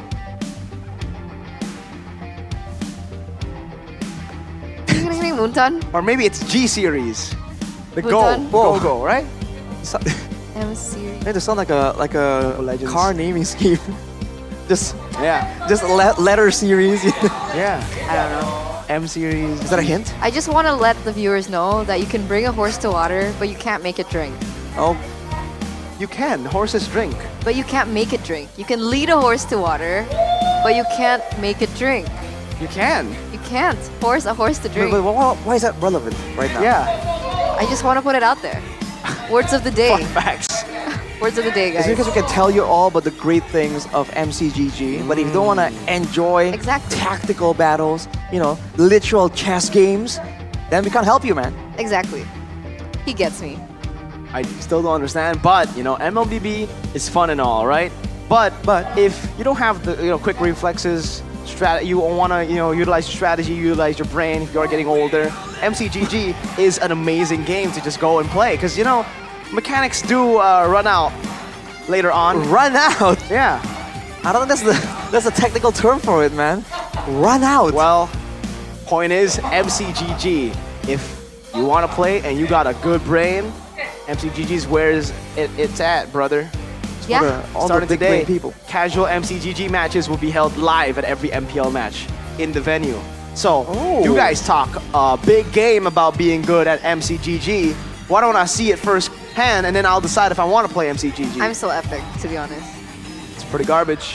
Whoa. I mean, in ML, Epic is pretty you're a below average player. That's pretty true. What about MCGG? Is Epic high or? No.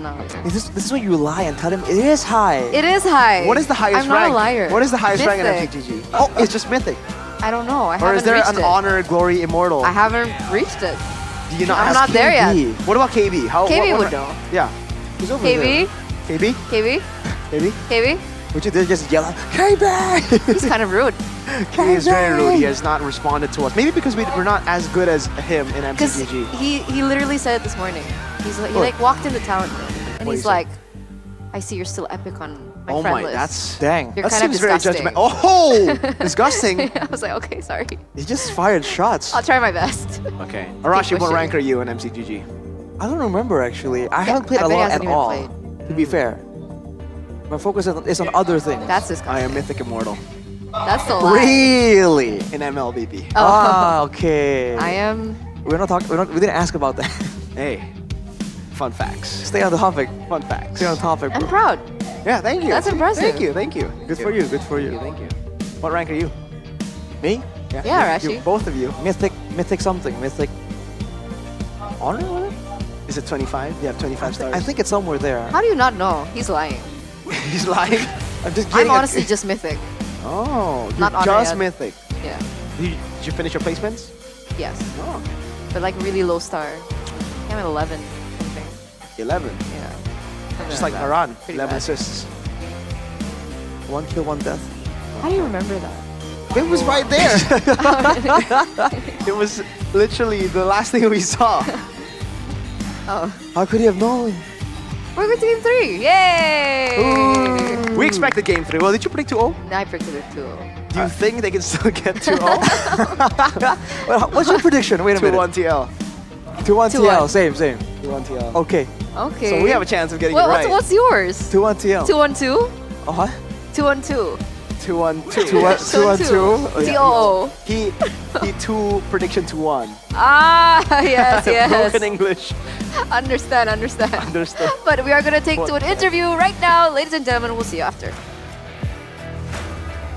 Kesabaran dari kedua super fans harus ditambah karena game ketiga akan berlangsung. Memang ini tak akan menjadi match yang mudah bagi kedua tim. Dan semangat dari The Cavalry, masih semangat? Wuh, balas dendam nih di game kedua. Tapi EVOS fans, game ketiga gimana nih? Mereka sempat mengungguli di game pertama, tapi game kedua mulai dibalas oleh tim Liquid ID. Dan di game ketiga akan seperti apa sebelum memasuki game penentuan dari kedua tim ini? Kita bakal langsung berbincang-bincang dengan sosok-sosok yang begitu influential dan begitu menarik perhatian. Siapa lagi kalau bukan? Ini dong. Welcome Gaby and JC tim Liquid ID. Hai, halo Gaby, hai Cesi. Halo Bude. Hai. Ini siapa ya? Ngobrol nih. Ini siapa nih? Kamu diajak ngobrol nih. Siapa? Ada aku di sini, Bude. Oh ada ya? Aku pemain. Bukan. Main. Rasi Boy. Halo. Kasih tepuk tangan. Pada tepuk tangan kok tadi? Makasih. 5 orang. Tapi Ras Boy di sini sebagai? Sebagai apa ya? Sebagai pengen aja jadi pemain, Bude. Enggak sih, kamu di-announce Bukan. sebagai talent dari bener. EVOS, Aku jadi keluarga talent baru dari EVOS. Keluarga baru. Harus meraung dulu. Deh, please lah, Bude. Kan Desi Aku talent. cuma mau ngomongin cuma EVOS. Wow. Oke. Ini bakal seru banget. Tapi ini di sini ada Gaby dan Chessy yang hadir. Season baru, jersey baru, era baru buat kalian nih. Iya. Gimana? Match pembukaan hadir langsung untuk tim Liquid ID. Ini lumayan match yang ditunggu-tunggu banget sih. Soalnya udah lama juga kan terakhir kali Iya. kita nonton MPL. Jadinya ya semangat BE, tim BE juga. Tapi pada penasaran gak sih? Ini bisa-bisanya berempat langsung satu tim. Bagaimana proses kalian bergabung bersama dengan dedek-dedek? Kita mikirnya seru aja sih, soalnya ada 2 adik kita kan yang udah duluan jadi talent di Liquid. Jadinya kalau kita join ada 4. Iya betul. Langsung combo ya. Berempat nih. Siapa dulu yang ngajak nih? Apakah Cesi yang, gimana seru nih kayaknya? Atau dedenya yang, ayo Ceh. Kita kan sekalian babysitting sama kita, aku lagi suka berkuda kan. Jadi pas banget, terus gitu tim Liquid juga emang tim yang oke dan bagus. Berkuda dan sekarang juga ada di tim kuda nih. Kuda yang mengerikan dan kalau mereka ada kuda, di sini ada macan. Kenapa kamu bergabung di season ini bersama dengan EVOS? Karena emang cuma EVOS atau bagaimana? Ya pada intinya, pada ujungnya tetap cuma EVOS, Bude. Wow. Sebagai talent EVOS. Betul. Tugasnya ngapain? Gak tahu juga. Oh enggak. Tugasnya streaming. Kan kalau misalnya fans-fans tuh mau berinteraksi sama pemain kan pemain sibuk, coach juga sibuk di kompe. Kan kalau aku streaming jadi mereka bisa berinteraksi sama aku lah gitu. Oh, berarti tanya-tanya tentang EVOS tuh bisa langsung? Bisa. Oke, buat kalian semua yang kepengen tahu tentang apapun hal itu langsung. Tentang EVOS ke Resboy. Namun kan talent. Betul. Udah di EVOS. Kepengen pernah ada kepikiran gitu nggak? Pengen jadi coach lagi atau kenapa nggak jadi coach? Gak mau Budi, anak-anak sekarang dimarahin dikit manja, marah. Masa? Betul. Mau disebutin siapa? Jangan dong. Weh. Jangan Nanti kita dong. minta spill gitu ya. Oh gitu, jadi kamu menghindari itu? Ya, betul. Bukan karena metanya berat untuk dipelajari? Bukan dong, karena namanya profesional harus bisa siap beradaptasi dengan meta dong. Wow, ilmumu in game masih tajam nggak? Oh ya udahlah ya, itu alasannya guys, itu alasannya. Tapi kalau kalian sendiri gimana? Ngelihat player-player yang ada di tim Liquid ID hari ini mereka bertanding, ada kesan-kesan gak sih tentang player-player ini? Menurut aku semuanya jago sih. Tadi pas kita main kayak sempet deg-degan, tapi kayak mereka semua jago banget di in-game. Di in-game jago, di out-game siapa nih yang paling lucu nih? Ada nggak yang paling lucu atau yang paling menggemaskan? Siapa Ceci? Semuanya gemes-gemes kayaknya ya. Iya. Dan lucu banget. Masih kecil. Semangatnya luar biasa. Tapi ngelihat dari semangat tim Liquid ID, kalau dari kamu sendiri ya Resboy, di tim EVOS kan juga ada duo yang baru. Mbappe. Ah, Gua Mbappe itu. duo Mbappe. Real. Baru datang loh. Tapi dia baru datang udah bisa mengendalikan semuanya, Bro. Angin, udara, Ya, tanah. betul, bisa. Oh, tapi benar-benar seberpengaruh itu mereka berdua hadir ke EVOS. Justru harus. Kalau enggak ya mereka siap-siapnya next season digantiin sama yang baru-baru. Tajem. Masa dibeli mahal-mahal nggak perform? Pedes. Tapi ngelihat hari ini, berarti akankah efek atau dari impact kedua player ini bisa membawa EVOS, kan galau ganjil EVOS biasanya bagus loh. Nah ini justru pressure buat pemain-pemain baru yang dulu di tim itu Mbappe, Bu. Di season ganjil EVOS selalu top 2 ya kan. Kalau emang nggak top 2, selesai itu mereka berdua. Oke, pressure. Tapi harusnya mereka bisa menggunakan itu. Harusnya bisa lah. Jadi semangat mereka. Semangat banget harusnya. Kan mereka di tim sebelumnya yang nggak main, terus Hengki juga di tim sebelumnya ditawarin jadi talent, makanya dia join ke EVOS buat main. Masa cuma mau main doang, nggak mau juara atau internasional. Langsung dibakar oleh Resboy. Dan kedua player apakah mengisi kekosongan, mengisi kekurangan EVOS dari season lalu untuk season ini? Udah seharusnya. Karena itu pemilihan dari coaching staff juga kan. Kenapa mereka diambil situ. Oke, jawaban yang menarik dari Resboy. Tapi kalau dari kedua Chelsea Gaby, boleh dong semangatin tim Liquid ID yang bakal bertarung nih untuk game ketiga, game penentuan. Semangat Liquid. Semangat Liquid. Semoga menang. Let's go Liquid bareng kali ya? Boleh. Boleh, dijawab ya semuanya ya. Nanti di Let's Go-in kalian Liquid, oke? Oke. 1, 2, 3. Let's go! Liquid! Let's go! Liquid! Wow, semuanya udah bersiap untuk Liquid. Resboy semangatin dong EVOS-nya. Semangat leher. Albert Bre. Oke.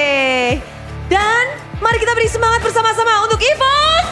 Round. Inilah dia pertarungan penentuan game ketiga. Monggo caster.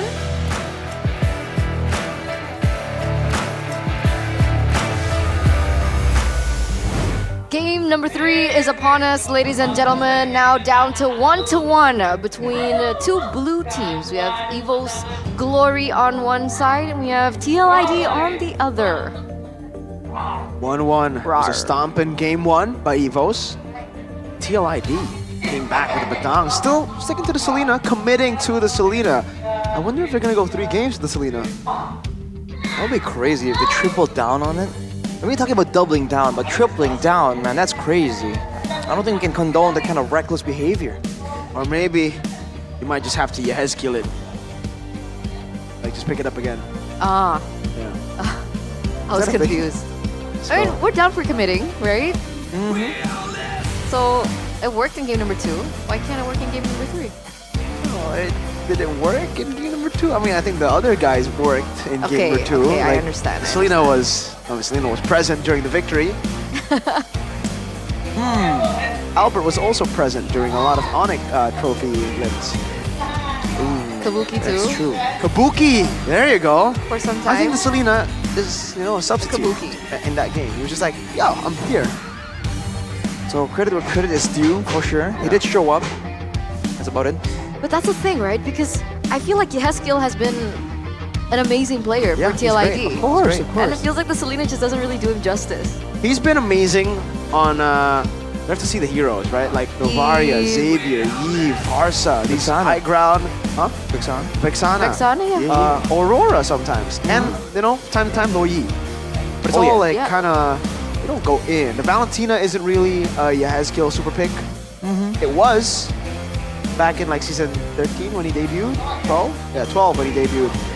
To be fair, it wasn't Valentina just like everyone's signature pick in season 13. But like, not a lot of people could play it the way Moreno played it, My goat. Bigatron, by the way. Bigatron, by the way. That's Yes, that's not happening. Anyway, game number 3, drafting phase, presented to you by the official tournament smartphone Samsung Galaxy S25 series. TLID now on first pick. Matilda Phobius Luoyi, Fanny Jushin, and it was either the Joy or the Eve. Earlier it was the... It was the Eve in game number 2. Yes. In game number 1, it was the Joy. You might want to ban the Harith. Yeah, the Harith was a problem. They were trying to really pressure everyone down, but with the man force, with the increased speed for the animation of those dashes for the Harith, it's so hard to actually punish him, whether he's alone or not.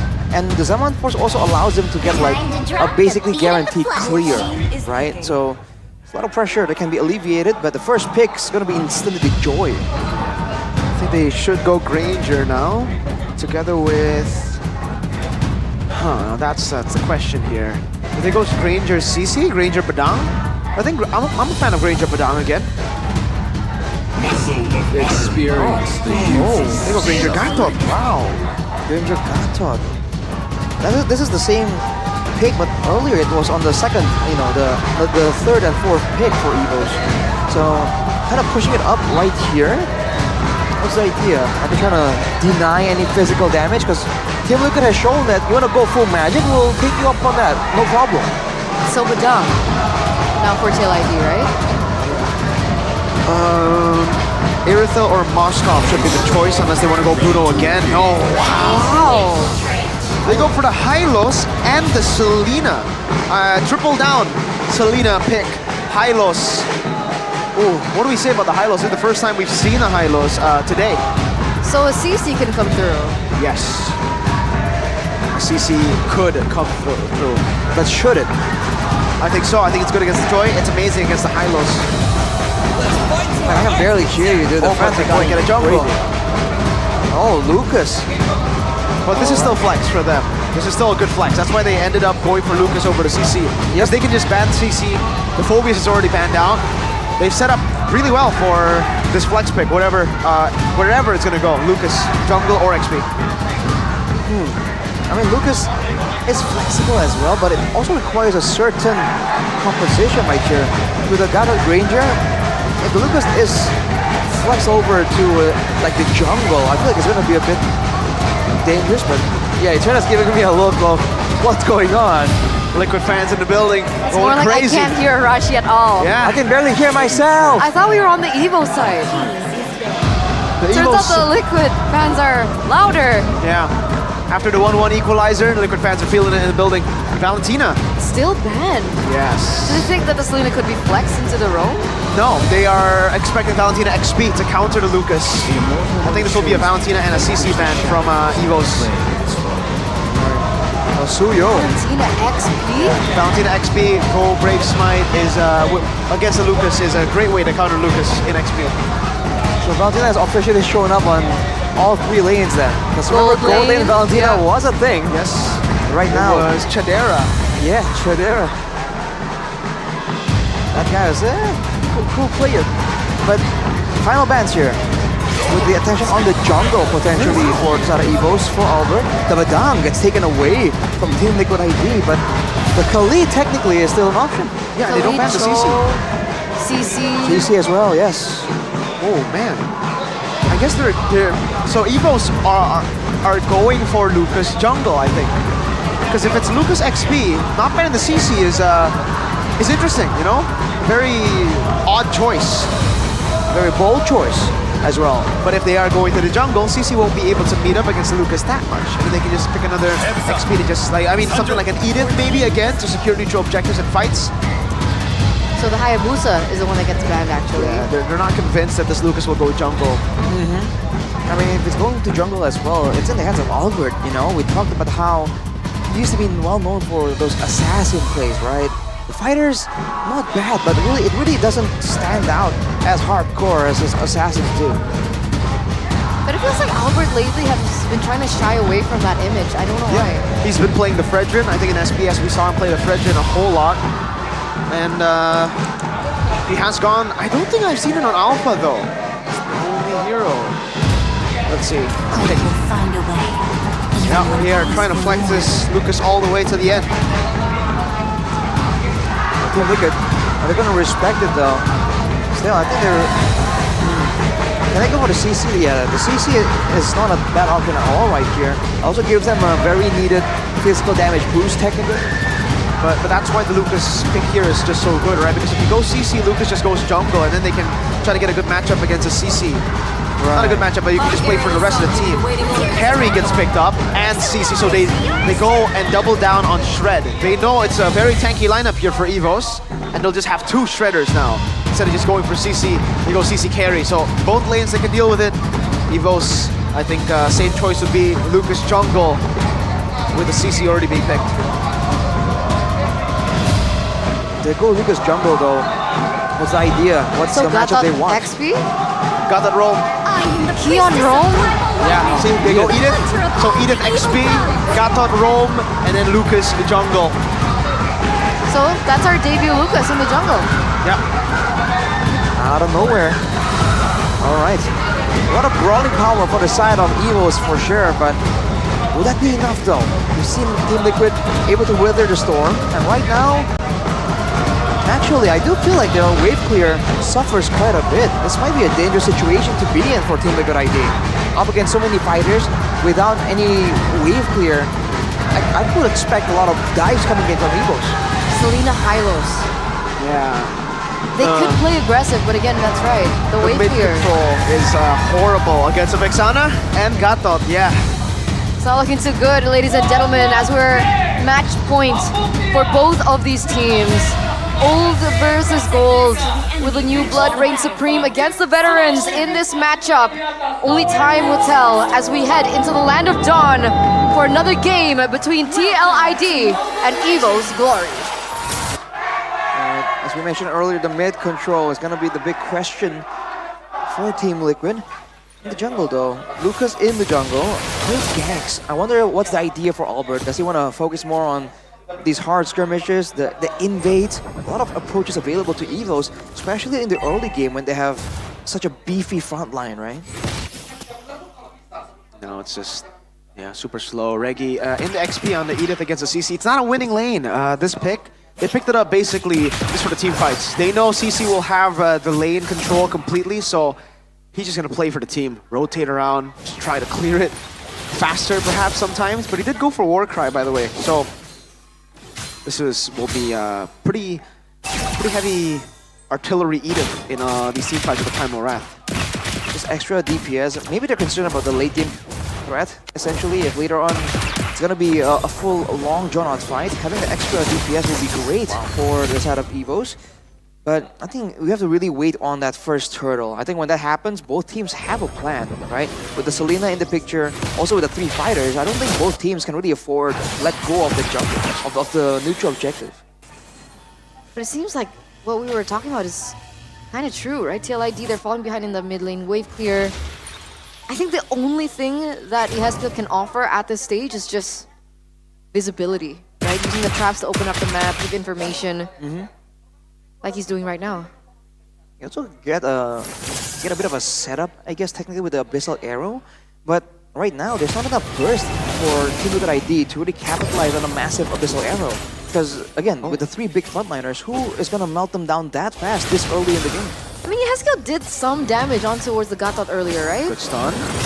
There's a taunt from Key. A good Terrify that lands on Yehezkiel with the Curse Blast on Aran. I think Fabian's a level ahead of Albert right now. Fabian got the purple buff. He's actually going to orange.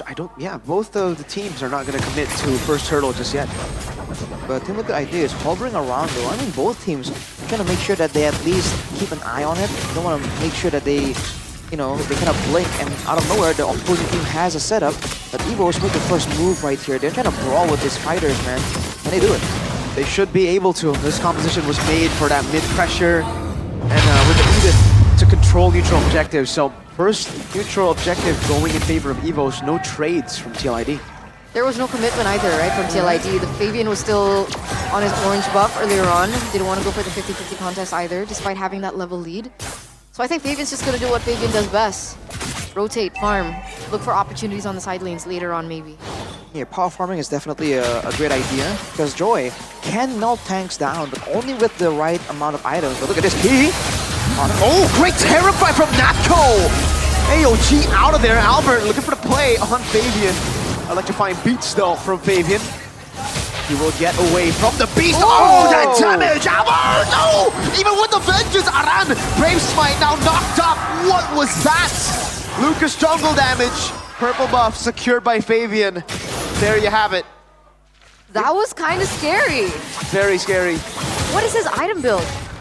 I haven't seen it just yet. He doesn't have anything. He only has a Fury Hammer. That's it? Yeah. That's damage, Lucas. A whole lot of base damage, man. He didn't even land the second part of the Sacred Beast form, right? No. The blast. No. Yeah, but he's still essentially almost one shot around right there. That's crazy. That's the Lucas damage, man. 2-0 now in for the White Tigers, 1,600 gold lead. So things are looking quite great for EVOs right now. Is there a moment where Lucas falls off? Lucas falling off? You know what? Funnily enough, he'll deal that much damage even more later in the game. He can one-shot people. So it gets worse. Yeah, it does get worse. Based on what kind of build he goes for, though, I think he would want a bit of tankiness as well. Not at all. It's full glass cannon. Oh, wait. Oh, look at the damage. Look at the damage. Now you see him, and boom. I mean, it was with Reggie, but still, he only now has Hunter Strike. That's ridiculous, man. I mean, I thought this was going to be... I would think that against this composition with their playstyle, he needs to go a bit with some beefy items, but I guess it might not even be necessary. If they start snowballing right here, they can just push this pace and use the Lucas as a bit of an assassin almost. Yes. He shredded the turtle. They did. They have controlled everything. Oh, good Curse Blast, stealing away the camp, and that actually pokes Aaron Shiki. Eternal Guard, getting them down against each other in the turret there. Still Aaron able to clear with the help of Aran, but that means that the cannon minion had to be divided, the gold, with Aran too, so still Erlan getting a lot of value. A lot of funneling happening, but for Team Liquid ID at this point, it's looking quite difficult because again, their composition are kind of short range. They're kind of huddled around each other, and even earlier, unintentionally, Natco landed a Terrify onto 3 members at the same time, just because of the proximity. So Team Liquid ID, now, they surely can dodge away from Eternal Guards, but now they have to be a bit more careful when they're moving forwards as a team as well. Absolutely. They haven't even been able to find proper opportunities either way.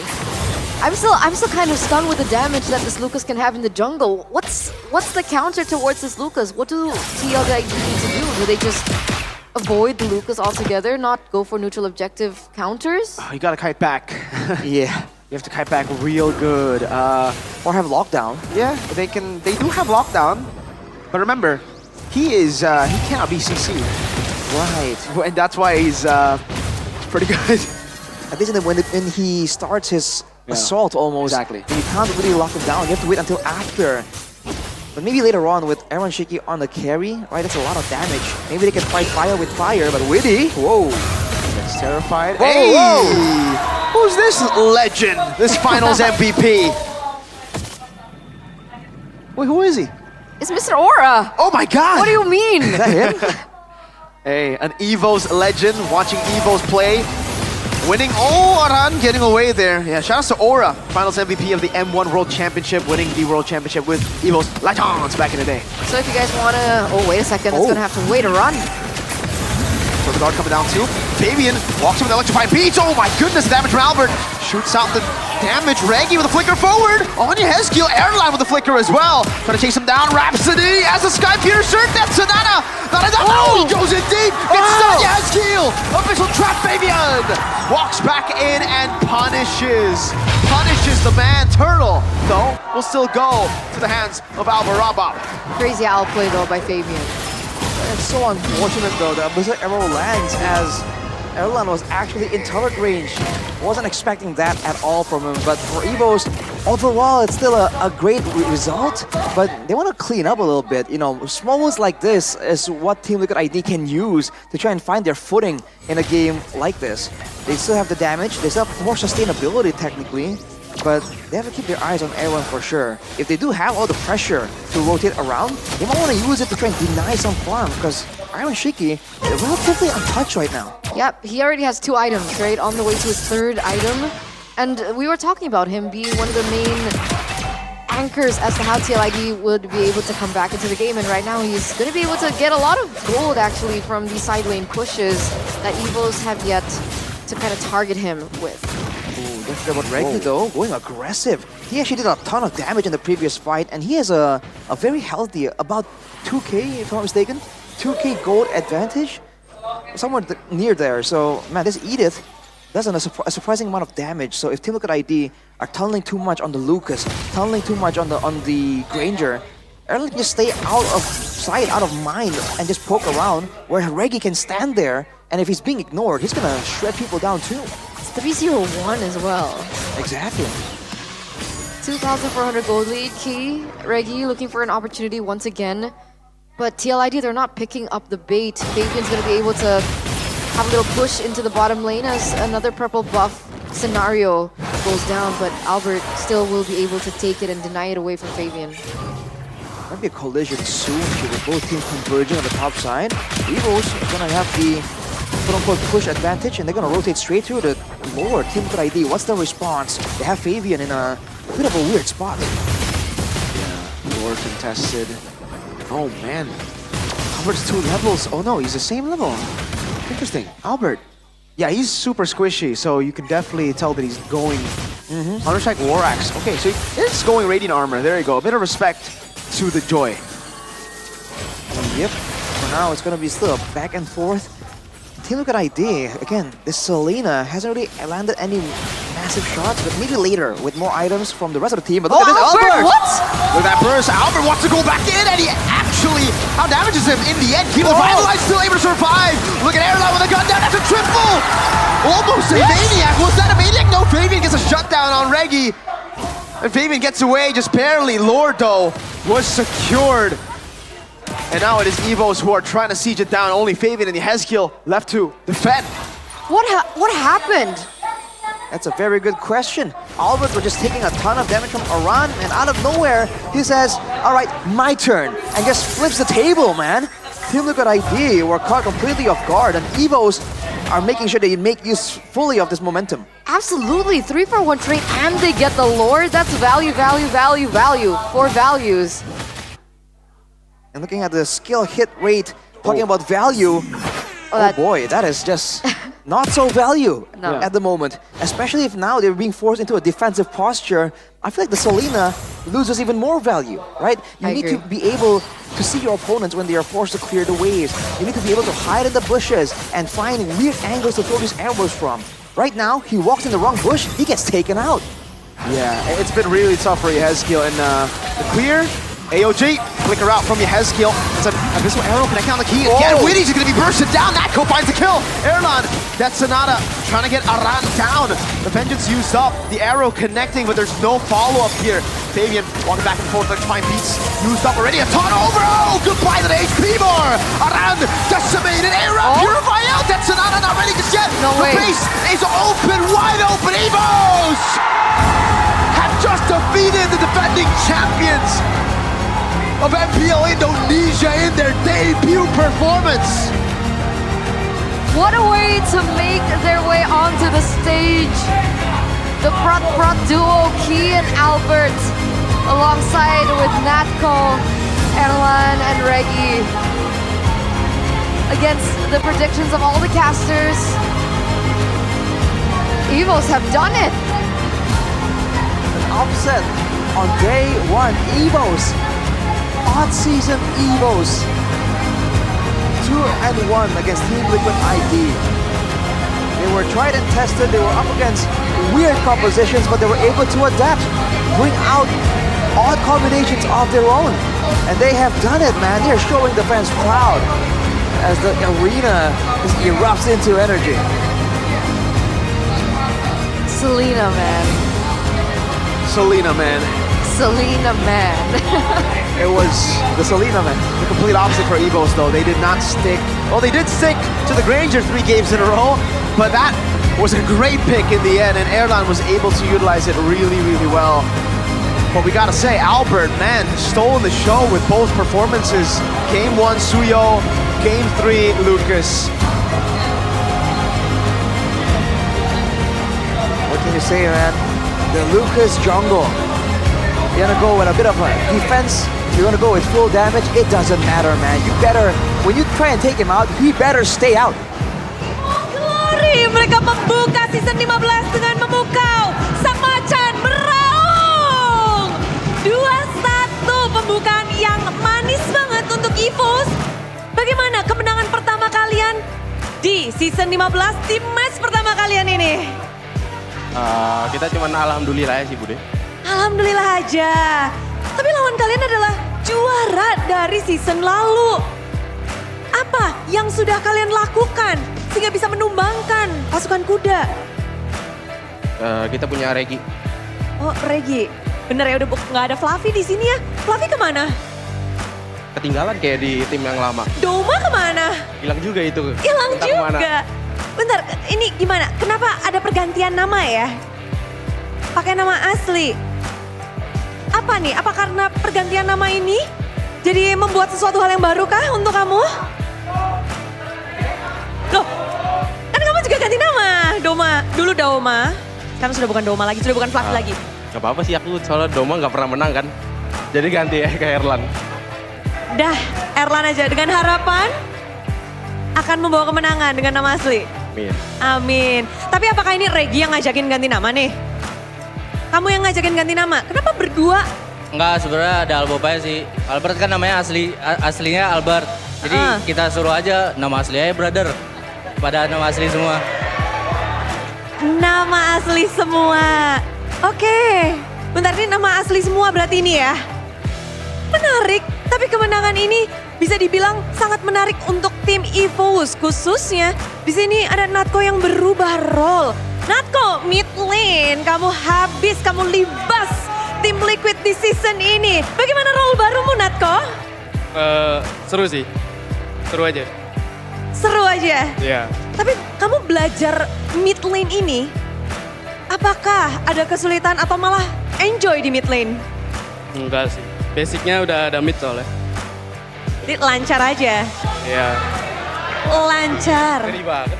Wow, tapi begitu seru pastinya dengan adanya berlima ini. Fluffy, kedatangan member-member baru di ujung kirimu sebagai satu pentolan dari Evos. Gimana Fluffy? Season 15 ini kamu ngeliatnya gimana sih? Apa? Oh bukan Fluffy, maaf Regi. Regi, season 15 ini kamu ngeliatnya gimana sih?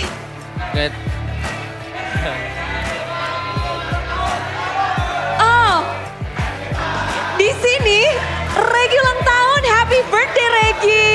Udah selesai kok. Makasih Bude. Makasih Terima Evos kasih. Fams. Makasih semuanya. Bagaimana season 15 kamu ngelihatnya dengan line up sekarang? Yang lihatnya sih kayak seneng banget lah, ada Albert, ada Hengki yang bisa ngebawa suasana yang baru lagi kayak gitu. Suasana yang baru, suasana di season ini. Namun kita nggak akan berenam aja nih di panggung karena ada spesial. Satu orang yang ingin muncul juga di layar yang besar ini. Siapa kira-kira? Langsung aja silakan. Halo, MP MPL Indonesia, passwordnya. Mana nih? Oke. Halo? Halo? Halo. Halo Bude. Spesial banget nih. Mas Ade sudah terpampang di tengah-tengah MPL. Gimana ngelihat EVOS di season 15 match pembukaan mereka? Wah, sangat-sangat kaget ya melihat performa Natko yang biasa saja itu sih sebenarnya. Loh. Tapi mereka menumbangkan. Keren banget sih, masa sekarang dia bisa apa ya, walaupun midnya sekarang kan midnya diganti Natko kan sebagai sementara kan. Cuma udah ada kelihatan lumayan klop deh. Bagus. Albert sama Hengki bagus, emang kekuatan circle ini nggak salah ya, bagus. Wow, chemistry-nya dapet gitu ya? Ya, chemistry-nya dapet. Berarti yang ke-highlight kalau untuk match pembukaan ini malah Natko-nya ya dari Mas Ade sendiri. Tapi kalau tadi kan Mas Ade bilang, wah kedatangan kedua ini jadi pembeda, terus kekuatan circle juga. Apa sih dampaknya yang kelihatan langsung nih sama Mas Ade? Dari Ki sama... Dampaknya ya jadi gampang sih. Harusnya kalau misalnya kekuatan circle sih, apa-apa tuh harus lihat dari kepalanya. Kayaknya kalau saya lihatnya sih dari ekspresinya, kayaknya kepalanya di Albert sih. Bener. Jadi kalau kepalanya moodnya bagus, nah yang lainnya pada ngikut tuh. Hengki gitu kan selalu ikut ke Albert, Natko juga dari Griffin kan ke Albert, sisanya mah ya udah guys main aja gitu. Oh. Emang bener. Nah yang penting jangan ngefit sama jangan maju-maju. Tadi kayak Erlan agak-agak kurang sih tadi, dia agak-agak maju, ngapa ya? Kurang sih. Kenapa Erlan maju-maju? Jangan sampai nanti Erlan yang main mid nih, Natko kembali memakai Sun di Godland. Hati-hati nih. Wah. Ada mau yang dikasih tanggapan ini, tolong ya. Erlan jangan diam saja. Maaf ya Mas Ade. Tapi kalau Albert bener nih, Albert jadi kepalanya di sini. Ya benar, kepalanya Albert. Nah kan. Nah, jadi God dia. Oh. Jadi God. Jadi kalau kata Resboy, Mbappe-nya. Tapi kalau dari Mas Ade ada pertanyaan spesial nggak sih? Mungkin atau ingin dari tadi bertanya-tanya apakah tentang hero junglernya Albert atau apa? Ada yang mau ditanyakan? Ada. Pertanyaannya gimana sih perasaannya bisa jadi Natko yang lebih baik dari semua mid di Indonesia?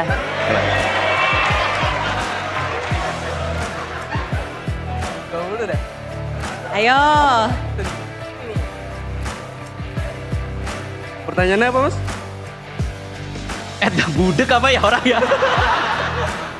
Gimana sih caranya atau tipsnya bisa menjadi mid laner terbaik di Indonesia? Kan ini ibaratnya kan transisinya kan cepet ya, dadakan kayak tahu bulat. Nah coba tipsnya gimana?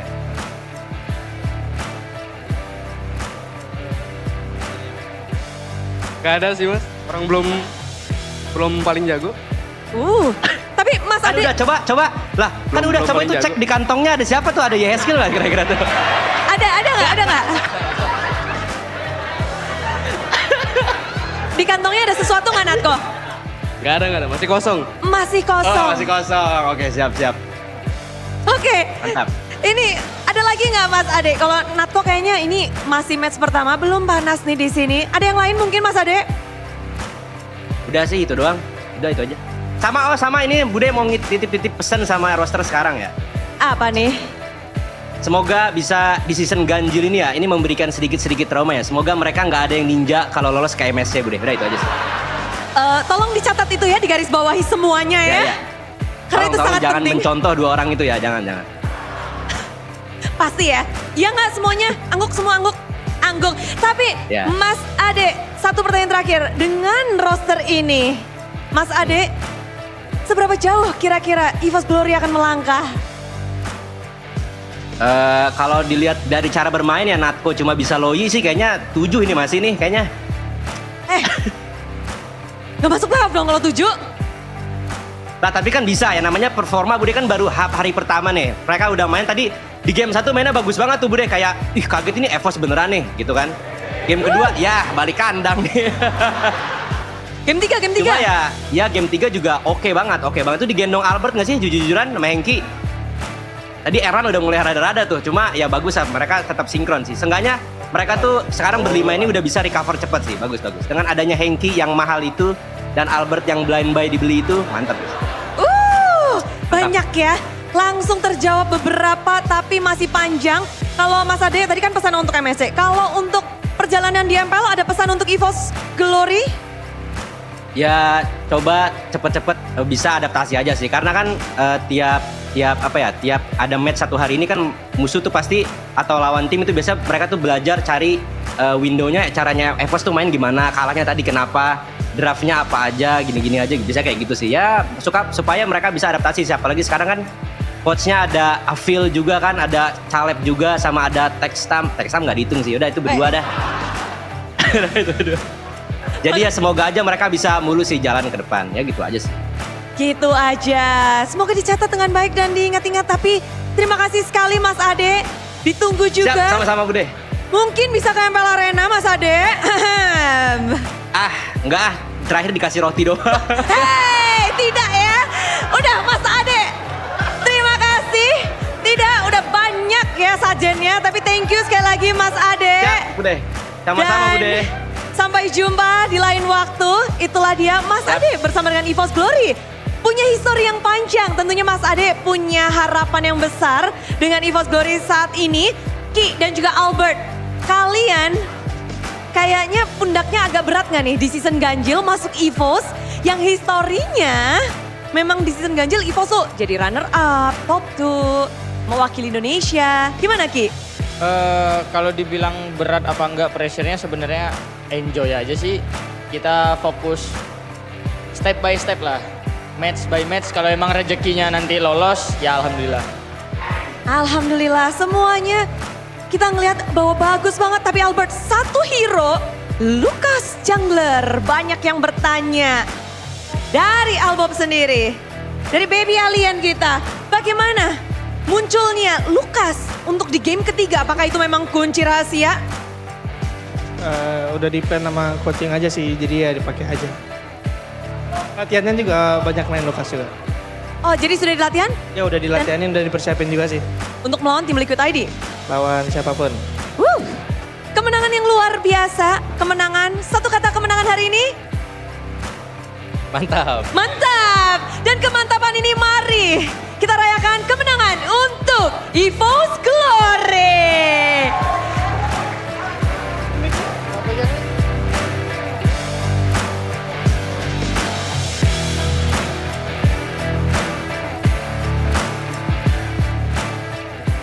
Go GG for EVOS. An unexpected victory against the defending champions of MPL ID Season 14 of TLID. They were able to make it 2-1 with an amazing comeback in game number 3 with Lucas in the jungle. The debut of Lucas in the jungle. Actually, the debut of Lucas overall as a jungler. That's true. First Lucas game in MPL Indonesia, and it was a jungle pick that dealt crazy damage. Mucus. What? Wait. Mucus. Mucus. Yeah, I said it. Gotcha. Okay. I said mucus. Yeah. Well, I mean, I think no one was really expecting that damage, man. Honestly, because we were thinking like, okay, especially that one fight, we're like, okay, wow, he messed up. Nope. Turns out we're wrong. We was wrong. We weren't familiar with his game. Absolutely not. Yeah, Reggie on the Edith. I think Edith was a great pick for Reggie. They knew, again, they flexed the Lucas all the way to the end. They saw the CC and they were like, all right, never mind, Reggie. Get your hands on Edith. Set up for us and do what you always do. Set up. Actually, he didn't always set up. Back when he was in Aura, Liquid, for the acquisition, he was a very side lane player. Like he pushes a lot alone on the Paquitos. He used to play Paquito. Yeah. Split push Paquito. Yeah. So he's swapped styles, really. Like this guy has matured over time, proved so much. Let's take a look at the crucial moment of game number 3. And this was 10 minutes in, Arashi. Yeah, it was kind of chaotic there, but we were sure that, okay, seems like it's over, right? The HP bars from Evos were kind of getting low, and then immediately just turns around. That's the power of burst damage, I guess. The CC dealt like constant damage, and then even with the vengeance, Aran got bursted like that. 2-0-6. The MVP. Player of the match. Not player of the game, player of the match. is going to fall into the hands of Albert, presented by the official tournament smartphone Samsung Galaxy S25 series. He performed well on the Suyo as well in game number 1, I believe, right? But man, this guy, against all the doubters who said, hey, he's out of touch, bro. He's, he hasn't been active, right? You need to be active to maintain your level of skill. Of course, muscle memory comes back faster, right? After you've already learned all that.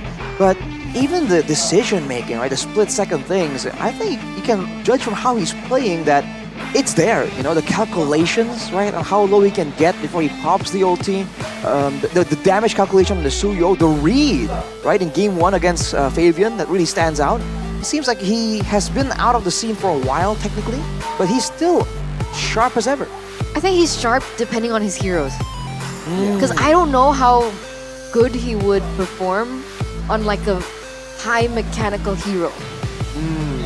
Like a Ling? Like a Ling. Okay, so I guess we'll have to see that. Fanny. If the Ling does come back on the Fanny, my boy Albert hasn't really been a Fanny savant, even during his prime. He was good on it, but it was never like it's never been a signature pick. Right. But I think on the Ling, on the Hayabusa, he should still be able to perform really well. On the Joy, I think he would be amazing too, but unfortunately, we haven't been able to see that. It's been Suyo Lucas. Yeah. And I think it's been okay. Yeah, it definitely matured as well. Like back in the day, you would always just see Albert on Assassins. Assassins utility jungle kind of forced him to play utility, but when he had the opportunity to play Assassins, he would always play Assassins. So now that he actually chooses fighters over Assassins, yeah, we definitely see some growth there. Might be a special case considering the Lucas, but let's take a look at some of the MVP highlights here presented by the official tournament smartphone, the Samsung Galaxy S25 series. Although in the early game, man, this was that moment where, he's done, right? He's ulted already. Out of nowhere, he just jumps onto Aran and just mauls him, man. Aran did not know what hit him. And Reggie on the Edith, of course, great synergy here, great teamwork. But this Edith is actually very solid from Reggie, man. Both games that Evo's won, he was on this Edith. And in this fight in particular, I remember him just blasting everyone. Look at the HP bars. Aran goes down. That was Witty as well. Shredding down all the way in the early game. And this was an unfortunate moment for Erlan. I believe Mas Ade, who joined us for an interview there, mentioned it a little bit. But here, Albert, he was done, right? But no, he's in fact not done. Jumps back in, and despite getting knocked up by the Lord, makes it a very costly moment for the side of Team Liquid ID. And from there, you can tell that the aggression is there for sure. They're not really hesitating on whether or not to go in. It seems like they know that there's a certain confidence in their shot caller. If it's time to go, everyone just jumps into action. Yeah, I mean, I don't know, it feels really weird for TLID to be banking on the same hero 3 games in a row that, again, has had zero impact. I'll be honest with you. Yes, you got an Abyssal Arrow on Erland there. You could, use that in your counter argument, but I don't think that's enough. I don't think one lucky Abyssal Arrow due to someone overextending adds up to be a 3-game pick hero. Like, the Granger is literally that guy. He is the pick that can go 3 games in a row and do just as well. I don't know why. Why are they so like tunnel vision on this pick? Why are they so happy with Selena even after game 1 and 2? I feel like they're just testing it, no? But like, it's one thing testing it going back-to-back games. Going 3 back-to-back games is Maybe they were like, they changed things a little here and there, right? They tweaked the draft. Maybe they thought, okay, maybe game number 1 it was because of A. And they tweaked it in game number 2, worked out, tweaked it again in game number 3. But again, even when it did work out, it wasn't the Selena doing anything. So Right. I feel like if you've already seen good circumstances and the Selena still doesn't do much, it might just be time to back away from the pick, Makes sense, makes sense. It just really feels like they were kind of underestimating Evos. They felt like, okay, we can get away with trying out the Selena against them. And then they just weren't expecting this kind of ferocity, man. Looking at some of the cards right here, the Sandbag and Death's Wingman is El Momento key. And showing really like the great engages that we've come to expect from him. And also, always finding the right place at the right time, right? He's always kind of in the area whenever something really pops off. Yeah, I agree. Erlan once again getting the rich guy. Rich guy, carry. Mr. Rich Guy, 901. I think he's been the highest today. Yeah, he got so far, 913 or 916, I think, in game around number that one. number. So we're gonna take a look at the mic checks real soon between TLID and Evils to see what the comms are like. Ada biru dia guys, kalau mau guys. Tengah darah. Boleh biru guys. Cici setengah darah, Cici. Gua ambil mid ya nih kalau gitu nih. Ambil. Mau nggak birunya? Dia nggak jelas, dia nggak jelas. Gue tewe. Gua telin. Gatot di gua. Kanosan, lelesan. Aman. Sini. Ayo, Nick. Gas boy. Ada gua. Hati ya, Bro. Aman. Saling. Ini dulu aja. Gua lempar. Aman. Lihat Niki. Aman itu, Cici ulti guys. Ulti Bob, linknya Bob. Awas, Gatot. Aman Bob. Aman. Nice. Kuat going. Lu kuat Bob. Kuat. Nice Bob. Masih bisa Bob. Flicker. Boleh clear bawah Bob. Linknya di bawah itu, linknya di bawah. 653 ya. Mau Bob? Mau ya? Itu nggak ada pen guys. Well, I was kind of wondering who was IGL, and from the mic checks, it's Key, right? It's definitely Key. Yeah, it definitely looked like Key has stepped into that role, and it feels. I mean, this is what I was expecting from Evos' comps. They're all veterans. They've all been in the game for such a long time, except maybe Erlan, right? He's the newcomer compared to all the others.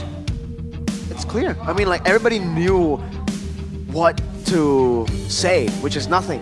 Like most of the They're time, all just like, let Key make the call, and then you say yes, sure, yes, no, yeah. Give information here and there. I like it. And that removes the chances of having like a clash in opinions, you know, a split second decision, what do you call it? What do you call it? Like a disconnect between the members. Everyone's listening to one voice, and generally, I mean, that always results in cleaner gameplay. Now, some people might argue a clean gameplay is kind of boring or it's not always the best. Well, true, but for now, especially when they're quote-unquote, you know, building up, technically with newer members, that's not a bad route to go at all. I got like really huge like Big Brother vibes from Key and Albert. Yeah. Because you'd see them like talk at each other, but then the rest would just be like following. It's them. The two leaders, right? The prod duo. Prod duo. Hi, where are you, man? They need the trio. They need the other prod guy. The trio would be cool, right? Is Pi no longer active? No. He's not coming back? I don't think so. Oh man. He's kind of sad. Yeah, it's pretty sad. Seer Pi, Lantern guy. Lantern guy? Yeah. When he froze and then he was the whole pause situation. He's holding a lamp. He was on Phobius. Why would you call it Lantern guy? Hey, he makes fun of himself for that moment, so you know, it's all fun and games.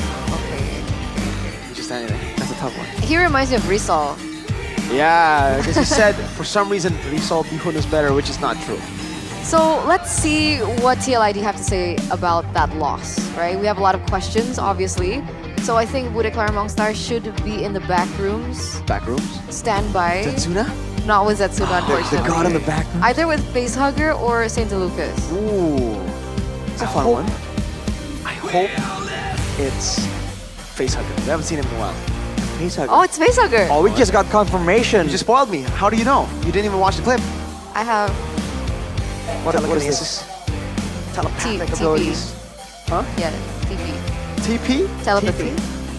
So let's talk to Facehugger. Let's see what he has to say about that game. What's up, Facehugger? We miss you, by the way.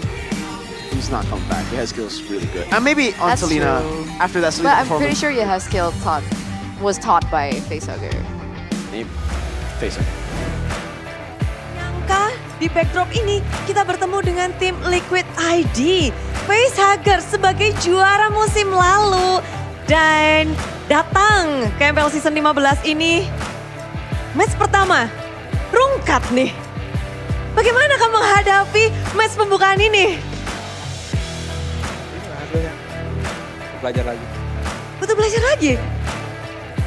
Tapi banyak yang penasaran, kan banyak yang melihat bahwa wah ini 5 player masih sangat kuat dengan member yang sama dibandingkan tim-tim lain yang masih otak-atik member. Apa yang terjadi dengan match pembukaan ini? Mungkin eksekusi di in-game-nya aja sih. Kita banyak yang masih masih banyak blunder, masih kurang cepat ngambil decisi aja sih. Jadi kayak mereka lebih dapat celahnya buat lawan kita. Itu lebih dari tim Liquid ID sendiri? mungkin hari ini mereka lebih baik. Tapi ngelihat hari ini juga banyak yang penasaran. Selena 3 kali Yehezkiel. Wah, ini banyak yang bertanya-tanya nih. Bagaimana keputusan 3 kali Selena nih keluar, emang lagi OP-OP-nya kah Selena? Atau ada apa? Sebenarnya itu bagian dari strategi yang udah kita siapin lah. Namanya first week itu kita nggak tahu nih musuh punya apa, kita punya apa. Mungkin kayak itu strategi yang kita keluarin di week pertama aja. Dan belum sukses aja. Karena roster sudah tetap jadinya ingin mencoba strategi baru? Ya pastinya. Pastinya. Karena ini liga kan. Liga, kita masih panjang, masih banyak banget minggu-minggu dan match-match lainnya. Tapi penasaran pastinya dengan lawan kalian adalah tim biru yang tadi kalian lawan, EVOS Glory. Menghadapi mereka di season 15 ini apakah berbeda dengan season-season sebelumnya? Tentunya berbeda lah, makanya mereka kan punya pondasi baru kan. Jadi kayak emang beda sih EVOS yang sekarang sama EVOS yang sebelum-sebelumnya. Fondasi baru, apakah Ki dan Albert menjadi salah satu aspek yang penting banget nih untuk EVOS Glory? Harusnya sih iya, karena kalau veteran itu kan pasti punya banyak pengalaman lah. Jadi kayak mungkin fondasinya dari mereka dan yang anak-anak mudanya bisa melengkapi itu. Kekurangan yang ada di veteran-veterannya. Jadi kamu ngelihat player dari EVOS Glory line up ini cukup kuat? Cukup kuat. Cukup kuat. Dan kalau ngelihat coach barunya gimana itu? Harusnya sih dengan pengalaman saya yang dulu pernah nge-steam sama dia, harusnya makin kuat dengan strategi-strategi yang dia bikin. Afil. Ini bakal jadi main games yang seru dong antara Facehugger dan juga Afil nantinya. Iya. Leg kedua pengen balas dendam dong? Pastinya harus. Harus. Dan menarik juga tadi mungkin dari arahan coach katanya udah dilatih juga adanya jungler yang jarang kita lihat, hero-nya Lucas. Apakah itu kecolongan atau mengagetkan atau bagaimana? Sebenarnya enggak sih. Kalau Lucas tuh karena kita lihat dari meta mungkin dari region lain juga kita lihat kalau Lucas ini hero fleksibel jadi kayak capable buat diambil di atas dan mereka pakai buat itu tadi. Jadi kayak masih masih abu-abu sih nih Lucas, masih bagus apa enggaknya. Jadi untuk minggu-minggu awal ini apakah tim-tim MPL akan banyak mengeksplorasi hero dari tim Liquid ID? Harusnya sih banyak. Tiap tim harusnya punya strategi masing-masing buat menangin di week pertama ya. Jadi kayak semua strategi pasti berbeda sih, nggak ada yang sama. Bakal seru tentunya dan Facehugger menjadi juara di season lalu. Tentunya banyak ekspektasi yang diharapkan di season ini. Dan ekspektasi Facehugger di season ini? Sebenarnya ekspektasinya kita lebih ke arah berkembang sih, berproses lagi lah. Namanya liga ini bukan yang turnamen 1 minggu kelar. Jadi kayak per weeknya tuh kita harus tetap belajar, improve, dan ya menjadi lebih baik lah. Menjadi lebih baik dan kita tunggu seperti apa proses dari tim Liquid ID. Thank you banget Facehugger, good luck untuk next match-nya. Sekian dulu untuk loser interview yang mungkin tidak disangka-sangka oleh banyak orang. Kita akan langsung balikan kepada para caster, monggo.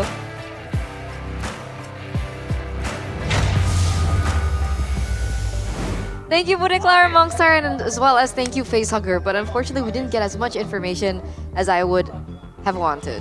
Yeah, they're keeping it under wraps. They've just been saying, it's a strategy, Week 1, here and there, we decided to utilize a strategy or try things out in week 1. So, yeah, maybe they were trying things out. But again, man, we saw Onyx do that last season too, when they were defending champs. Maybe trying out stuff doesn't work that well because patches change. But hey, that was the reason. Yeah. You have to trust in your team to have the right reasons, right? I mean, again, we did mention all the way from the beginning, right? This is day 1, right? You can see a lot of unexpected things. It's an upset. It's crazy that the Selena was out 3 times in a row, but it's day 1. If they're gonna try and do it, it's better to see him do it now than do it in the last match of the season. You know what I mean? Like, it is what it is. Maybe you could do it in the last match of the season. Some would argue that, actually. Maybe you would already secure upper brackets or that's a different playoffs, and you're like, situation. You know what I mean. Let's try things out before playoffs. I don't know. Maybe they just wanted the Selena to work, but it didn't. This is the Liquid I remember.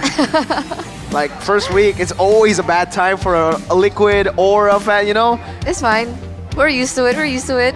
As we take a look at the updated standings from day 1, presented to you by the official tournament smartphone Samsung Galaxy S25 series, RRQ at number 1, followed in by EVOS, and everything else is bound to change tomorrow. For sure, you know, Bigatron obviously going to be number one very soon. Oh! What? What? What? Hey, listen, you just lost your first match. Let's not talk right now, brother. Just chill, bro. Let's see though. Are they actually playing tomorrow? Yes, sir. They are. Bigatron? We'll see tomorrow's Ooh. schedule. Here it is. boy. Evos and man, Geek, this is- Bigatron and Alter Ego, Arashi. RRQ, and Dude. Onyx. Oh my god, tomorrow is stacked. That's the Royal Derby, right? Oh my god, that is the Royal Derby, the Chaos Derby. Oh yeah, you're and right. The what is that? I mean, this Evos versus Geek one, there's no Derby name, but it's historical to me because it was a very special moment in season 13 when Geek were up 2-2. They were leading, and then they decided to gamble on a big fight down bottom lane. And then Evos turned it around. And then Evos won the game in the end. They won the game, made it to MSC. Geek Fam lost their final game. I remember that. That's a historic goal for me. Beloyski's still in there. Actually, the entire Evos roster has changed from then. Oh, Fluffy's there. Interesting. Well, you can call it the man versus wild matchup, honestly. Tiger against the Geek. Ding, ding, ding, ding. Man versus wild. Yeah. Tonight, with me, Bear Grylls. We'll be going up against a Tiger. That's the Man vs. Wild. Honestly, I'm older. I still remember Steve Irwin more than Bear Grylls. Oh, he was Man vs. Wild? No. Oh. But like, he's the guy who comes to mind when I'm thinking about nature and all that. Tomorrow is Tiger. stacked. Yeah, but tomorrow is stacked, dude. It's a tiger. I'm very excited for the matches. Every single one. Can we skip? Can we go tomorrow? No? I think we can. Oh, yeah? Yeah, you wanna call? Oh. Like just call. Call who? Oh, who? Come on, Oh. I don't think that they have a time machine. we don't. Okay. They have a Samsung S25. Which is amazing. Always. You know what? I should probably log into MLBB right now to Why? claim the Ramadan event that's going on right now. Oh. If you guys haven't, go and log in right now because you guys can get 2 skins in the end. So I'm just logging in right now. This There's is the a event? dazzling golden spin to get a limited time ruby skin for free. So you know usually you have to roll with diamonds. Here you just play a game and complete these tasks right here. Wait, you completed that task. Yes. Press it. Just claim it and then you get to roll. Once you roll and then you get enough points, you will in the end get a chance to win a lot of different skins, like the ruby one. There's another one that I forgot. There are 2 skins in total, and it starts every night from 21 p.m. to 2 a.m. Oh, I'll do that later. Interesting. Why not? 1 minute.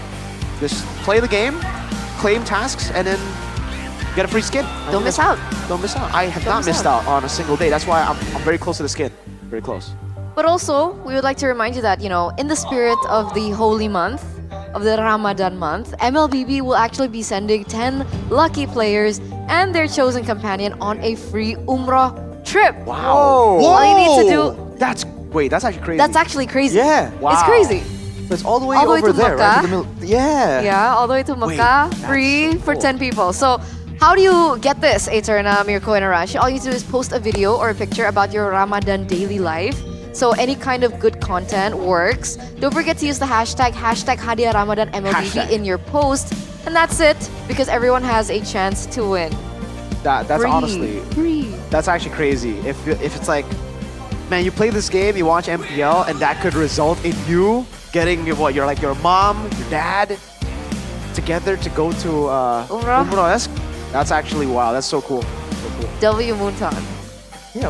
When else does a game allow you to do something like that? That's kind of crazy. It is. It's amazing. It's amazing. You can do it the old-fashioned way if you don't do it with the giveaway. You can do it by competing, becoming professional, and then competing in the Snapdragon Pro Series Mobile Masters. They can? Yeah, I mean, if you're good enough, you qualify, MPL, just like Favion did with the rest of his team. Because I heard that Snapdragon Mobile Masters is actually coming to Indonesia. The venue will be at the Tennis Indoor Senayan, Jakarta on April 11th to the 13th this year. So you guys don't want to miss it. I think the event takes place after Lebaran, so it should... you guys have some time after that because MPL ID will also be on a break. So it's a perfect opportunity for you guys to fill in your time. And of course, just continue enjoying more MLBB action. Plus, there are going to be 12 teams from various countries that will be competing. So it's basically like a teaser or a trailer to the MSC maybe. Definitely. And also, it's a great mid-season tournament because it's literally in the middle of MPL ID, MPL PH, I think even MPL MY, where we're gonna get to see these teams compete against each other. Onyx PH come back to Mobile Masters. They actually just lost today. Their second loss in MPL PH. I don't know what's going on. Liquid and Onyx PH have lost. Yeah. Who would have expected, right? It's crazy. But Arashi, what's this? Well, this is the announcement that the MPL ID Season 15 tickets are now available, right? You can buy it on GoPay on the MPL website, right? And you can get free diamonds, dude. That's where it's at, right? The maximum efficiency. You get the tickets, you get the diamonds. It's just a win-win. I don't see why not. Win, win, win, triple win. Triple win. Triple win. WWW. Because you guys don't want to miss out on an opportunity to see Mirko. You can talk to him, maybe cry to him. Cry? Oh I don't my know, goodness. like take pictures or talk to him, or you take pictures with Arashi as well. Yeah. It's also something that you guys can do. So come over, guys. Come over. Come over. It's a good time here. You get to see your favorite team win or lose. Well, it's a competition. It's fine. There's gonna be a winner, there's gonna be a loser. It's a marathon, not a sprint. Arashi's a winner today. Some of the people are not winners. Some of It's the people, a marathon, not a Some of the sprint. people didn't even get to see their team today. Not yet. Not yet. You gotta wait. Sheffin See them lose and me tomorrow. will see them tomorrow. All right. T-Fan versus Evos.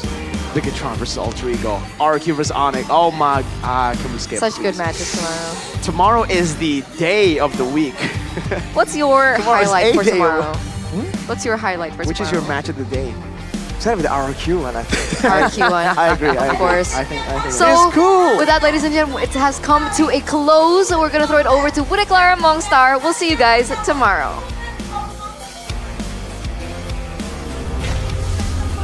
Mengumpulkan poin-poin kemenangan untuk bekal mereka ke babak playoff.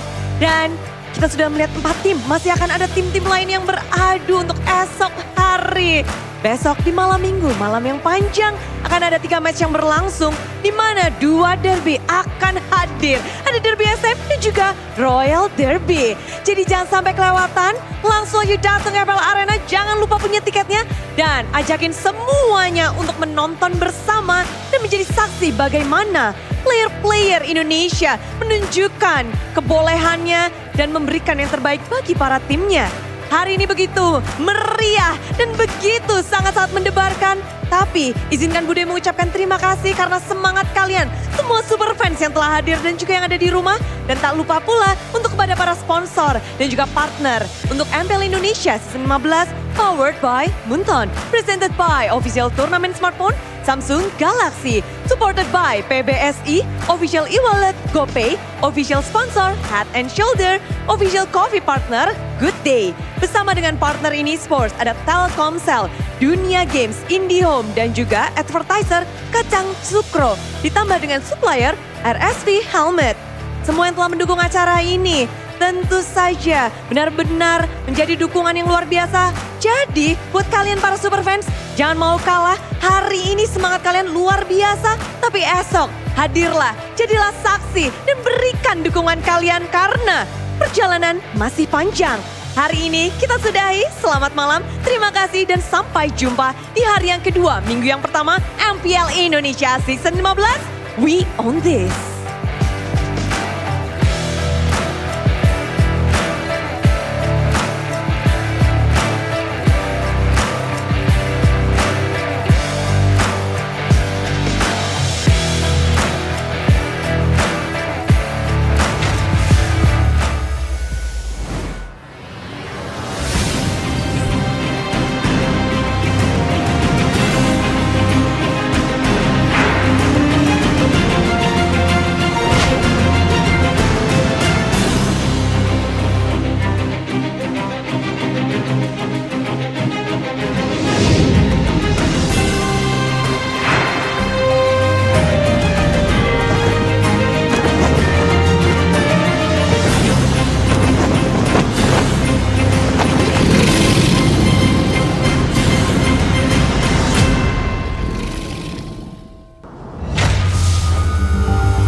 terus berlari, terus ke arah puncak tertinggi. Ku takkan berhenti, hanya sampai di sini. Kemenangan abadi menanti. You know we won't miss if we unite our focus. And if you haven't noticed, we all live. Nyalakan apimu, hadapi semua tantangan, hadang semua serangan, jatuh bukan halangan. Bakar semangatmu, janganlah engkau menyerah. Kita akan buat sejarah. We all this, we won't miss. We all this, we won't miss. Saatnya beraksi, jalani ambisi. Aku kan menyawa